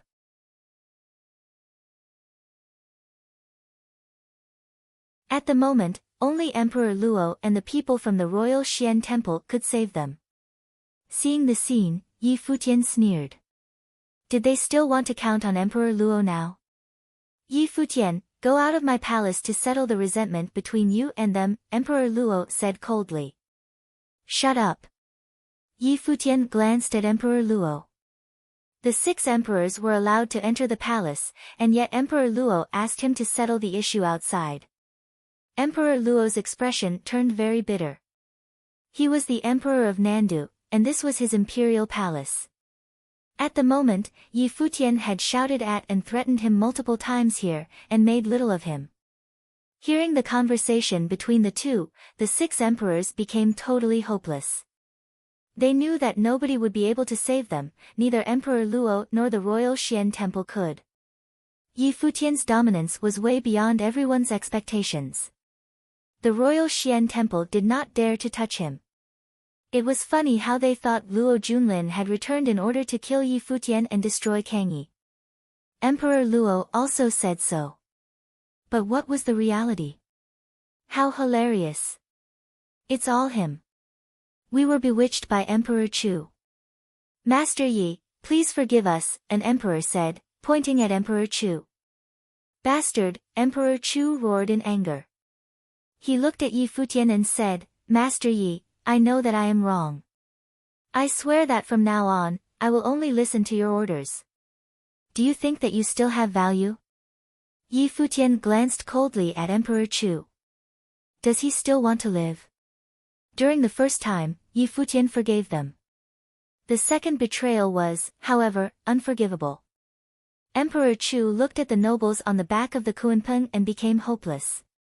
That time, Yi Futian needed them to protect Kangyi, and therefore chose to forgive them. How about now? After Yi Futian's return this time, would anyone dare to touch Kangyi again? There would be none. This time, he was not only valued by major forces. Instead, he led many nobles here himself. From today onwards, the 6 kingdoms of yours will no longer exist, Yi Futian said coldly. Kill them. Yes. The 9 Lulan silver snow guards stepped out. They walked forward and instantly surrounded the 6 emperors, holding a silver spear each. Immediately, snow started to fall around them and an extremely cold aura engulfed the entire place. All the people below the noble plain started to shiver uncontrollably. The 6 emperors were desperate. Each of the 9 nobles before them was stronger than any of them. Emperor Chu did not seem to be resigned to his fate. An extremely violent spiritual qi started to rage, and willow branches danced in the air, striking towards Yi Futian with an incredibly sharp aura. Emperor Chu was still struggling. However, beside Yi Wuchen, a cultivator stepped out. In an instant, sword qi filled the air and turned into an appalling sword screen, enveloping Yi Futian and the rest. The sharp willow branches swayed gently onto the sword screen, and an ear-piercing sound actually erupted, but they could not penetrate the screen at all. At the same time, the silver snow guards moved. Snow danced in the sky and their spears pierced out like dragons.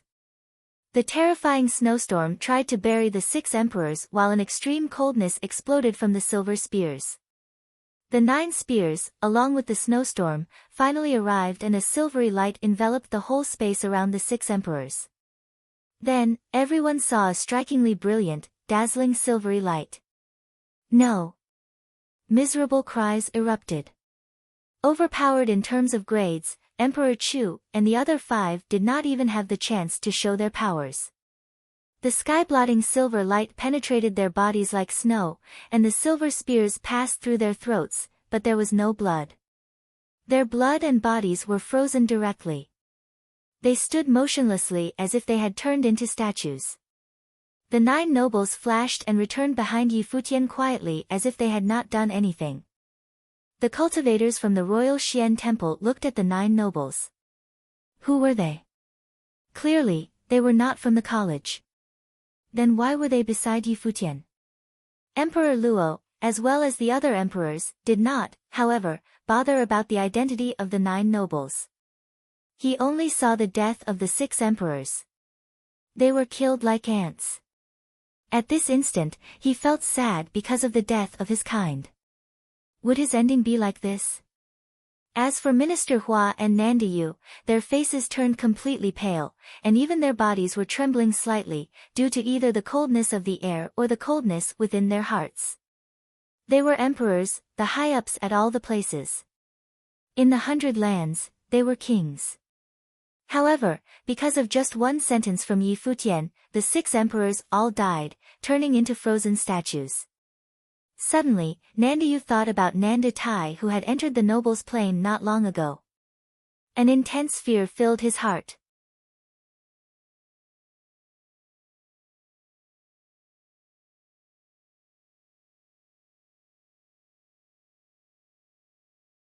Chapter 298, The Supercilious Nanda Tai.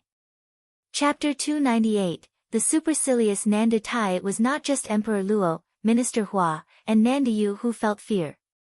Every single emperor present, who had been drinking and happily chatting with Emperor Luo about the future, felt some coldness fill their bodies.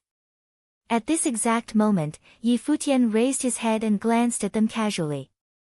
His look was filled with iciness and ridicule. Yi Futian obviously knew why these emperors were here. They were probably all waiting for Emperor Luo to destroy Kangyi and really knew how to take advantage of an uncontrollable situation. Unfortunately, they were wrong. Seeing Yi Futian's look, all the emperors started to hate Emperor Luo. This bastard actually told them that he would kill Yi Futian in a few days' time and attack Kangyi. They were all waiting for their benefits. However, at the moment, the 6 emperors had been frozen into statues, standing at their spots. This scene was too much. Turning his head, Yi Futian looked at Emperor Luo and Luo Junlin, and said, "There are 4 days left. You can start to prepare for your funerals." After that, he turned around and said, "Let's go." There were only 4 days left before the scheduled battle between him and Luo Junlin. He would let Emperor Luo spend the 4 days full of anxiety. The Kunpeng ascended into the air and flew off into the distance. Outside the Nanda Nation Imperial Palace, countless people stared at the departing Kunpeng and their hearts trembled fiercely. Yi Futian had broken into the palace by force and left in one piece. The cultivators from the royal Xian temple did not manage to make them stay. "That's Yi Danchen and Yi Lingxi," someone said. Everyone also noticed the 2 on the back of the Kunpeng. The 2 were brought into the palace by Emperor Chu, and now they were brought back by Yi Futian directly.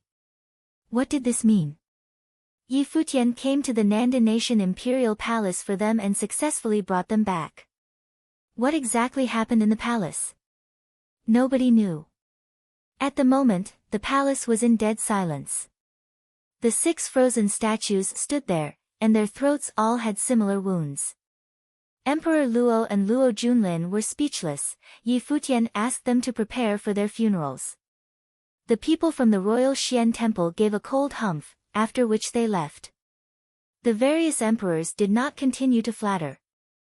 At the moment, they were only thinking about how to redeem themselves. What did the look from Yi Futian before he left exactly mean? Would he come back to get even with them? I need to go back and inform the leader. Nandiyu suddenly thought of something.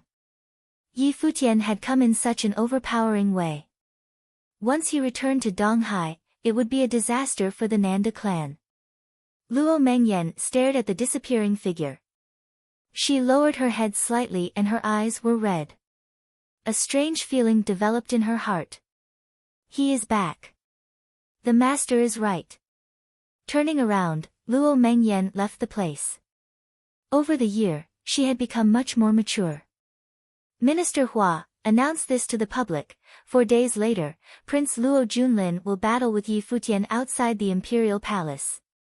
Life and death battle, Emperor Luo said coldly, looking into the distance.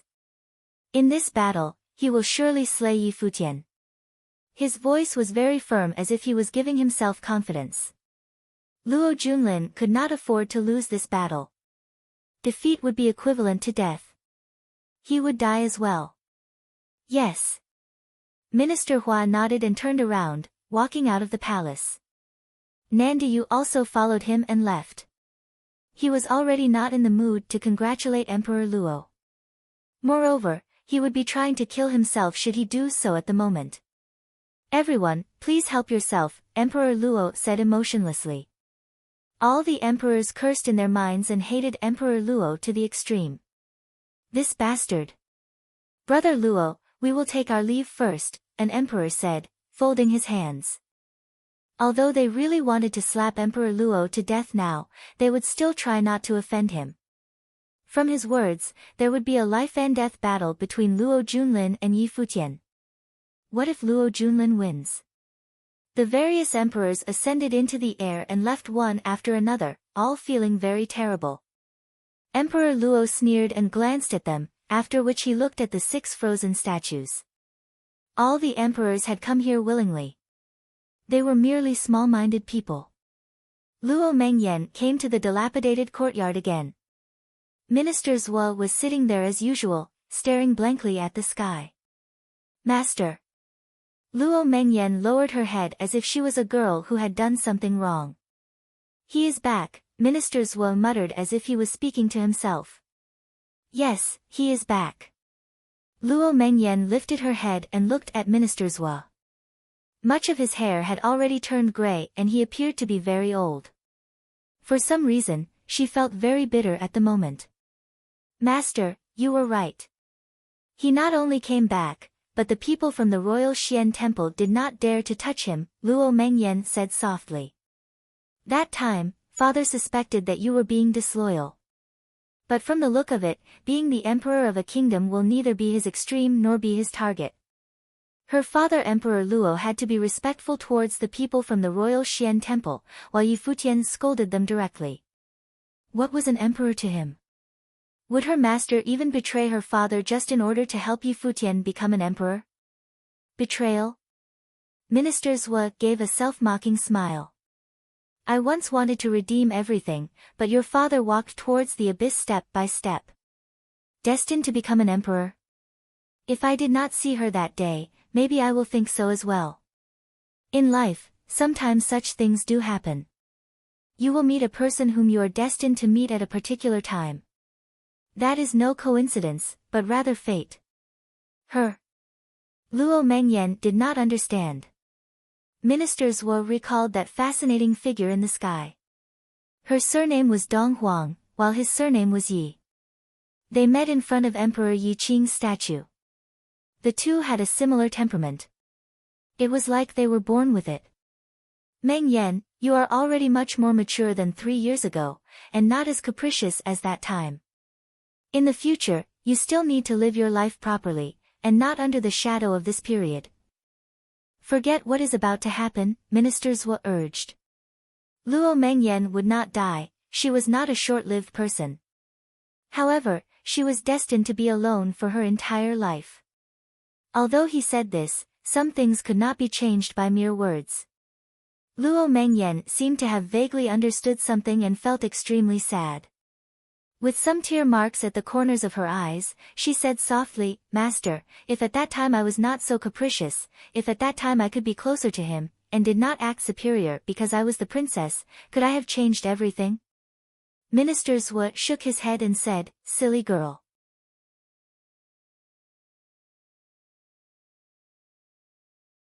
It's not your fault. Luo Mengyan's eyes turned completely red. For some reason, tears started to flow down her cheeks continuously. The Kunpeng soared in the sky. Emperor Yi also could not remain calm after the trip to the Nanda nation. Luo Junlin returned to kill Yi Futian. How ironic. Under Yi, you can settle the 6 nations including the Yunchu nation, Yi Futian said. Alright. Emperor Yi nodded.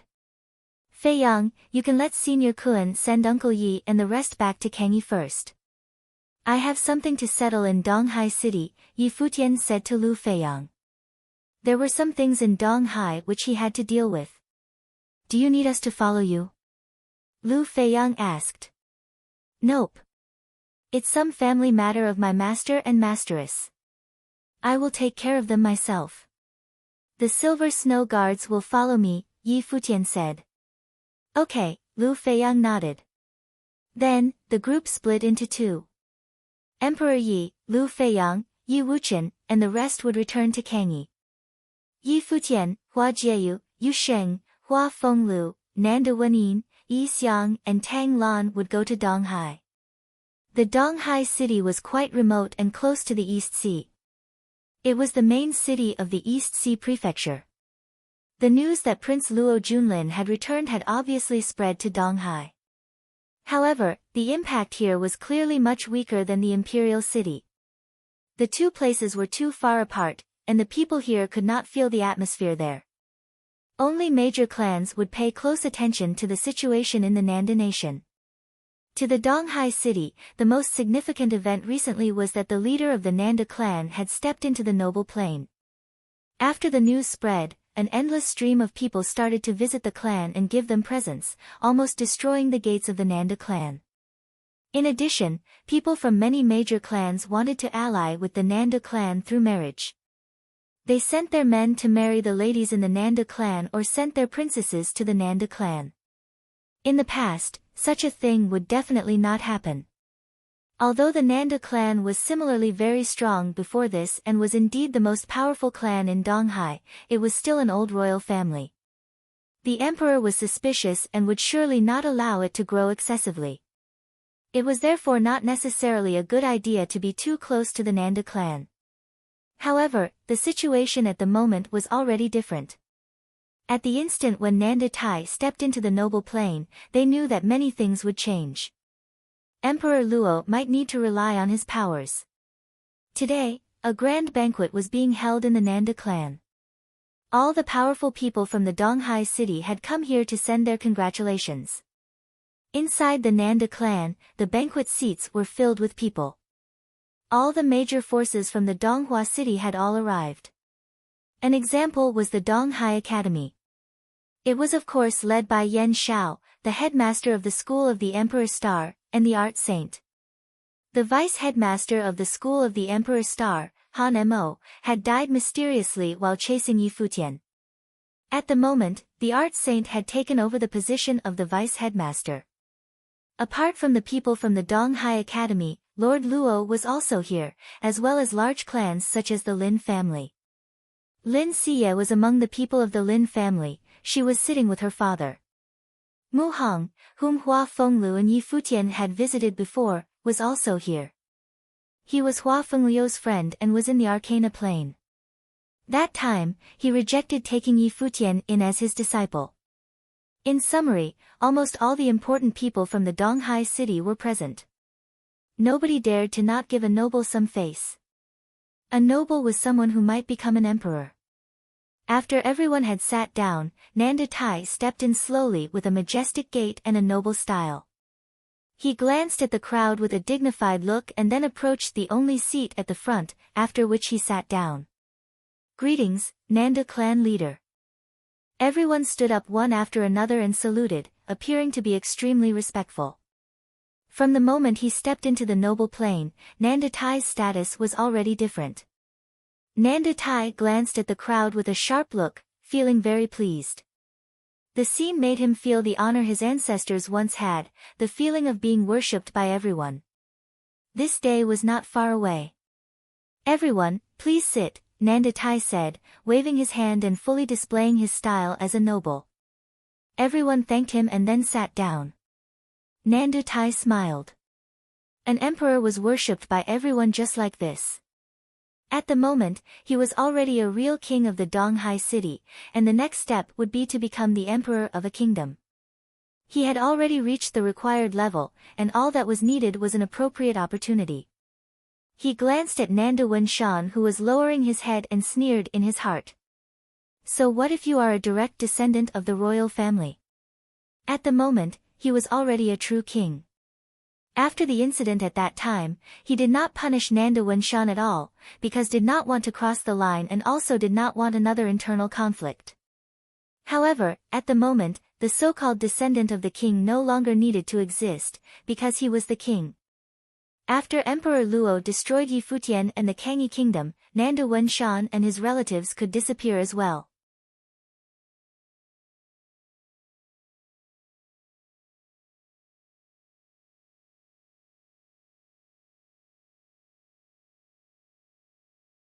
Chapter 299, Every Single One of Them.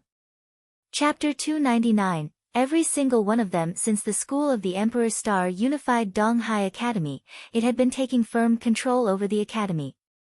However, as the best place to cultivate in the entire East Sea Prefecture, many young people from various places would still come here to cultivate. The academy was full of lively young people, many of whom were also discussing the situation of the Nanda clan. A noble had actually appeared in Donghai city, causing many juniors in the academy to develop a sense of admiration. At the moment, a group of people with extraordinary temperaments appeared outside Donghai Academy and stepped into it. They were, of course, Yi Futian and his team. Yi Futian, Hua Jieyu, Yu Sheng, Yi Qingxian, and Tang Wan walked in front, stepping into the familiar place. They all felt that the things here had stayed the same, but the people had changed. 2 years ago, they were cultivating here, but it was as if a long time had passed. They even felt like the environment was already somewhat unfamiliar. Yi Xiang, Hua Fenglu, Nanda Wenin, and Tang Lan similarly sighed with emotions. They were also part of Donghai Academy in the past, and Yi Xiang was even the headmaster of the school of the Finance Star. Hua Fenglu and Nanda Wenin had cultivated in the school of the Emperor Star before, while Tang Lan had cultivated in the school of the Finance Star. However, was the Donghai Academy now still the same Donghai Academy? The auras of Yi Futian and his team members were too outstanding, and therefore they attracted the attention of all the disciples instantly, especially Yi Futian and Hua Jieyu, who were walking at the front. Their looks were really too amazing. They are probably not disciples of Donghai Academy, right? Suddenly, a disciple who was about 18 years old walked past. Seeing Yi Futian and Hua Jieyu, his look immediately froze. Yi Futian, Hua Jieyu. He stopped and muttered to himself, Headmaster Yi. Then, he turned around quickly and ran into the distance. Immediately, the news that Yi Futian and Hua Jieyu had returned alarmed the entire Donghai Academy. Even those young people were shocked after knowing their identities. Are they the ones who caused a great disturbance in the Nanda nation that time? They were from Donghai Academy. After a while, some elders came to the place. Seeing Yi Xiang, Hua Fenglu, and the rest, they took in a deep breath. Yi Xiang, someone shouted. Where is Yan Shao? Yi Xiang asked directly.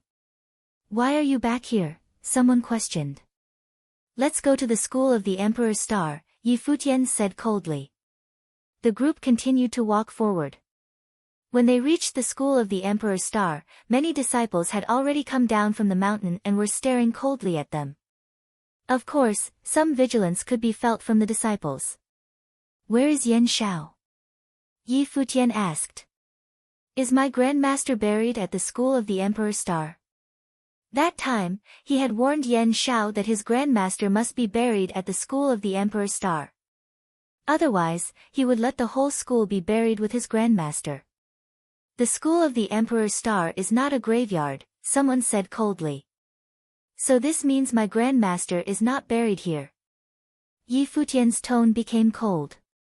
He started to step forward. Yi Futian, Nanda Tai has already entered the noble plane. I advise all of you to leave, someone said. Nanda Tai, noble. Yi Futian sneered.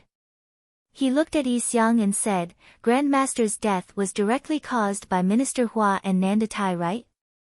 Yes, Yi Xiang nodded. Okay, Nanda Tai will be buried with him, Yi Futian said emotionlessly. The hearts of the people from the school of the Emperor's star trembled. Yi Xiang took a step forward and a powerful might spread out. Looking at the people from the school of the Emperor's star, he asked, Where is Elder Qin buried? Feeling the pressure from Yi Xiang, the faces of the people from the school of the Emperor's star darkened, but they still did not speak. Bang! Yi Xiang stepped forward and punched out. In that instant, thousands of afterimages burst out from his fist. The expressions of the people in front changed drastically as they tried to block. However, following many loud bangs, they flew out directly one after another and spat up much blood. Their faces turned pale as they gazed at Yi Xiang. The headmaster of the school of the finance star was becoming stronger and stronger. Where? Yi Xiang stepped forward. After Elder Qin died, the school of the Emperor's star discussed how to bury him. The school is a place for cultivation and obviously cannot be used to bury anyone. Therefore, we cremated Elder Qin's body. His ashes have been placed at the location where he used to live. In this way, we did not bring disgrace to him, someone said. Ashes. Yi Futian gave a somewhat dreary smile. He flashed and started walking in the air.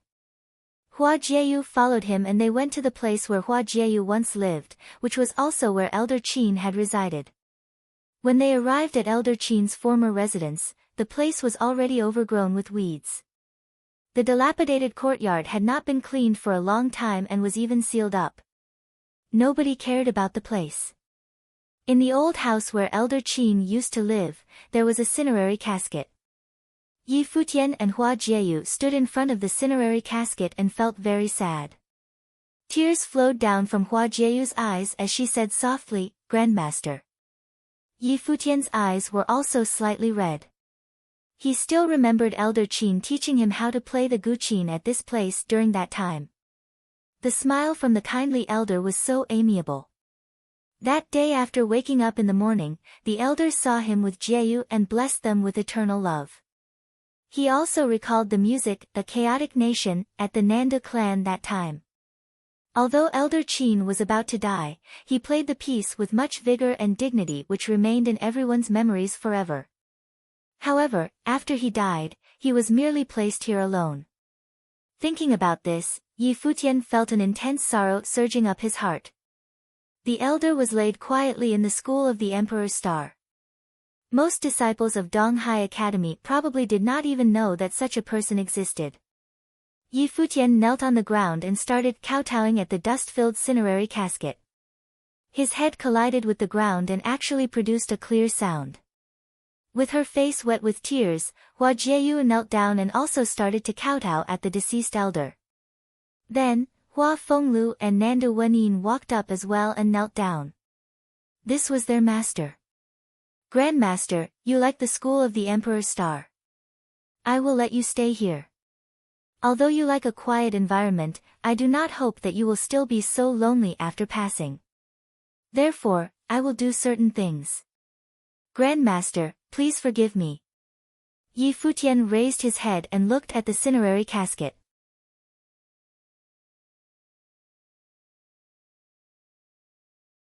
With Yi Futian's carving, he gradually started to look more lively. Yi Futian was an inscriber and could naturally carve. Time passed by slowly. The school of the Emperor's star was already fully covered with ice, and the huge statue was finally completed. The kindly elder was sitting there quietly and his callus-filled hands were placed on the strings of the guqin. However, Yi Futian did not stop. He continued to carve a crane which stood beside the elder with its head raised high. Hua Jieyu, Hua Fenglu, and the rest all watched in silence. The statue really resembled the actual person in terms of appearance and expression. Then, Yi Futian took out Elder Qin's ashes and buried them below the statue. He turned around and said to Silver One, Senior, I hope that the statue will remain here forever. Silver One walked forward. Then, An extremely frightening coldness erupted from his body and a snowstorm raged in the air. A powerful spell was cast and gushed towards the statues. Very soon, the two statues were covered by a silvery layer and looked crystal clear, as if they would remain frozen for thousands of years. Walking back, Yi Futian glanced at the frozen school of the Emperor's Star, after which he said, "We will go to the Nanda clan now and bring Nanda Tai and Yen Xiao here. I want them to be turned into ice statues and kneel down in front of Grandmaster to repent forever. And also Minister Hua and Emperor Luo. These were the culprits who had caused his Grandmaster to die. He would bring them here, every single one of them."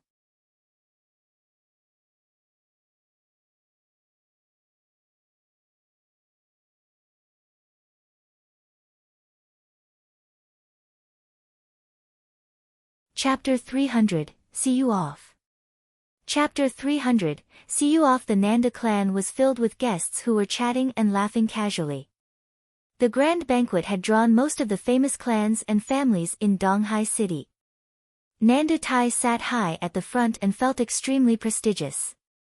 The people who could sit close to Nanda Tai were all power holders of Donghai City, such as the headmaster of the School of the Emperor's Star, the new chief of the East Sea Prefecture, Lord Luo, and the like.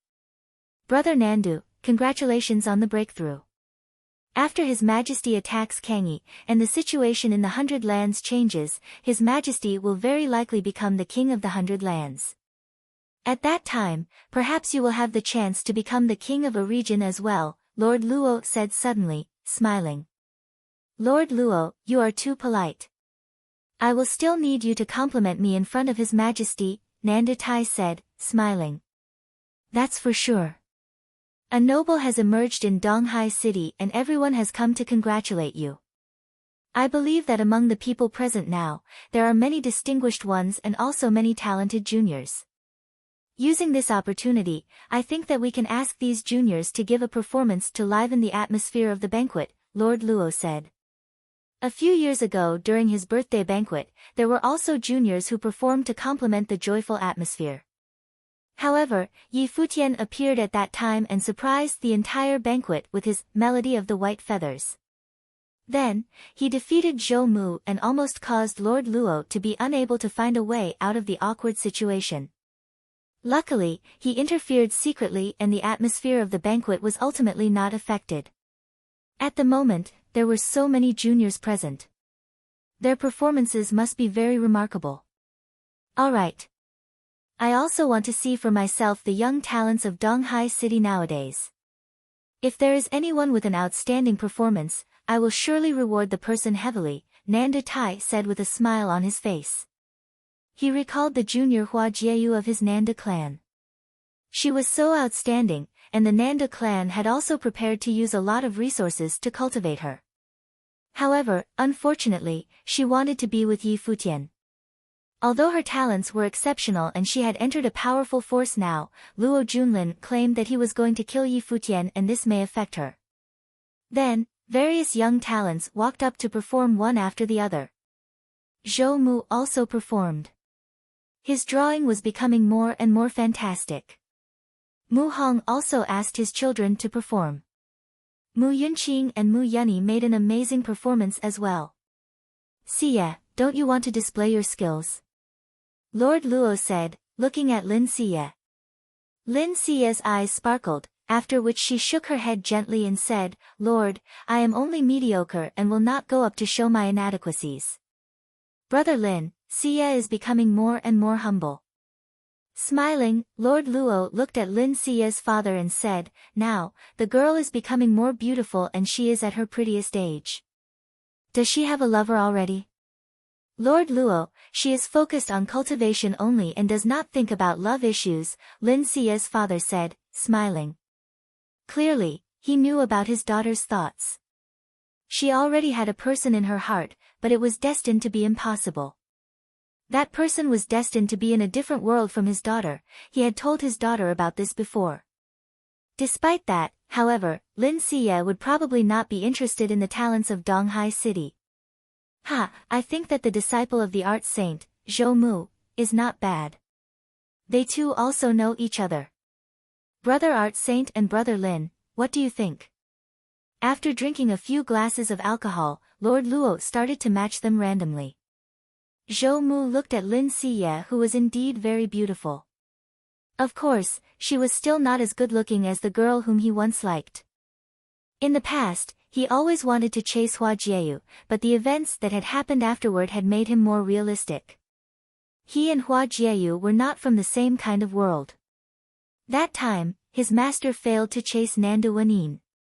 On the other hand, he did not even have the rights to chase her. Her boyfriend was destined to be his unbeatable rival. Therefore, he was not resistant towards Lin Siye at the moment. Lord, I do not have such a thought at the moment, Lin Siye rejected. Lord Luo was stunned, after which he smiled and said, I was being too gossipy. Lord Luo, it's only because she is still immature. When she grows up, she will know your good intentions. The words from Lin Siye's father were very euphemistic. Lord Luo smiled and nodded. Among the crowd, Shu Yuyan looked at the scene quietly. She was the princess of the Shu family, a large clan in Donghai City, and had been cultivating in the school of the Emperor Star. In the past, her relationship with Hua Jieyu was extremely well. She did not like the banquet today, because she did not like how the people of the Nanda clan behaved. However, her father wanted to bring her here, so she had no other choices. I wonder how Jieyu is doing right now. Suddenly, a group of cultivators ran in fast from the outside of the Nanda clan. They rushed here from Donghai Academy to inform their leader. They hurried into the Nanda clan and were about to inform everyone present. However, at the same time, another group of cultivators also arrived outside the Nanda clan. They were, of course, Yi Futian and his team who had departed later. Despite that, their speed was much faster and therefore the two groups arrived almost simultaneously. Yi Futian, Hua Jieyu, and the rest stood outside the Nanda clan. This noble house still looked very stylish. When Yi Futian first came here, Hua Fenglu was the one who brought him in. That time, Yi Futian said that one day, the Nanda clan would beg Hua Fenglu to go in. However, at the moment, he no longer needed the Nanda clan to beg them, because that would be useless anyway. When the guards saw them, they looked extremely astonished. Yi Futian, Hua Jieyu, Nanda Wanin, Hua Fenglu. The many charming faces that appeared before them made them panic. A long rod appeared in Yi Futian's hand, the 5-element rod. The rod expanded continuously and a brilliant light flew on it. Looking at the gates of this noble house, Yi Futian's body started spinning forward. Then, he lifted the rod and smashed it down fiercely. Following a loud bang, the gates were struck open. He walked forward and stepped into the Nanda clan. The loud noise spread into the Nanda clan. At the banquet, the eyes of many sparkled as they looked at the outside. Nanda Tai asked coldly, "What is happening?" Just as he finished speaking, a group of people rushed in hurriedly. They found the headmaster of the school of the Emperor Star, Yan Xiao, and shouted urgently, "Headmaster, Yi Futian, Yi Xiang, and they are all back." Boom.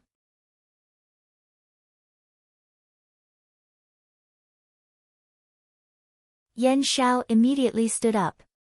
Many people's hands which were holding wine glasses froze in the air. After they recovered from the surprise, they looked outside again. That loud bang. In the distance, a group of people walked into the Nanda clan through the gates. Yi Futian was walking in front with the 5-element rod in his hand. Nanda Wanin and Hua Jieyu were behind him. They also did not expect to enter the Nanda clan in such a way. Stop. A few guards walked forward, attempting to stop Yi Futian and his team from advancing further. However, countless vines swept towards them and they could not escape at all. Immediately, their bodies were lifted and smashed onto the ground forcefully. Dharma. The people from the Nanda clan were shocked. Yi Futian was already at the Dharma plane. Still, there were brave guards who walked forward. However, with no exception, they were all blown backward. Yi Futian and his team continued to move forward, walking towards the banquet step by step.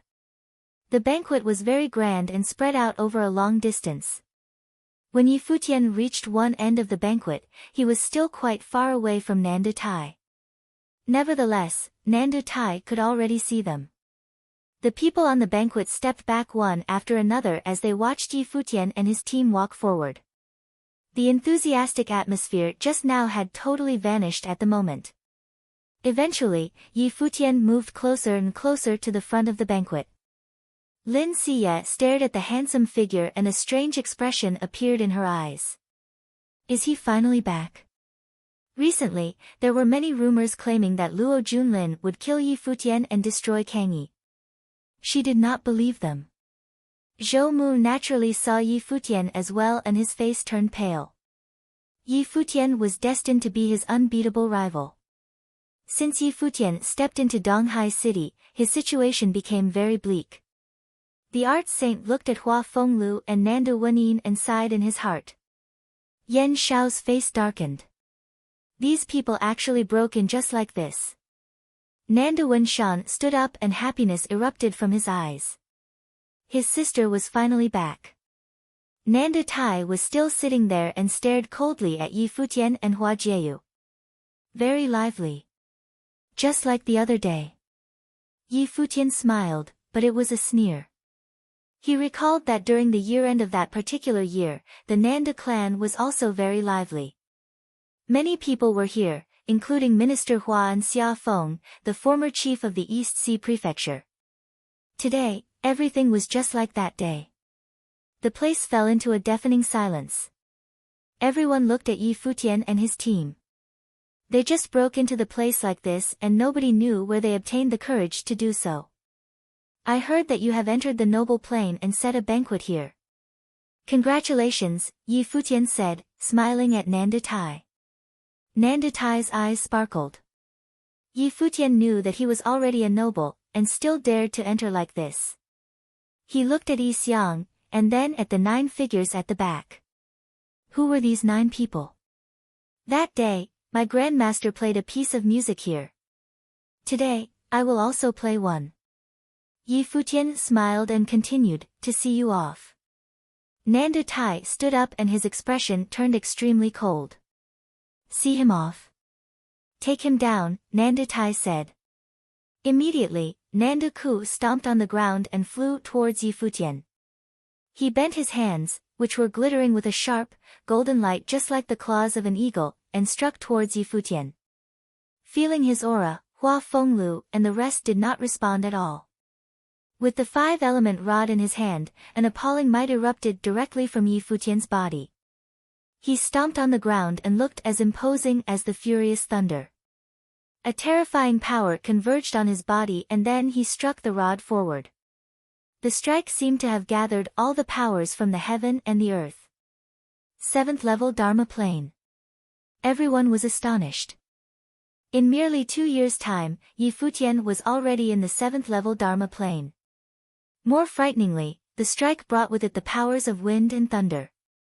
The rod filled the entire sky and seemed to be shattering the earth itself. Bang!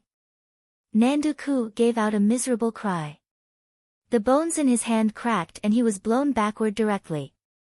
He held his right arm with his left hand in pain and his face was as pale as a sheet.